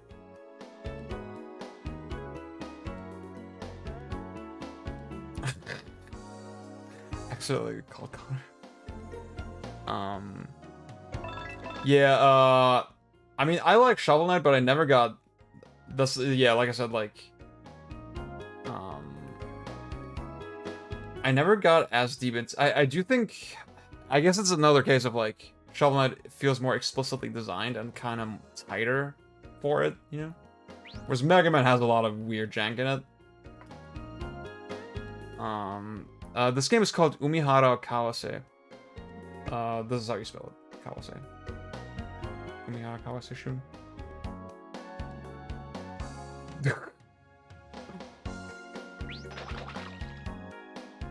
Dude, I'm so bad at this.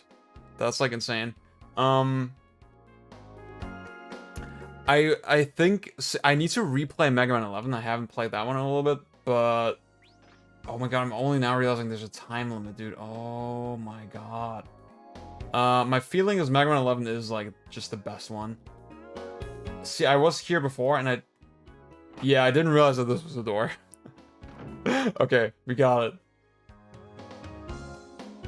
Yeah, I love the player expression. Yeah, it's like, again, it is janky, but like, and like there's definitely ways to just be optimal and boring and like whatever, but like, I don't know, I think the stage select was just such a cool, unique element. Oh, I need to probably, yeah, this is so cool. Dude, this is like literally so lit. Oh my god. Yeah, I think I could, Hot Pocket, I can't really, I can see, that's the thing, I can, even just based on feeling, I can see what you mean, actually. But, like, I can't really speak with confidence, because it's just been too long since I played any of these games very seriously. I will say, I spent serious time with Mega Man X not that long ago. Like, that game and Alien Soldier, I played a lot back-to-back, and it just made me think, damn, I don't like Mega Man X as much as I thought. I still think it's a great game, but, like, the memorization element of it kind of bothers me now, you know? And like, I just hate Sigma. Like, the final boss just feels fucking impossible without upgrades. And to me, like, it's fun to run through the game without getting the upgrades, you know? Like, obviously, I can beat Sigma fine if I do all the upgrades, but like, I was trying to learn to play the game, like, pretty fast. Dude, I wasn't even looking at the screen. I jumped over that. That's how I know of the gamer genes. You can't see shit in Mega Man X because I don't have a problem that much, to be honest with you. But like, I can see what you mean. 11 is really good. Personally, 2, 11, 9. That's interesting.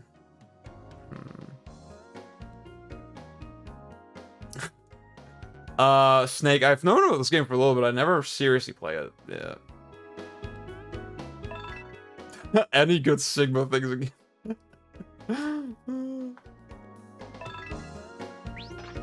I'm wondering if X2... Fuck. Maybe the one I'm... Like, I thought when I played it... When I first played it, I thought it was really good, but not as good as the first. And now I'm thinking, maybe I would like that game more than X. But I tried it recently and it was really fucking hard.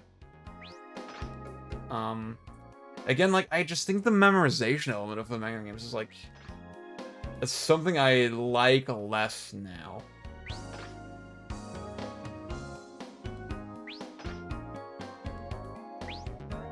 I kind of just want to turn the game on and not fucking worry about things, you know? I want to just play it spontaneously, you know? I think game knowledge in Mega Man is, like, a little bit too important. And that's why Alien Soldier is, like, just way more goated to me. But, like, I know that's, like, a super, like, prescriptive fucking personal argument, so, I don't want to say, like, oh, Mega Man's... Fuck. I'm so bad at video games, dude. Alien Soldier low-key ruined common a lot of games for me. Yeah, I agree with you. I think Alien Soldier ruined a lot of games for me in general. It's just Alien Soldier is just too pick up and play, and too has... Like, it's so pick up and play while having so much depth, you know? It's just those two things. It's really simple, but, like... It just makes so many other games look kind of bad. Yeah, co-op, I think that's cool. Like, having the air dash is really cool.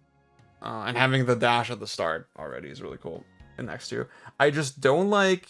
I don't like the engine in the PS1 games, honestly. I don't like how dashing feels. Like, there's a weird amount of startup with the dash. In X4, I can see why people like X4 so much, but, like, just the feel of it, to me, is, like, a big reason why I will never like it as much as... 1 or 2. I think 3 is really bad. But yeah, if I'm gonna like a Mega Man X game the most, it's gonna be either 1 or 2. Or 8. Because I haven't played 8 at all yet. And yeah, I'm kind of curious to try that one.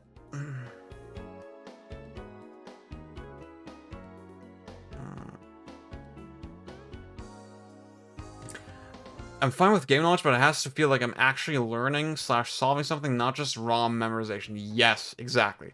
That is exactly it. In Mega Man, like, a lot of time there is no internal logic to it, you know? It's just like, you just have to trial and error it out. I do think I like in the stage select when you can tell that they're hinting towards something, right? Like, there's obvious relationships, like, oh, fire, ice, whatever, but then even that is, like, so not foolproof, right? Like, because when you have one fire guy and one ice guy, it's like, okay, the natural assumption is that fire melts ice. But then sometimes it feels like, okay, the ice guy is actually strong against the fire guy. So, like, I don't know.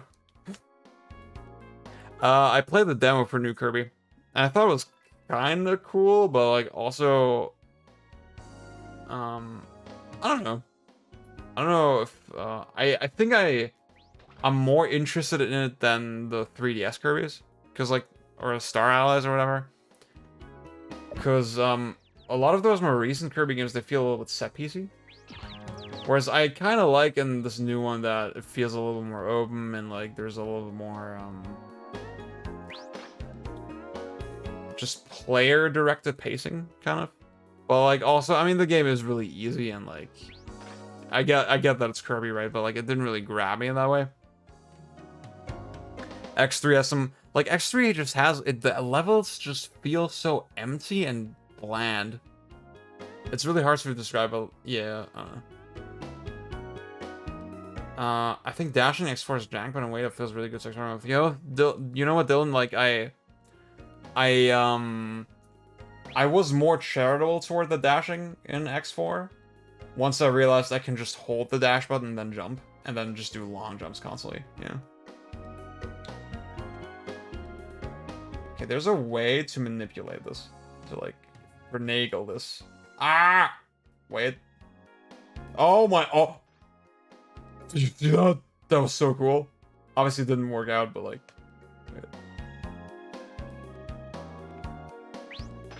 Ah!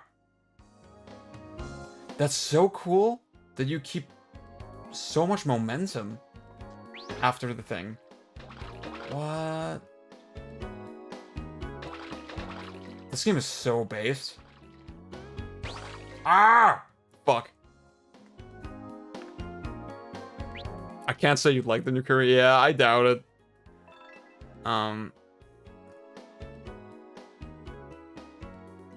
Yeah, highly. Maybe I'm wrong about X2. Maybe I was just like having a heated gaming moment. I feel like 03 is really cool. That's like a game I want to dive into more. But also, I don't know. I just all the grinding stuff in the Zero games is like so stupid.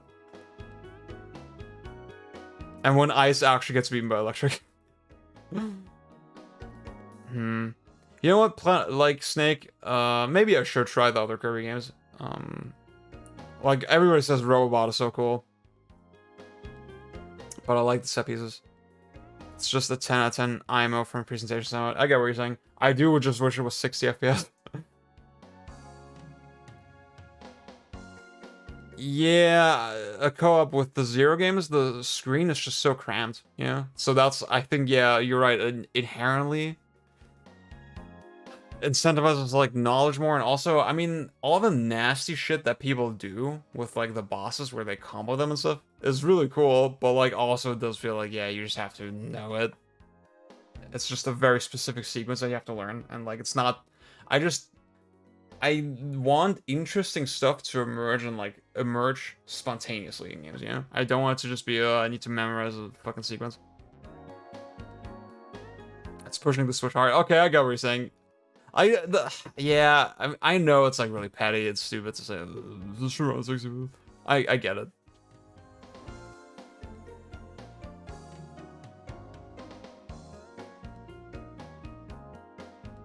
Dude, ZX, I feel like I would really like it.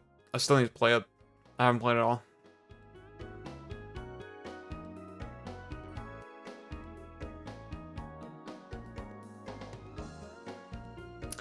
Co-op, I agree with you. As much as I sound like a scrub, the checkpoints just make those games better. I'm sorry. The checkpoint system and like the life system in the older Zero games is just fucking annoying. Wait. So I'm getting that when I sort of move horizontally and then adjust the length at the same time, that's when I get like a lot of momentum.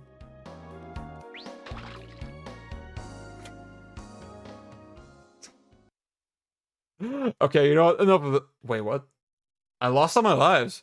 Damn, that's crazy. I was about to say, yeah, enough of this game, and then I didn't realize that I was losing lives.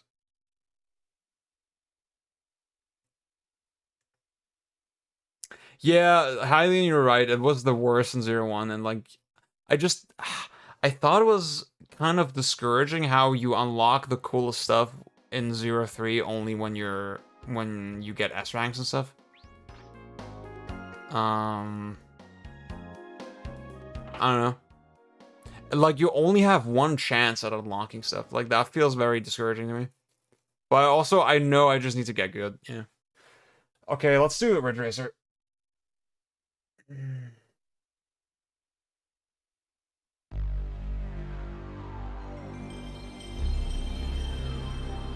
Oh, co-op, I have ZX on my Wii U set up.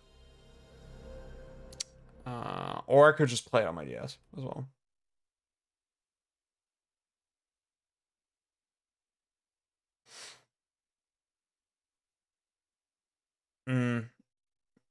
Mega Man Zero and Stick, that does seem based, yeah. Sorry, I skipped the FMV, yeah. So you can see, I like having there's a resolution display in the top left. It shows you like every time the MiSTer like switches to a different refresh rate or resolution, whatever. And yeah, you can see this is 480i. But it's de-interlacing it.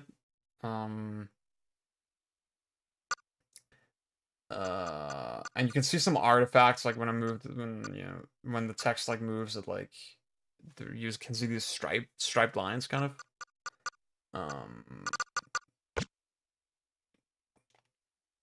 So that's kind of a quirk of it, but like, I mean, it's not gonna be an issue. Like in most PS1 games, it's like in most PS1 games, only the menus are 480i. So, and like, yeah, when you have the mode selected that I do right now, it switches between things like really seamlessly.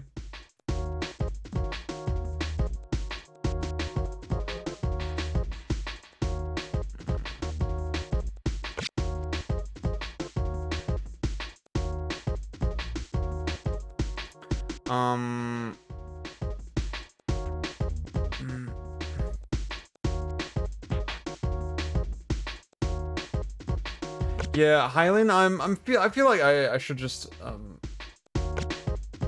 not be a scrub with Zero, honestly. I think if I give it more of a shot, I would probably I mean I liked it a lot when I played it, you know? I thought Zero 1 and 2 were pretty mid, but 0, 3, and 4 I liked a lot.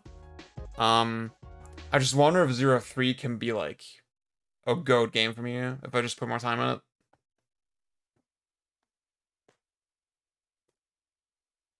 Traversal and Metroidvania style. Okay, that sounds pretty based. Dude, okay. So every music guy that I follow, like every mutual on Twitter that I have that is like pretty into music and listens to music like pretty regularly, not just video game music, right? They will always have this game's soundtrack as like one of their favorites albums, right? And I can see why. The fucking music in this game is so insanely based.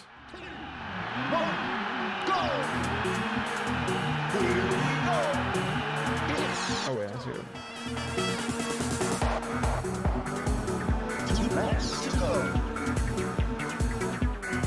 Oh wait, whoops, fuck. I was trying to look at the volume and stuff. Is the volume okay, by the way?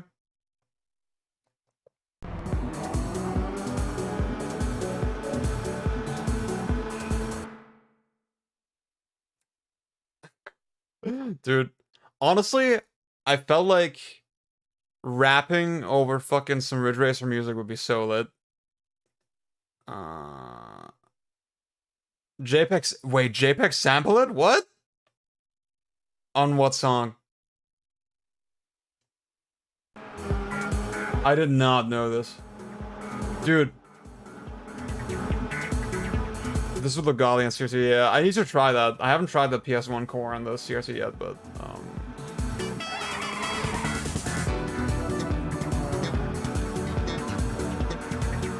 dude, Kevin, you can probably back me up in this. Bald. Oh, okay. See, Bald is the track I have not listened to that much, so maybe that's why I couldn't place it. But, dude, so there's the song Keenan versus Cal in on All My Heroes Are Cornballs, and there's like one spot where I'm like 99% certain he just randomly throws in the Metal Gear Solid menu sound. And I think it's the Metal Gear Solid 5 menu sound when you're like equipping items. That is so fucking sick to me. Like that way to sample, yeah. Just these really like where it's almost like an ad-lib, yeah. Just a random little sound effect that you throw in. Open YouTube. Dude, I'm playing fucking Ridge Racer right now. Well, I'll look it up. Keenan versus Cal. Cal? I actually used to watch Keenan and Cal. They actually aired that in Germany. Anal cunt. Actually, that, you know what? That name rings a bell. That name does ring. I feel like I've heard people talk about that. Oops. Dude, I'm kind of okay at this game. I'm not as bad as I was expecting.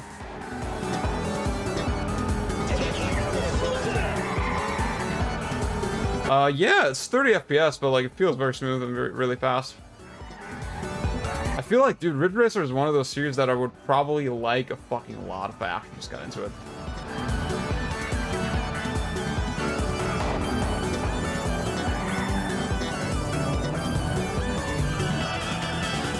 It's just so insane that the MiSTer, you know, it started with like doing little NES games and shit, right? And fuck. It started doing with doing little NES games and shit, and now it's doing PS1. It's just too crazy. Yes, in Germany, anything that comes out here is just dubbed. Muted so listen to Peggy.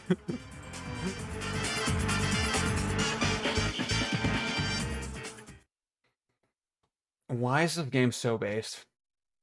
It's not fair. Yeah, co-op. That's accurate. There's like a little extra disc. I actually have that here.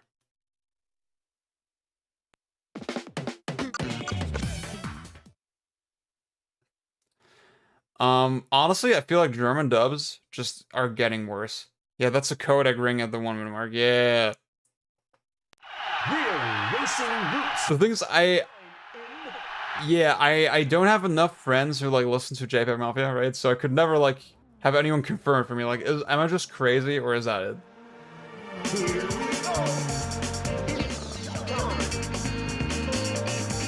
This fucking song is so fucking orgasmic, dude. I'm gonna nut.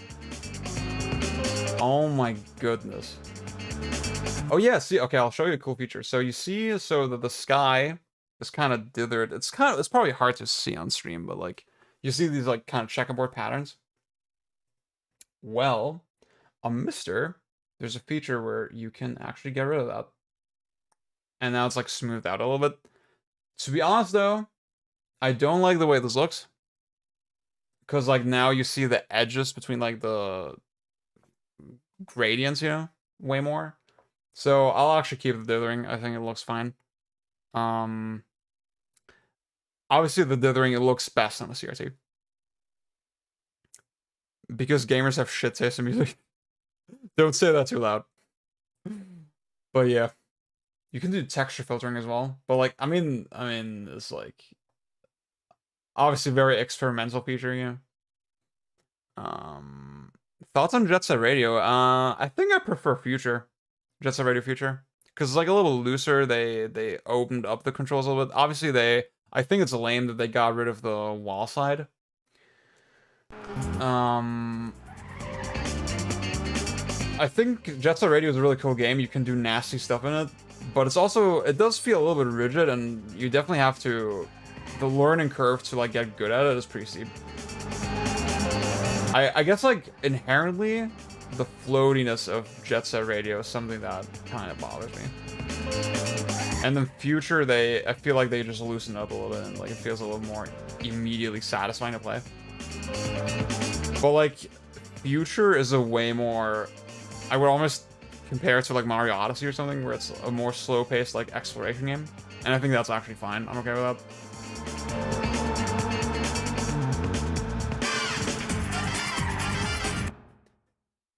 You should check out 2 Mellow. Okay.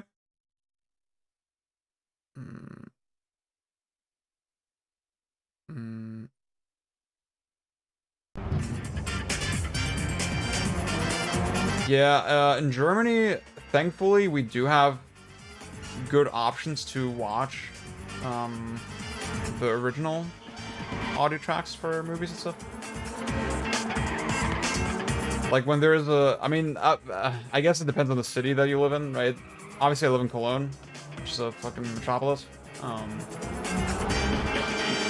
I think if you live like more in the countryside, then yeah, like you're not as lucky. But here it's like any movie that comes out, you can find showings that are in the original language. And I don't watch anything dubbed at all, basically. As far as like German dubs go. I do, with games and anime and stuff, I will try like English dubs sometimes, but like German dub for me is like super rare these days. Obviously it's about what I grew up with though. This is so fucking base, dude. Oh my god. This game fucking comes.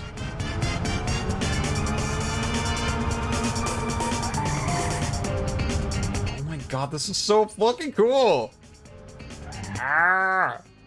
The drifting in this game is like, I like that the drifts are like just really short and intense, and also that I fuck them up. Like, it's not like Outrun. Yeah, I love Outrun too. And in that game, you like drift for like half an hour at a time. And this game is like really, like just a little bit of a drift. God, the music.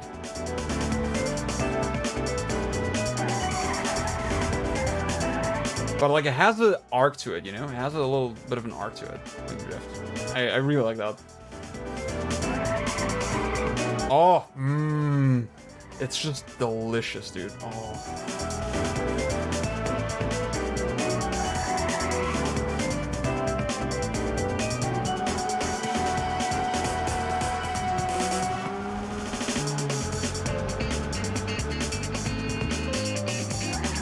That was bad.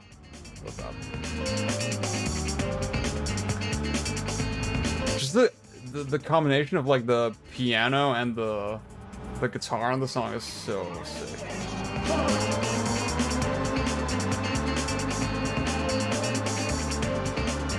It is interesting that it's 2 laps per race. That throws me off a little bit.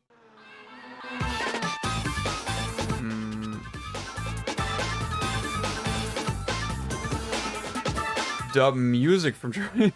I don't know how that worked. Between arcade and sim controls, yeah.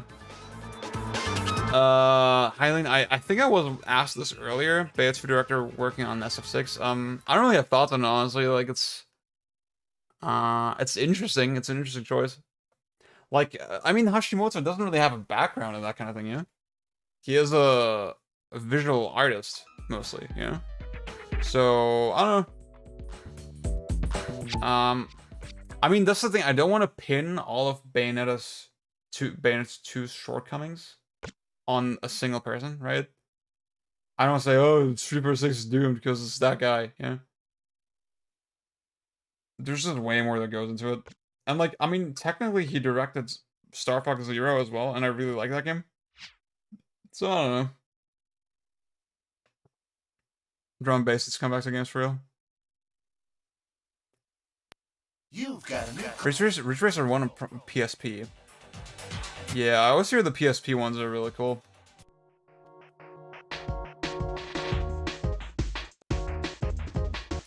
Aw, Snake, that's so nice of you. Thank you. That's cool.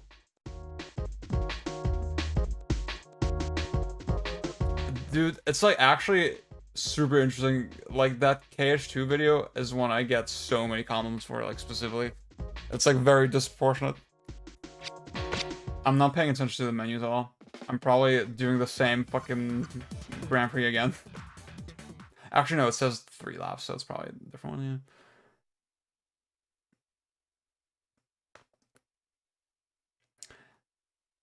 yeah. Thoughts on Outrun 2006 versus Outrun 2? I think they're like different enough that you should play both for sure.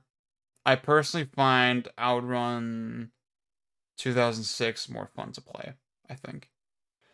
Cause like it's a little more forgiving, you know, it's a little more pick up and play.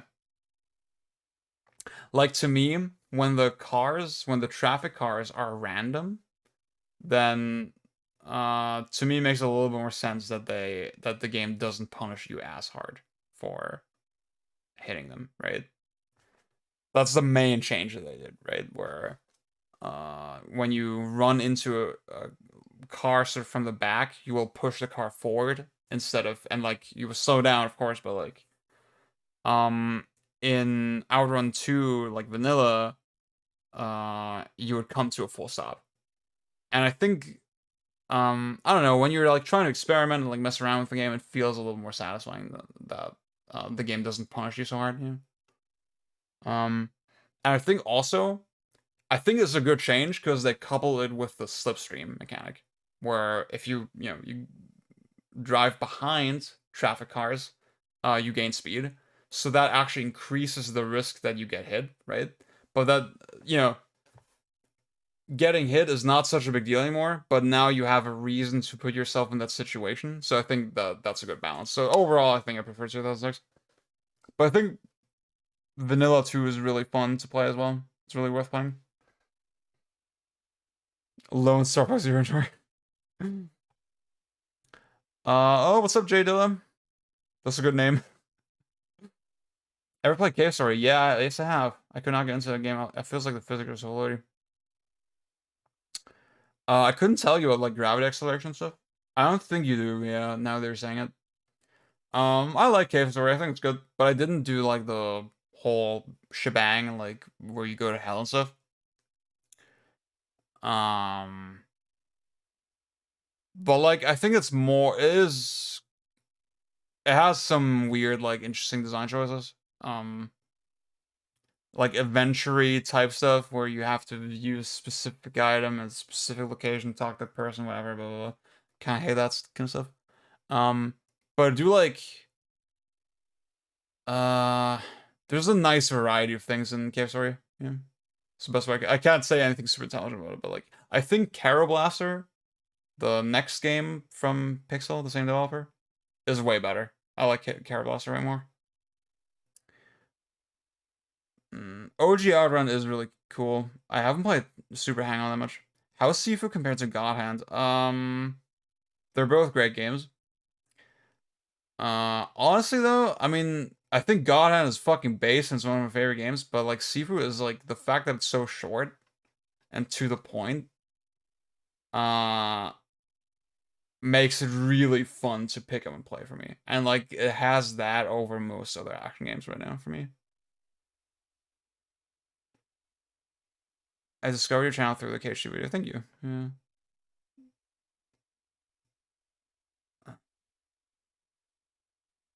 Vanilla 2 has like no ports. So yeah, you gotta have that Xbox.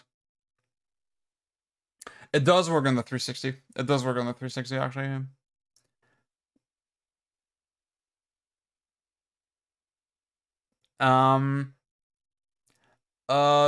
No, they have a lot of similarities actually. Sifu and Godhand. I think just the focus on like enemy reactions, right? Pushing enemies and tripping enemies and stuff like that. And then also there's high, mid, and low attacks and directional dodges. Like those are pretty equivalent. And I think just the pace and feel of them, even though Sifu is slower and doesn't have juggles and stuff, they're definitely like Godhand definitely is the closest analog, I think, to Sifu. Co-op, the camera and Godhand is good. The camera is like one of the best things about the game. Can you name any games that benefit from being longer? I can think of like 2. I'm interested what you think those 2 games are, to be honest with you. Because like, I can't think of anything right now. Let me play some Ridge Racer and then maybe I'll see if I can think of anything.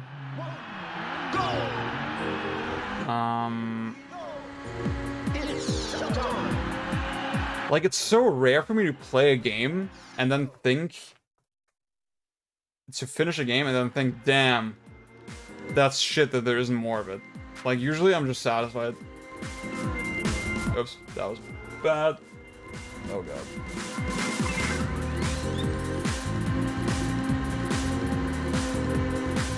Like, if I like the game that much that I want more of it, I can just play the game again. Yeah. Like,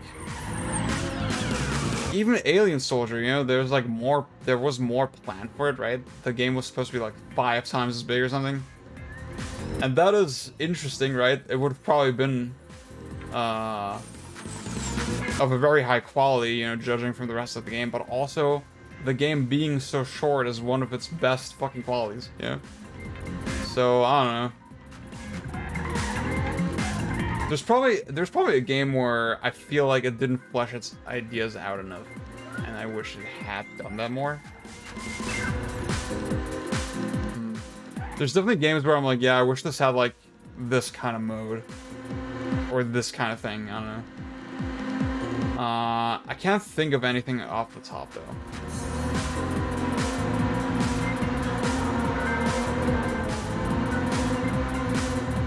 This is so base.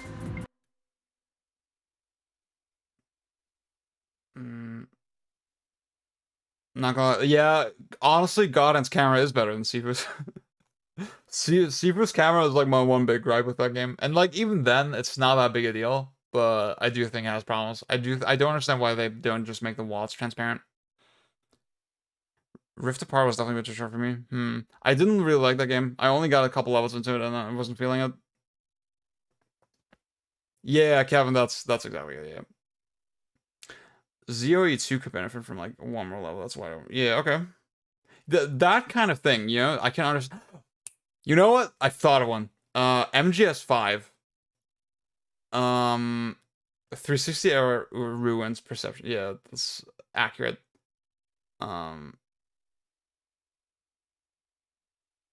Nice, yeah. So, MGS5. I know that sounds insane because the game is long. It's not even just like hours of stuff, right? I just wanted like one more map in the game. Desperately. I wanted one more biome that had like a different feel to it, you know? Like Afghanistan in MGS5 is like kind of has a lot of these hills that you can't really interact with, right? So it has a more sort of funneled kind of feel. Whereas in Africa, it's more wide open. And then I wish there would have been like a third thing, right? That's like another twist on the idea. There was like rumors, I don't know if this is like substantiated at all, but like there was a rumor that there was supposed to be a Russia map. And then it's like a map that's under constant surveillance. And that sounds exactly like what I was fucking hoping for in that game, yeah? Afghanistan's a background. That makes a surprising amount of sense, yeah.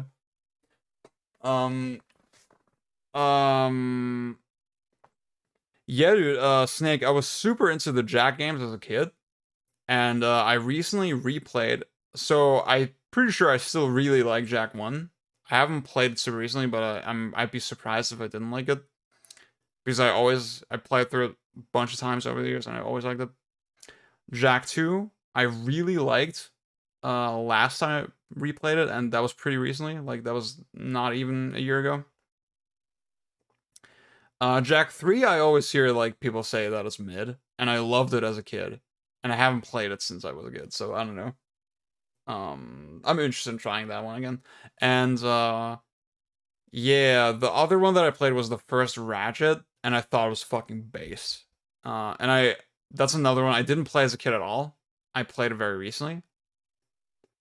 And I thought it was really cool. I just hate the clank levels. That's the only...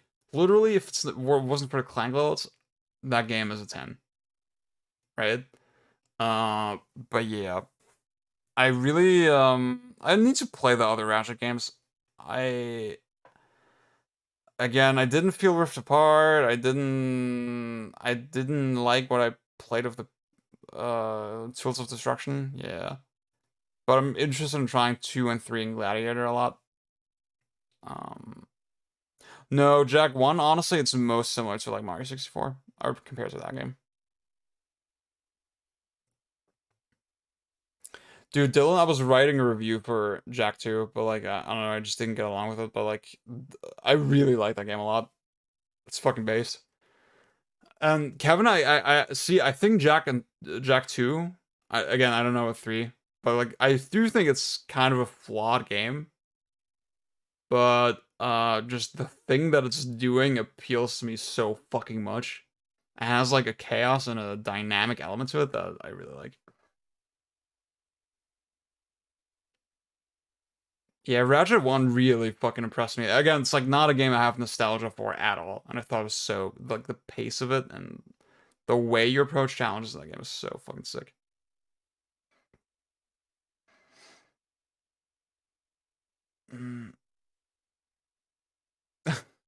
You know what, Kevin? That makes sense. It's something that I wasn't super conscious of when I was playing it, but like, I get what you're saying, yeah.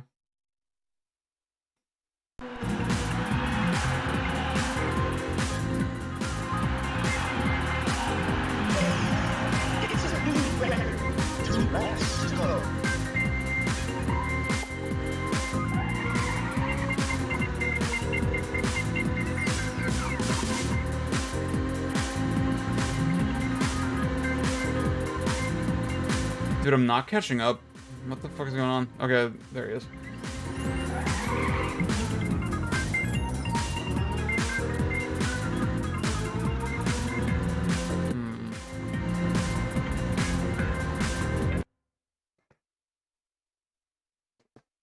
You look at the year that came out, and it just makes sense.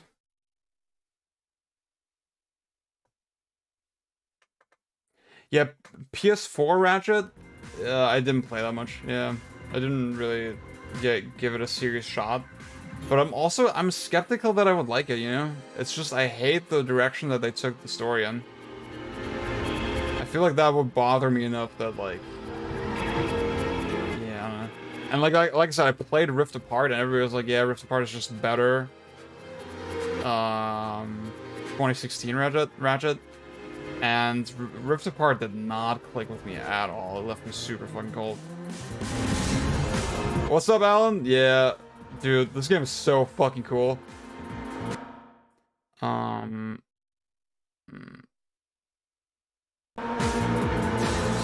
Yeah, I was never deep into Ridge Racer, but this is so sick.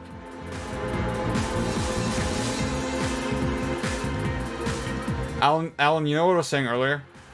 Like, every sort of music mutual that I have, every person that I follow or that I know or that I'm friends with, that kind of follows music a lot and doesn't just listen to video game music,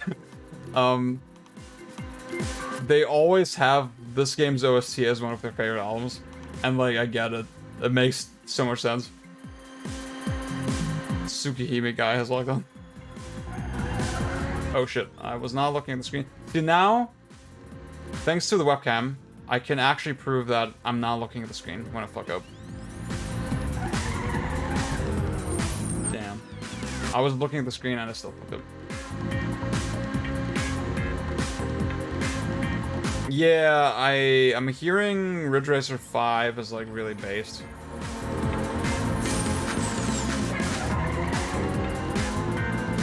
Oh, I need to fucking...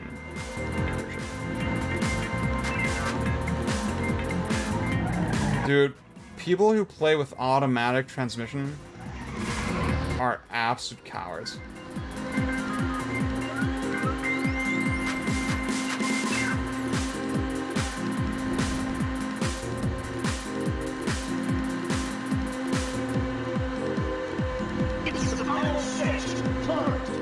It's just so insane to me that this works as well as it does on MiSTer. Damn, I fucked up.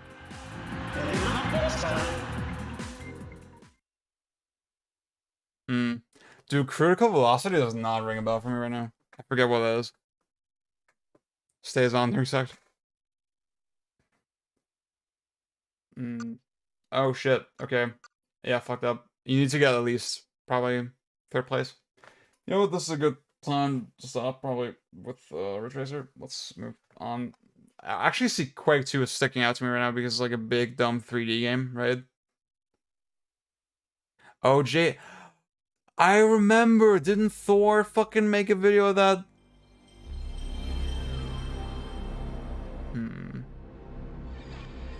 Yeah, Kevin, to be honest, like the strafing and stuff that didn't really bother me. It just felt like a cool quirk of those games, you know? That like the shooting and stuff is like so integrated with the movement and with the punching and stuff, right? Like you can't just strafe, you have to sort of, again, like implement the shit with your platforming. I think that's cool. Dude, co-op, I also feel like Jumping Flash would be my shit. I just need to play it. I just need to spend more time with it. So this game, I think there was like a hack for this game that adds analog support. Actually, wait. Okay, wait. Player options? Controller. Left stick. Look. What the fuck is this? Turn for both sticks. Okay, I get it. Oh my god. And you can use the mouse. Alright. Yeah, there's a mod for this version of the game that basically maps the controls like how you would expect it in a modern game. Because by default it's not mapped how you would expect it. So yeah, right now, yeah, this is like Metroid Prime controls right now, which is not bad. Ooh, okay. Select bias.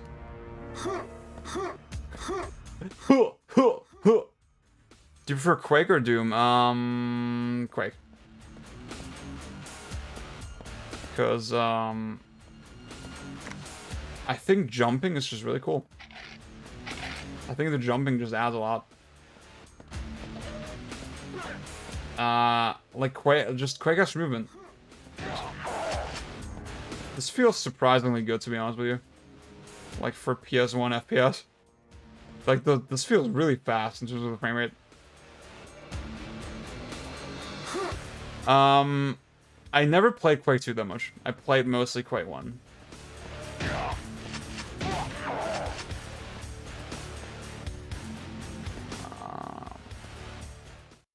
There's a Foundry Core game. What's the yeah, I don't know that one out. No, actually, Melty Blood's cool. It seemed very cool to me when I tried it. But, like, I just need to spend time with it. Jack 2 has a pretty generous soft lock on. Yeah. And, like, I mean, you can adjust your weapon choice based on that. You know, like, with the yellow fucking gun, yeah, it's kind of hard to hit. It's kind of precise. But then also you can do the spinny thing and shoot at the same time. Like, it's such an interesting way to do gunplay, right? When I want to hit more reliably, I use the blue gun or the shotgun, right? And Jack. I don't know. It's cool. Oh, Kevin. The fucking later versions of the Jack games are all trash. They're all really bad. They have a glitch where if you punch, you just go in a random direction. You don't actually go the direction that you input. So maybe that's calling your opinion a little bit.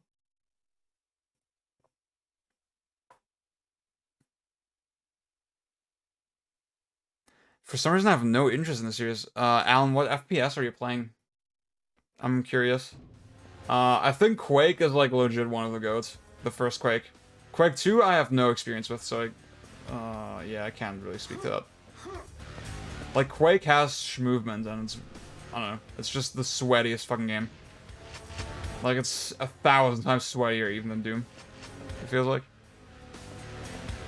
A classic has space control good. Yeah, I mean, that's the thing. It depends on what you value, right? I do think those aspects in Doom are better. I think Quake just appeals to my sensibilities a little more. I just find it more fun to pick up. Cooking against Quake 2. Yeah, I don't see people, like, hype Quake 2 at all. Okay, it has analog sensitivity. You can... But, like, it's not very well mapped.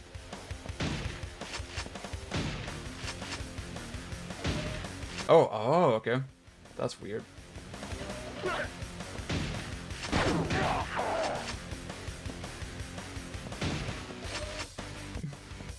This seems like a good port, honestly. Play OG Doom, Halo 1, still working on this. I'm about to start Titanfall 2. Titanfall 2 seems like I played it at release, and I really liked it, right? And over the years, I kept thinking, dude, this game is probably way more based than I gave it credit for. And I need to play it again. But yeah, Halo obviously is the GOAT. But Halo is such a different kind of FPS, you know? It's way more of a, like, just sandbox, ImSim kind of game almost, you know? Like, has those sensibilities. Oops. Remember, this is Metroid Prime controls. This is not classic FPS controls. That's why I'm struggling. It's the game's fault, not mine.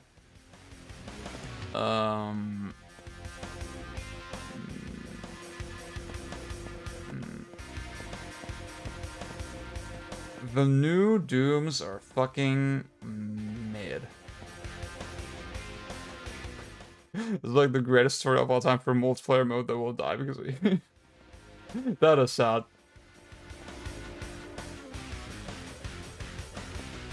I did think I played Titanfall 2 on hard, and I did think it was kind of easy. But, like, that's fine. Like, I think it's cool that you can just do nasty stuff in it. Okay, you know what? I'm not feeling... This, like, feels like adventure game level design. And I know I'm judging it really fast. But, like, I don't fucking know what to do. See? Like, what? I mean, I guess it was intuitive because there was like a little crack in the wall, but I don't know. That's also not the way to progress. Maybe I need to jump. What? What the fuck is happening? Okay. What? Why does it work like that? Wait, what? What? Hello? Why is it like this? Wait, what? Yeah, if I'm just walking against the ladder like every other FPS, nothing happens. And then when I jump once, then it works. That is the weirdest fucking way to do it. MGR, the smoothest game. It's the smoothest way onto my block list if you mention that game. Try custom WADs. Yeah. Yeah, I never got into that. Also, dude, honestly, I never played Doom 2 that much. I didn't actually finish it. Still recovering from yeah, I get it. I played Half-Life 1. Yeah, and I think it's good. I haven't played it in a couple years, but like when I finished it that one time, that was good. I liked it. Doom Eternal's dumb stuff, but mostly I'd still rate pretty high, even if they lean on the plate spinning design. Yeah, I get the thing is Doom Eternal. I get the appeal of it. I can kind of respect it, but it does not appeal to me at all. It does not appeal to me at all. And like it's funny because like literally I said to everybody, yeah, my first playthrough I thought it was a 10, and the more time passed, I was like,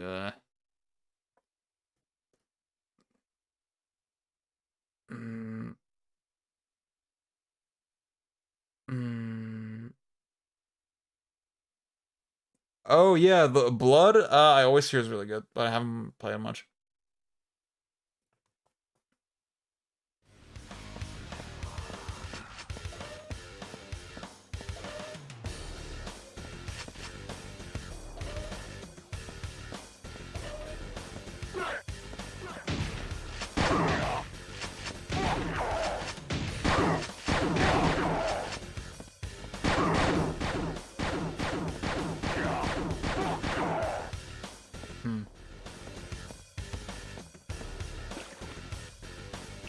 Can't crash.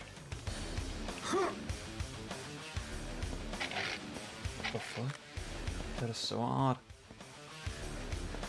Doom Eternal combat feels like MMO combat. Thank you. Yeah, that was it. The Budrock is hilarious. Quake 1 has a really cool soundtrack, but like this is like I'm not feeling this.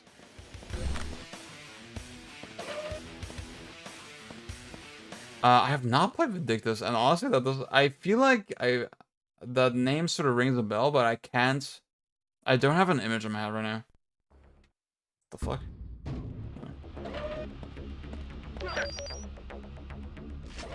Oh, isn't this where the PC version actually starts? Like this whole chunk that we did just now, that did not seem familiar to me at all. I think this is the actual room that the PC version starts in. Dude, ports of this era are so fucking interesting.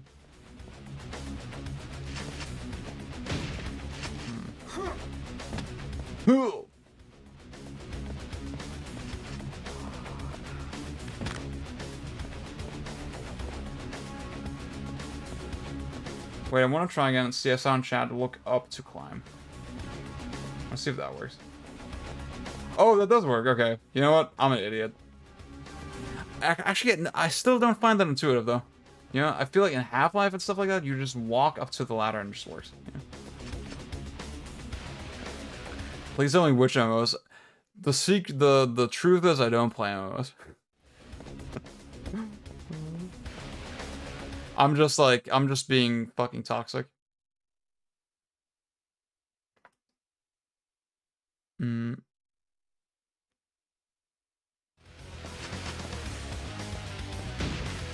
Yeah, you know what? This is enough of that.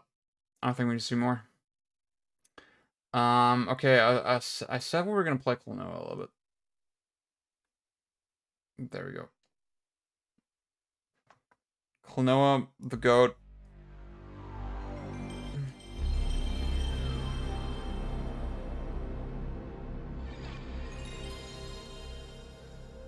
Kudelka.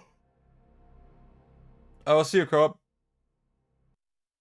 Yeah, I downloaded the vibe of Kudelka kind of intrigued me, yeah. Even though it's a JRPG.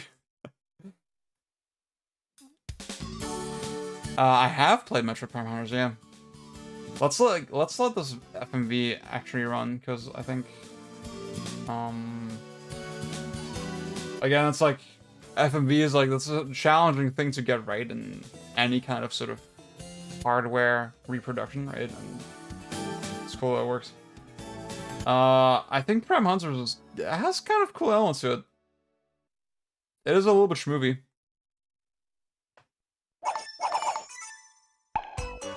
I like sort of like, it has something generic to it that kind of works, you know? Prime Hunters.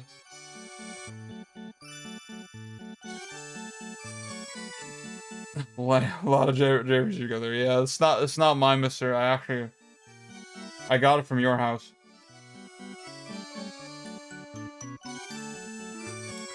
Prime Hunters is really quick. I never played the multiplayer that much, but like it seemed kind of cool. I don't know.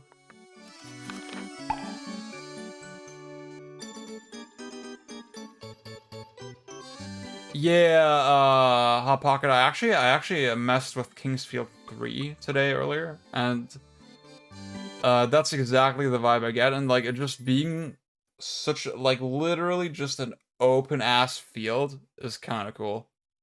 It's kind of ballsy. I'm gonna skip this. Sorry. Yeah. Also, I said Kingsfield 3, so Kingsfield 3 in the west is Kingsfield 2. And Kingsfield in the west is actually Kingsfield. Wait, what? Kingsfield in the west is Kingsfield 2 in Japan. Kingsfield 2 in the west is Kingsfield 3 in Japan. And Kingsfield 1 never came out here. Or never came out in the west, I should say. Yeah. That's what it is. The Kingsfield with the guns, Shadow Tower Abyss. Yeah, I played that game a little bit, actually, on the PS2. That game seems pretty based. Maybe Miyazaki's ahead.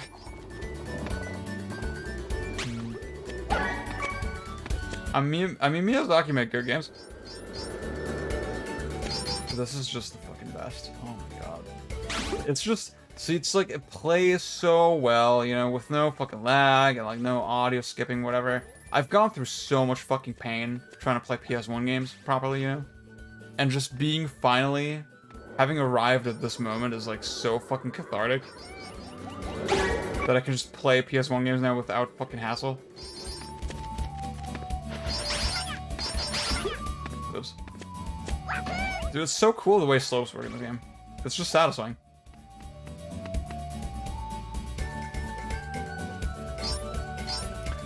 Snake, I don't know about that one. I'm actually really skeptical of this collection. To me, like, they added so much extra bloom and stuff.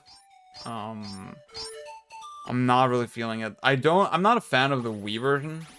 But, like, I think I would prefer the Wii version on the Wii over the remake. From what I've been seeing. The most vibe-ass game. That's the thing, it's like vibes, but it's really mechanically dense and, like, really... pick up and play, really immediate, you know? And like, just the basics are satisfying, you know? It's just satisfying to move around. The jump feels nice. Yeah. I don't know what it is about Klonoa, you know? Like, with a lot of, like, platformers that don't have, like, movement or whatever, you know? Like even Mario World or something, I get kind of bored really quickly, you know? And something about Klonoa, it just has something. I don't know what it is, but like, ugh. Yeah, the Switch collection is based on the Wii port. To play 2 on the go, honestly that is a good reason, yeah. Oops.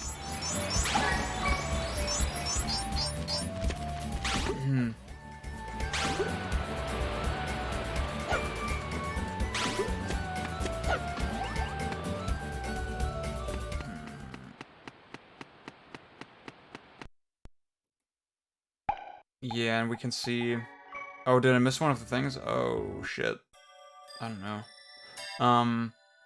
You're just seeing how the music sort of transitions from level to level. Again, is really interesting to me. Obviously, I've played this game on real hardware, right? And playing the music properly is like something that a real PS1 can really struggle with when this drive is not in like the best condition.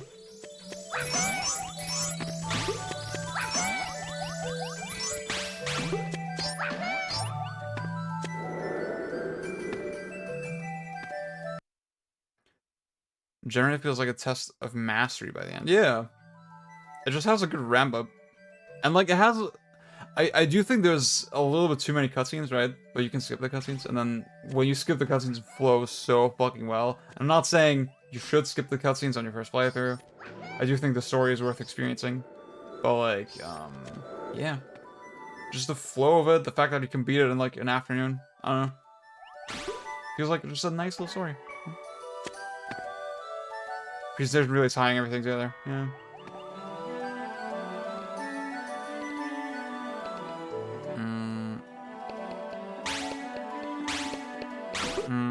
Yeah, it seems like with Klonoa 2, they're taking a similar approach to the Wii, you know, the way they're porting the Wii version. Where they're just adding a lot of bloom and stuff, yeah. I guess at least it is a port, you know, it's not emulated, so, that's good.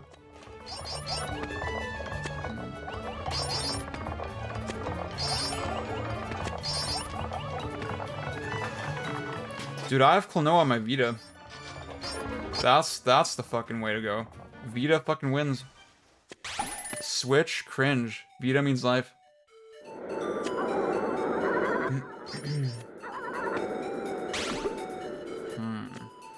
Okay, guys, I don't think I'm gonna go for that much longer because it's like 1 AM over here. I should go here. Actually, see, okay, you know what? This is my eternal fucking dilemma. When there's branching paths, obviously you want to do the side path first. But how do you know which is the fucking side path?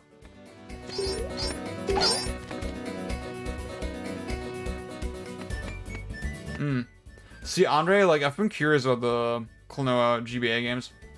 Okay, this is not the side path I remember. It's the other one.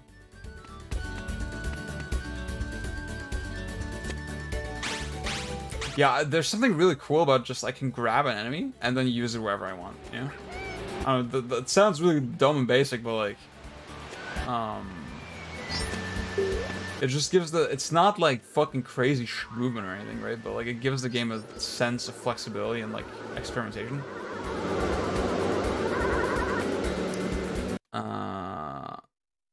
Yeah. As the giant starts to skip on the screen during every cutscene.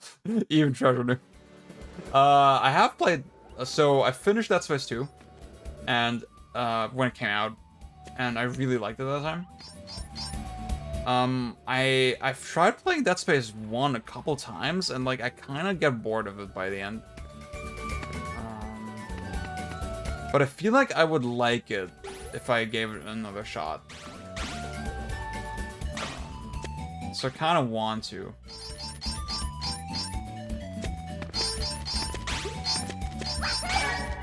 Oh, I should... Fuck, I'm an idiot.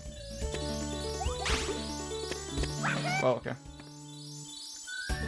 Oh, what's up, Luke? Yeah, yeah, I think 2 just has more variety. Has more forward momentum, you know? Obviously, it's a less of a horror game, but like, I don't care.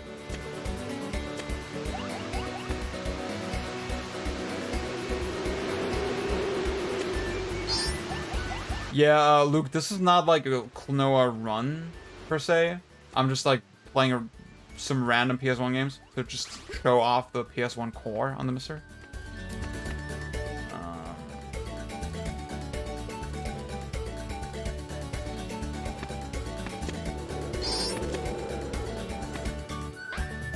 And I'm actually finishing soon because it's like really late here. But yeah, I'm just shocked. Like, this is an early version of the core. Okay, I've had a feeling you can't do this, but like, I just want to try it. This is an early version of the core. The core is supposed to come out this month. And like, it's insanely impressive how well it works. It just feels so fucking polished.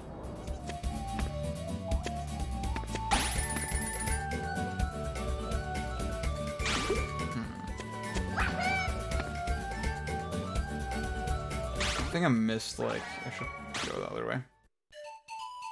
Yeah, see, okay, we just heard the music loop, and it's looping properly, it's not doing anything weird. If I'm chilling with the... I was thinking, dude, you have the X station, this is like, fucking small fry to you.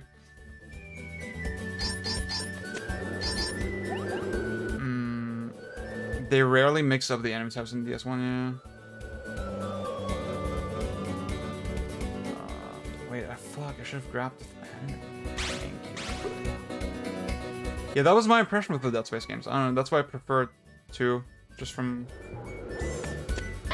my attempts.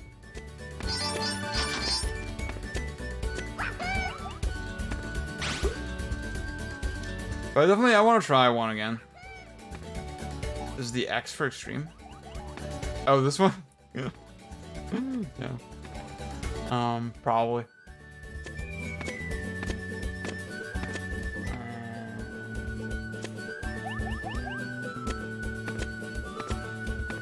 Yeah, Luke, the VOD, once the stream is done, is probably worth watching because I go into, like, some settings stuff with the MiSTer as well. And, like, how to update it and all this stuff.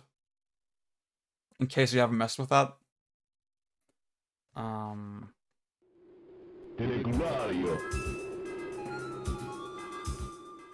Because, like, they're adding new features so fucking regularly. I love that this boss, you can kill him so fucking quickly. If you, like, just, fuck. If you do it better than I'm doing right now.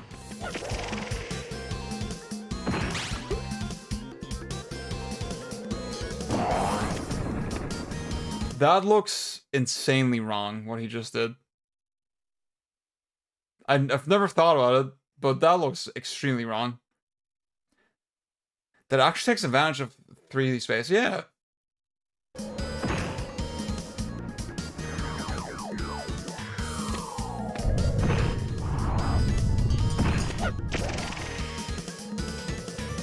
This thing when you're already sort of in a good fucking position to pick up another enemy and then, like, you can just throw them at him back to back and they don't really put any limitations on it, like how quickly you can damage him. I think it's so cool.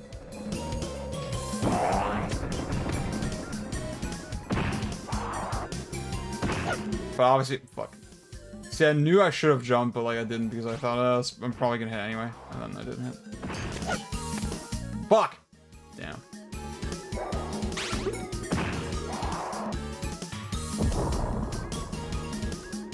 See, no, I could have probably... I could have done something.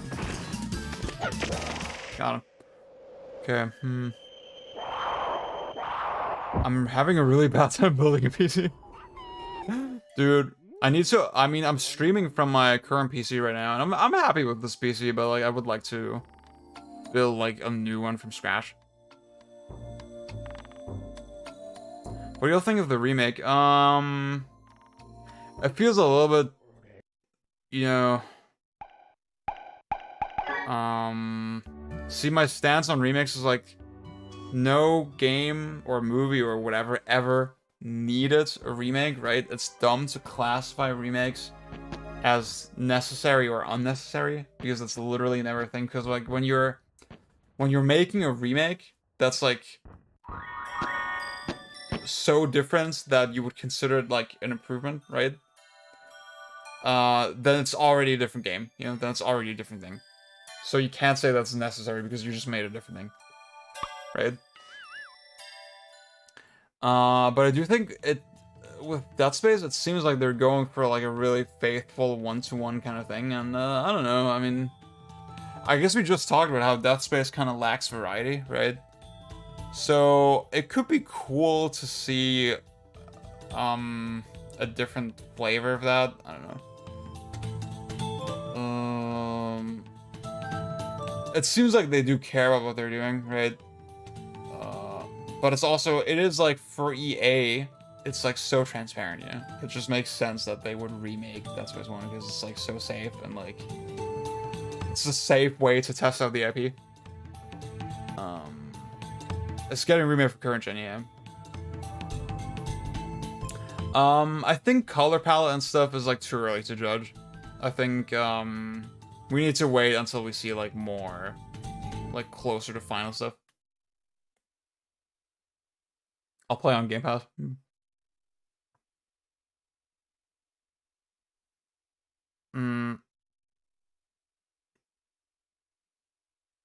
They use the OG source code. You know what? I like that a lot. I appreciate it a lot. Like with Blue Point stuff. Yeah. Like it's insane how much stuff they actually kept in the Demon's Souls remake. Like how detailed they went with it. So, I mean, I don't think the Demon's Souls remake is perfect. I'm not like the biggest fan of it, but I do think it was fine. You know, I didn't think it was offensive. Like that's so. I mean, Odin Sphere is a good example, right? Like they legit really improved that game. From what I understand, I didn't play the OG version that much, so it is nice that the game got like another lease on life. You know, I guess like that has inherent value to it that, for example, just making a sequel or something wouldn't have had. You know, like that they can go back with hindsight, but then also it's the same developer, like, improving their own game. I think that, to me, is just so different.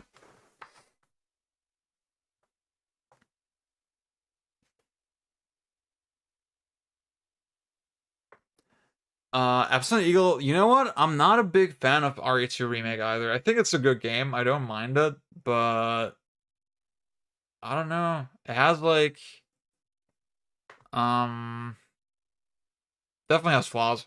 And I think MiSTer X is just fucking annoying, dude. It's not interesting at all to play around him. It doesn't feel interesting to play around Mr. X when literally he doesn't follow any fucking rules, yeah?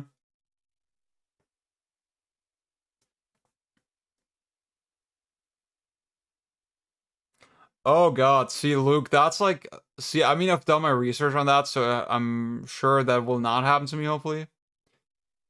But yeah, that is fucking dumb that, like, you need, like, the how rigid motherboard and CPU compatibility is on PC. It's insane. Like, literally, that upgrading your CPU might mean you have to get a new motherboard as well. That's insane to me. And then, obviously, like... oh my god! You can buy, like, a motherboard, and you can buy an AMD CPU, right? That are technically compatible with each other. But then what I hear is a lot of the time, the firmware will not match between the two. So you need to, like, use a different CPU just to turn on the motherboard and, like, be able to update it so that you can use your actual CPU. That is fucking ridiculous. I think that's a big reason why I would just use Intel, yeah? Gariga Rev 2016, I hear that a lot, that it's, like, insanely based. Demon's Souls Remake is still better than Sin Trilogy. That's a low bar, though. I'm a big Demon's Souls Remake hater. I know, Luke. I get it. I mean, I'll say, you know, I played Demon's Souls when it came out. It's like a game I have a lot of fondness and attachment for. And, like, I was ready to really fucking hate the remake. And when it came out, I was like, yeah, you know what? I'm not as mad about it as I thought it would be. And maybe because I was so prepared for it, I was able to, like, measure my expectations a little bit.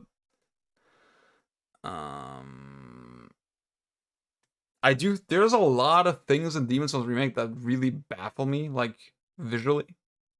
Like, a lot of the visual design choices. But then at the same time, there's a lot of things that I think were done really well. And I do think the fact that they preserved the feel of the game basically perfectly, and all the gameplay changes that they made were super careful and, like, really considered, and, like, felt like they actually listened to the community. Like, they really only subtly touched stuff that was actually common complaints, you know? Fat Official, yeah, oh, dude. Like, Fat Official and the opening FMV, to me, are, like, the worst. The opening FMV with the Dragon God at the end is, like, so bad. Also, Man-Eater is kind of cringe in the new version, yeah. But like in terms of the gameplay, they preserved it perfectly, and I do think the visuals, for the most part, are pretty successful. Like, I don't think it's perfect, but like, it's like I didn't want to fucking gouge out my eyes like I did with the Shadow of the Colossus remake. Bought the wrong motherboard, but after checking, I thought it looked fine. But oh no, it's wrong. The new Natsume remakes, yeah. I want to get into those more. I haven't played those that much, but they seem really cool.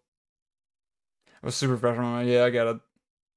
Doesn't have that PS game that I actually on this on the MiSTer, which is Castlevania, not Symphony of the Night, but Chronicles, which is like kind of pseudo remake slash port of Castlevania 1. I cannot stand the Shadow remake, dude. It's just there's so much basics. Like, I think with Shadow, it's like there's way less variety in the game, you know? So if you fuck up one thing, you fuck up the whole game, basically, right? And like there's about 3 or 4 things that you really had to get right, and they got all of them wrong, and that's why it really affects the whole game super negatively for me. And because like Shadow is such a visceral fucking emotional experience, I think like it really matters in that game. Oh yeah, you can hear it, right? Yeah, the audio is super fucking screwed up in this game for some reason. I'm gonna keep playing a little bit. But yeah, this is the one game that I tried that actually had problems. I'm not saying there's no games there's not other games that have problems as well, but like this is the one where I actually notice anything that I booted up.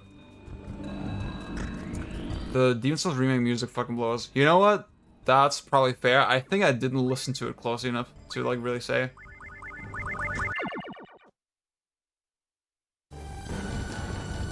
Superior soundtrack, inferior frame rate. Honestly, I'm an emulator hater, right? As y'all know, but RPCS3 seems pretty cool.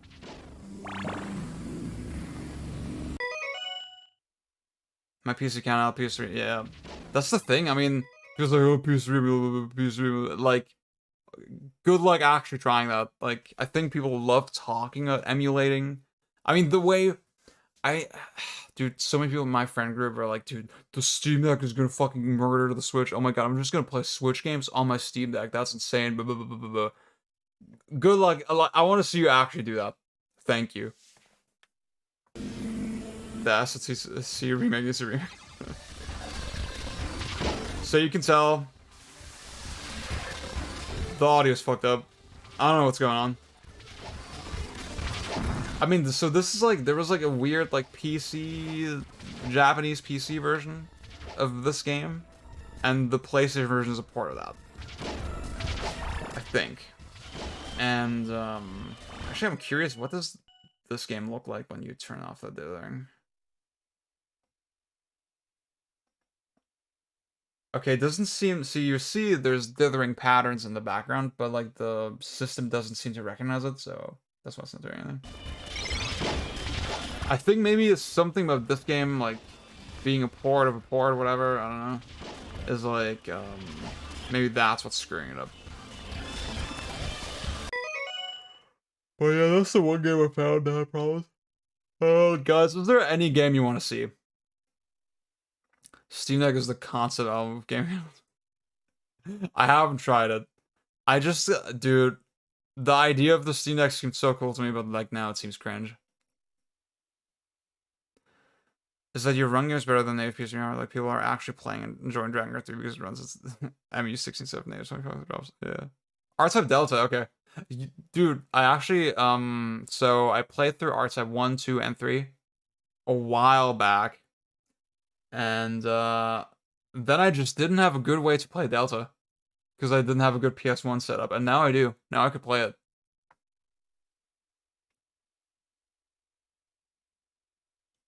Ooh. Yes, dude, we played Ridge Racer for a good while. and it was fucking bass, dude. Oh my god, it's so cool. The soundtrack is insane. I was never like a Ridge Racer guy. Like I mean, I always felt like I would probably like it if I just spent more time with it, and then I never spent more time with it, and now I'm like, fuck, I'm fired up. I should actually play the series.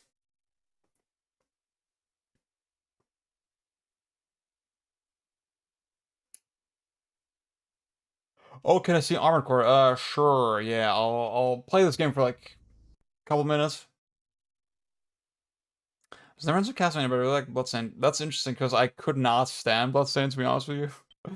But that's interesting, yeah. Mega Man Legends, but I don't want to make you play through the yeah. Strider 2. Oh yeah, I actually haven't tried Strider 2 or Mega Man Legends. Yeah. Dude, it's like so insane to me how well this works. Like that I'm playing a PlayStation 1 game on the MiSTer. The real shmup was dodging the JRPGs.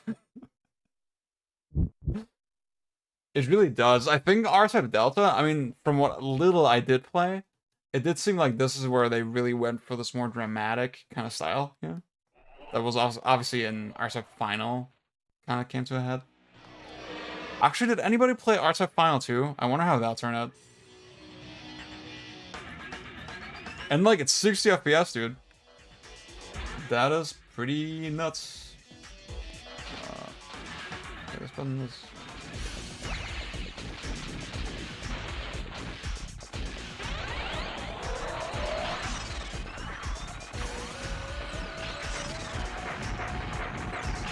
Dude, I always thought this fucking the ball was such a cool element.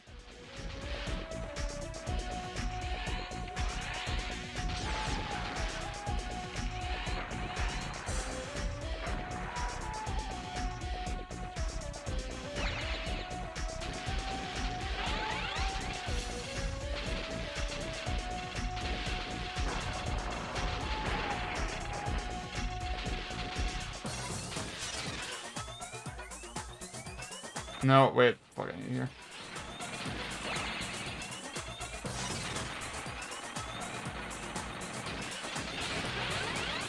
Yeah, I don't think do other shmups have like a thing like this? I think R-Type is like, you know, is like pretty famous for this fucking thing, right?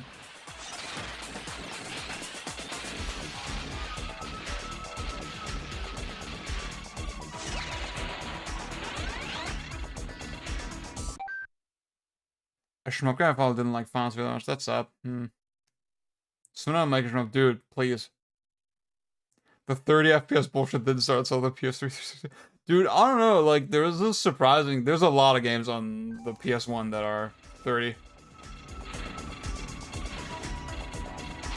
I think basically 30 FPS on like on Super Nintendo and below was like almost unheard of, right? There's a couple games that like the special stages in Sonic CD and shit like that, right? They run at 20 FPS. But that's like super fucking rare case, right? Most games are 60. Once games went 3D, that's when 30 FPS became like way more common. A lot of it, yeah, I was thinking like something along those lines. A lot of games have a derivative / similar mechanic. This PC is gonna kill me. The GPU is too long, but like a centimeter unless I remove half the hard drive charge. Oh god. I'm sorry, dude.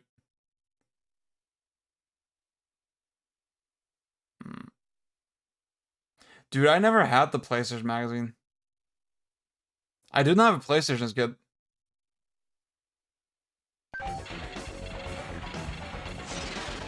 I see what you mean, Epsilon, yeah. And like, yeah, Kevin, like, it's so fucking sick to me that the new consoles just have so much overhead that literally every game that comes out now has a 60 FPS mode, right? Like, on the PS4 and even on the PS3, like, it was just with how some games were utilizing the CPU, it was just impossible to do 60, right? But now it's like, okay. So wait, I think this is a good time to move to... Yeah, Akaniko was asking for an armored core, so I'll do that. Really quickly. That's one I actually played earlier today, and I was pretty impressed with how it worked. The only shit that ran 60 was COD. Yeah. Dude, like COD and like fighting games. That's like insane when you think about it.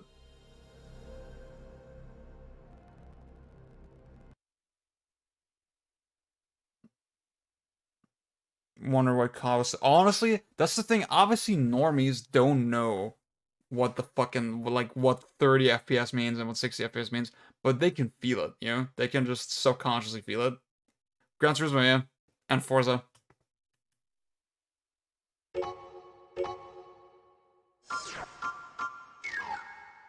Oh, wait, I need to press X. It's, like, confusing, like... Some games you press fucking...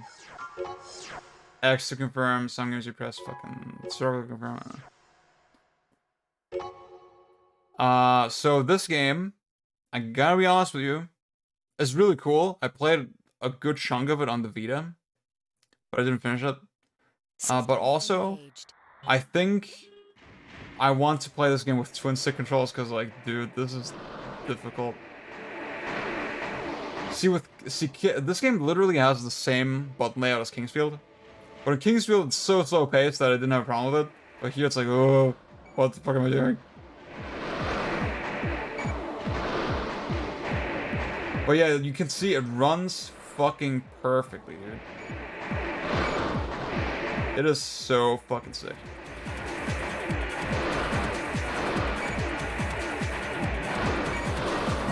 See, maybe there is a way to do, like, to map the buttons to, like, the analog sticks on MiSTer. There probably is. I haven't really,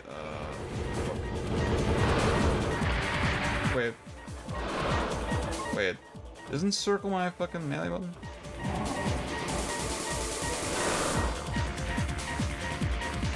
Oh, oh, wait, I'm charging and I'm damaged. I'm like the Joker, I'm damaged.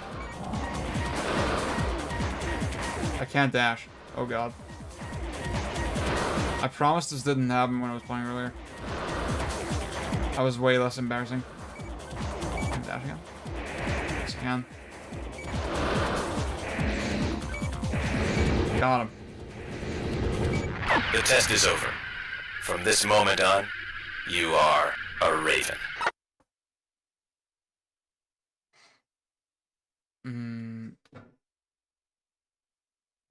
You could set that on system on PS4? Seriously? But, like, did it actually apply to the games? I know for most Sony consoles it was like, okay, depending on where you bought the system, like what region you bought it, yeah, then it's either circle or X. I'm using a DualSense. Yeah. So that's Armored Core. Makes a really good first impression. I would assume that it holds up over further levels and stuff, yeah. Luke, I'm wishing you good luck, yeah. Epsilon, you can use a DualShock 4 though. Like they seem to work equally well from what I've read. Hot Pocket, I think you would like Armored Core. That seems like a you game. It seems like a me series too. I just need to spend more time with it. I think just the way, I don't want to spoil it too much, but like thematically they do like a lot of interesting stuff. So Dylan asked for Star 2. So we're gonna do that. And then I'm gonna do Mega Man Legends, and then I'm probably gonna wrap up.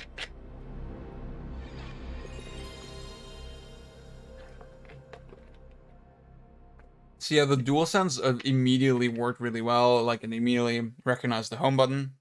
And it vibrates as well appropriately. Analog sticks work fine. And I can also, if you press the touchpad, you switch between analog and digital, just like on a old school DualShock, you know? So it's pretty sick.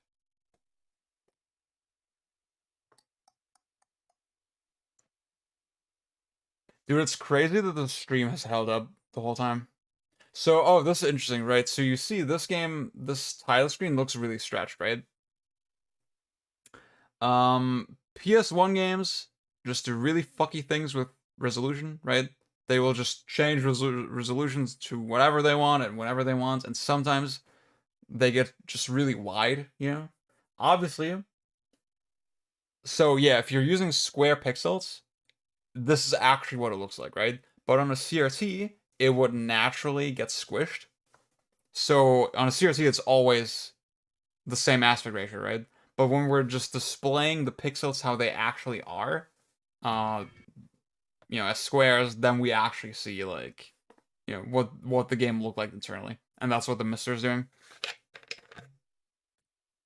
What's I/O like on the MiSTer? So the D10 Nano by itself has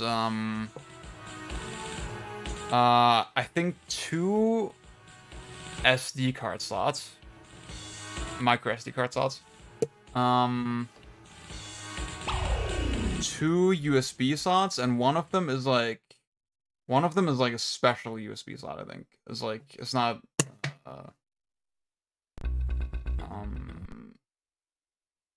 like it's like high speed. Where like on the MiSTer, it's used for very specific things for a very specific purpose. I can explain that more later. Has micro USB as well, I think. Has Ethernet and has HDMI. I think those are like the main ones. And then obviously one USB is not very good, right? So generally, most people, they add some kind of USB hub to their D10 Nano. And there's a special USB hub that basically is the exact size of the D10 Nano that fits like right underneath it. Kevin, I'm gonna show it again once we wrap up the stream. Like I'm gonna unplug the MiSTer and then I'll show it on stream, on camera. But yeah, that USB hub just adds a couple more USB ports, and then there's another part of the sandwich that you can add on top. It's called the I/O board, fittingly, and it adds a couple more things, like analog video out, for example.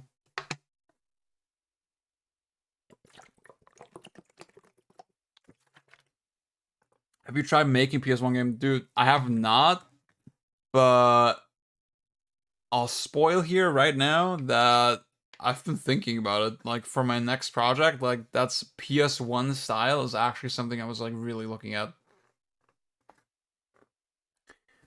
In terms of, like, controller ports, yeah, everything is just USB. Okay, I'm gonna explain the other thing really quick.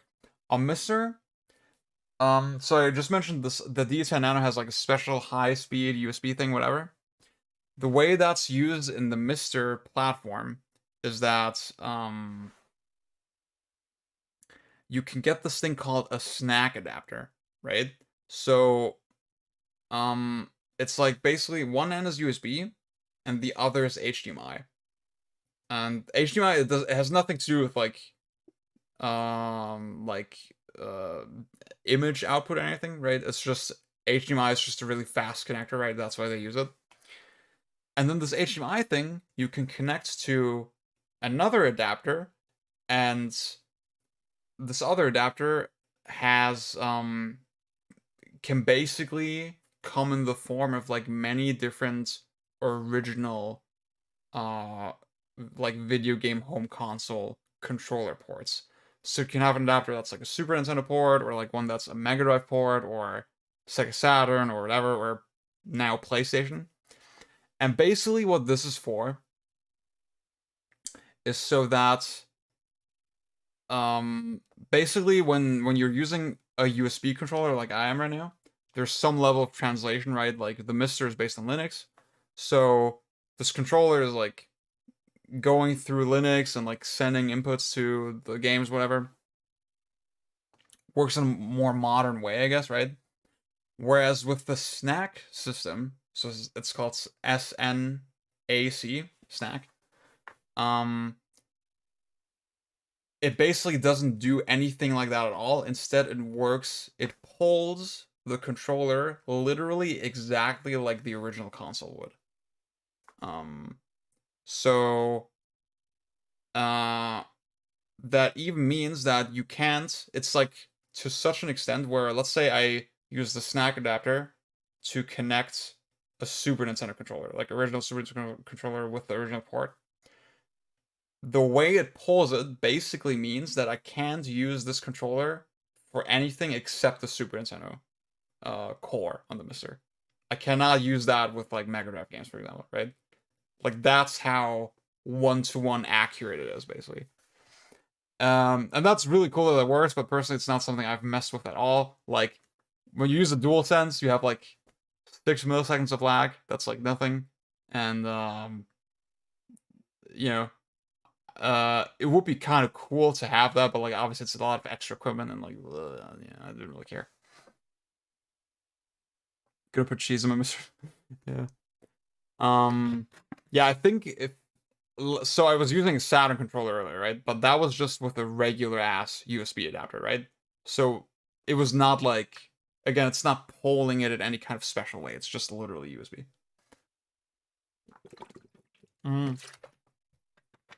But the interesting thing about Snack is that obviously it allows the use of like special hardware as well. So if you have a light gun or something, you can use that, you know, or if you have a steering wheel or anything like that, that works. I think it's mostly intended for that kind of thing. So that was a long ass fucking ramble, sorry. So I'm gonna be honest with you guys, this game has really cool presentation. But gameplay wise, I've always thought it was kinda mid. Like once I actually finished it and played it, I was like, it feels really splashy and mashy and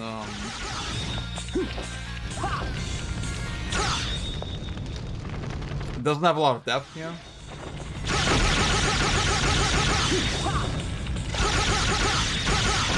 I think it is like a game that just feels cool, you know? And that's fine. But like, it never gave me like, you know, it's not one of my favorite like arcade games. Also, it runs at 30 FPS, yeah, and so yeah, that just doesn't feel like a good compromise. Like, obviously, graphically, it's fucking cool, but like,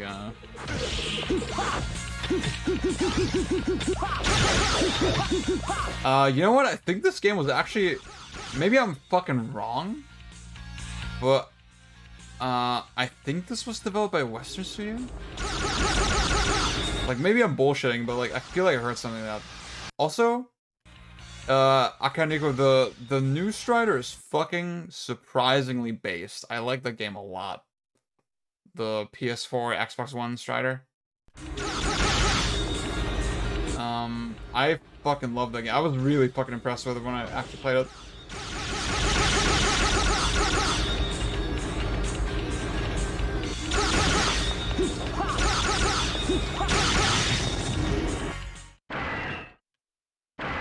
Dude, Dylan, I hear the Shinobi on 3DS is like not bad.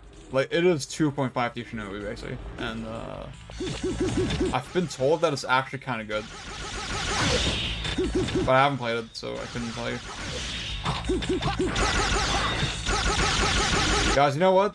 The 2DS, the regular 2DS is like low-key really based. That was really bad.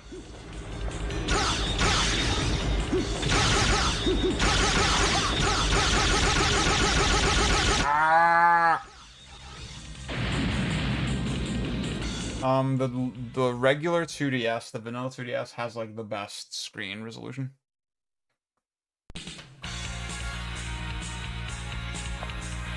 So yeah, that's straight too. Like, again, it seems like it's fucking running perfectly, dude. And like, it looks so good. Ugh.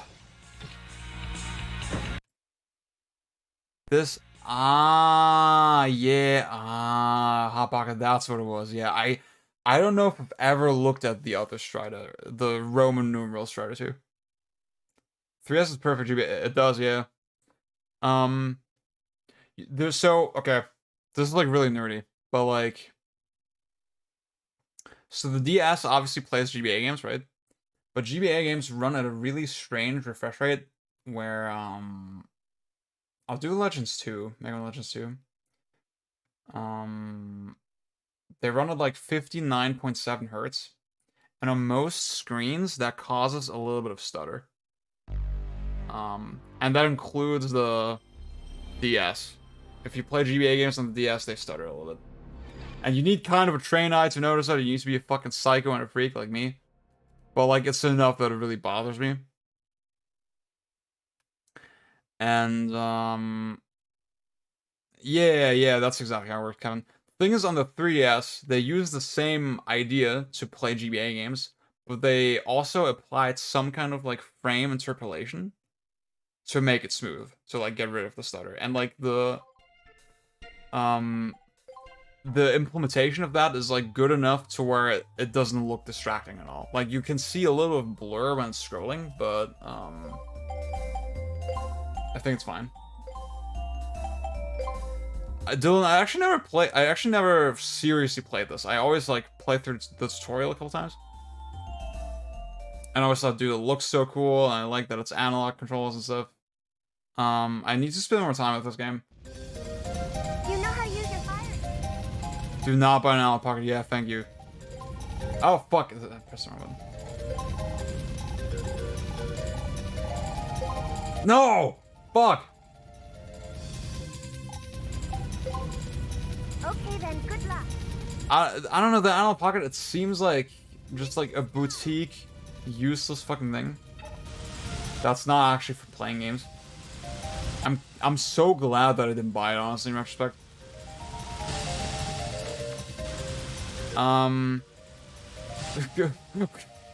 Dude, the Ocarina of Time owl is like legendary. Yeah, so I like got really close to finishing the first Legends. But like there's a boss later that's like really hard, weirdly hard, and I just kind of got stuck on it. I was playing on PS3 and it was kind of bad, and like I think I'd be more motivated to play it on the Vita or like here, yeah. So I might try that again.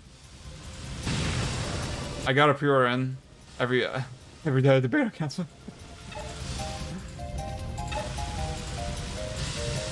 Dude, Kevin, I didn't want to shit on your purchasing decisions. I'm just saying, from my standpoint, it like seems like bad investment. This game, I'm not the first person to say this, but this game has just shockingly modern controls. It's so weird, dude.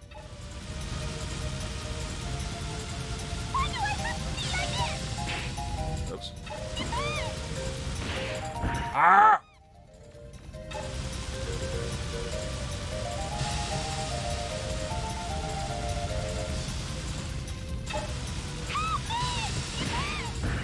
Oh my god.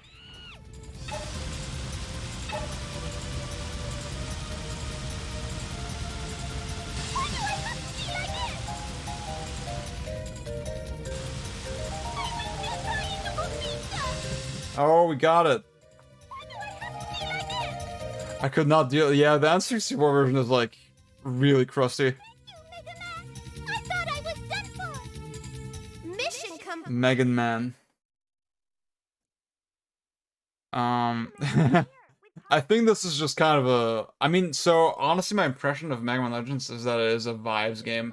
Honestly, I hate saying this, but I didn't like the first Legends that much. I thought it had kind of interesting ideas. It had this adventure-y kind of feel to it, but, like, mostly it's just you go through really ugly-ass caves, do really shitty combat, and, like, I don't know. Legends 2 immediately seems way more polished. I do think the art style in these games is really cool, but, yeah, I do think gameplay-wise, it is, like, has absolutely does not scratch the same itch at all as the 2D games. It is really just a Zelda game, yeah. What? So there was a way to, like, yeah, you can fucking roll.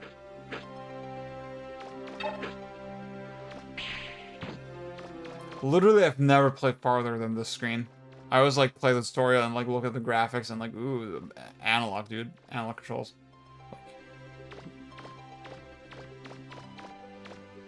Like, except for the weird thing that he always turns into in the you know, in the viewing direction. That's the only thing that feels like very vintage. Everything else is like, damn, this literally just plays like a modern fucking third-person game. Yeah. Which, again, on the PS1 is like such a weird thing to see. Like, Devil May Cry 1 didn't play like this, yeah.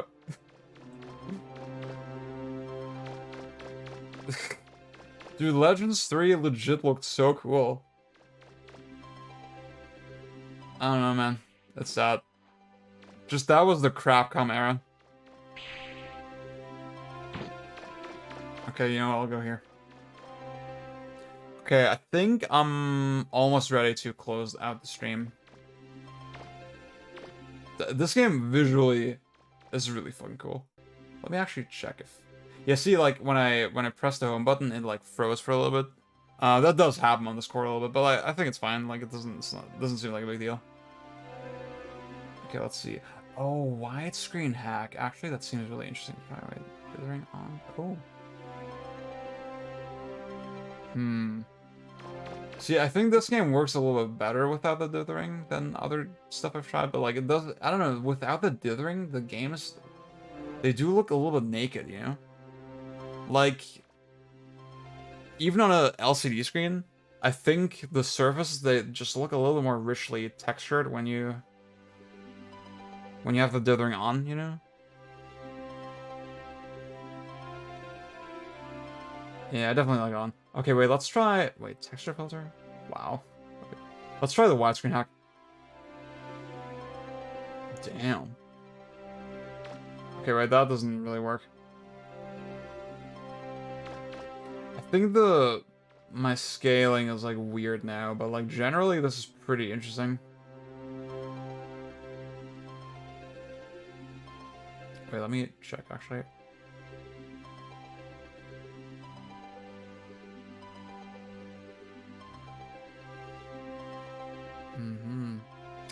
Yeah, I think the widescreen expects that you do this. Wait, and then...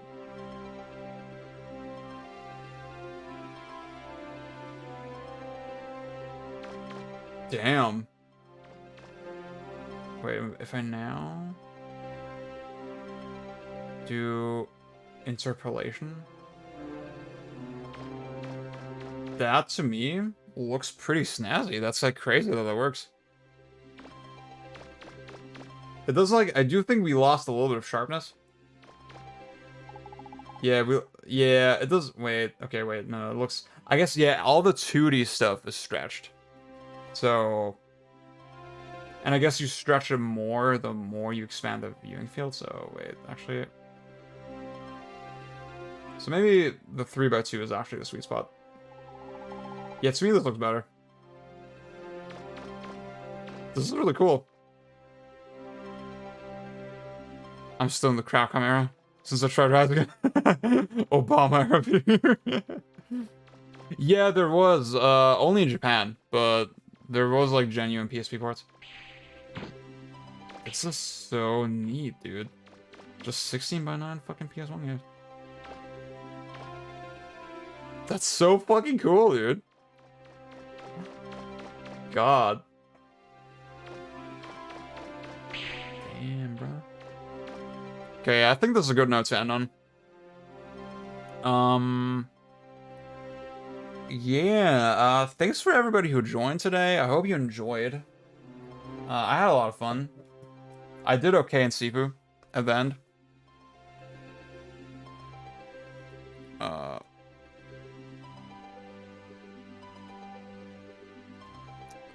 Does anyone know how the Castlevania PSP games worked? Are you talking about the Rondo thing? The Castlevania Chronicles X thing? Cause like, actually, yeah, I think it's like, that's a loaded question. You know what? I'll think about that one, Kevin, for next time. But yeah, again, thanks everybody for joining and watching and for the donations as well.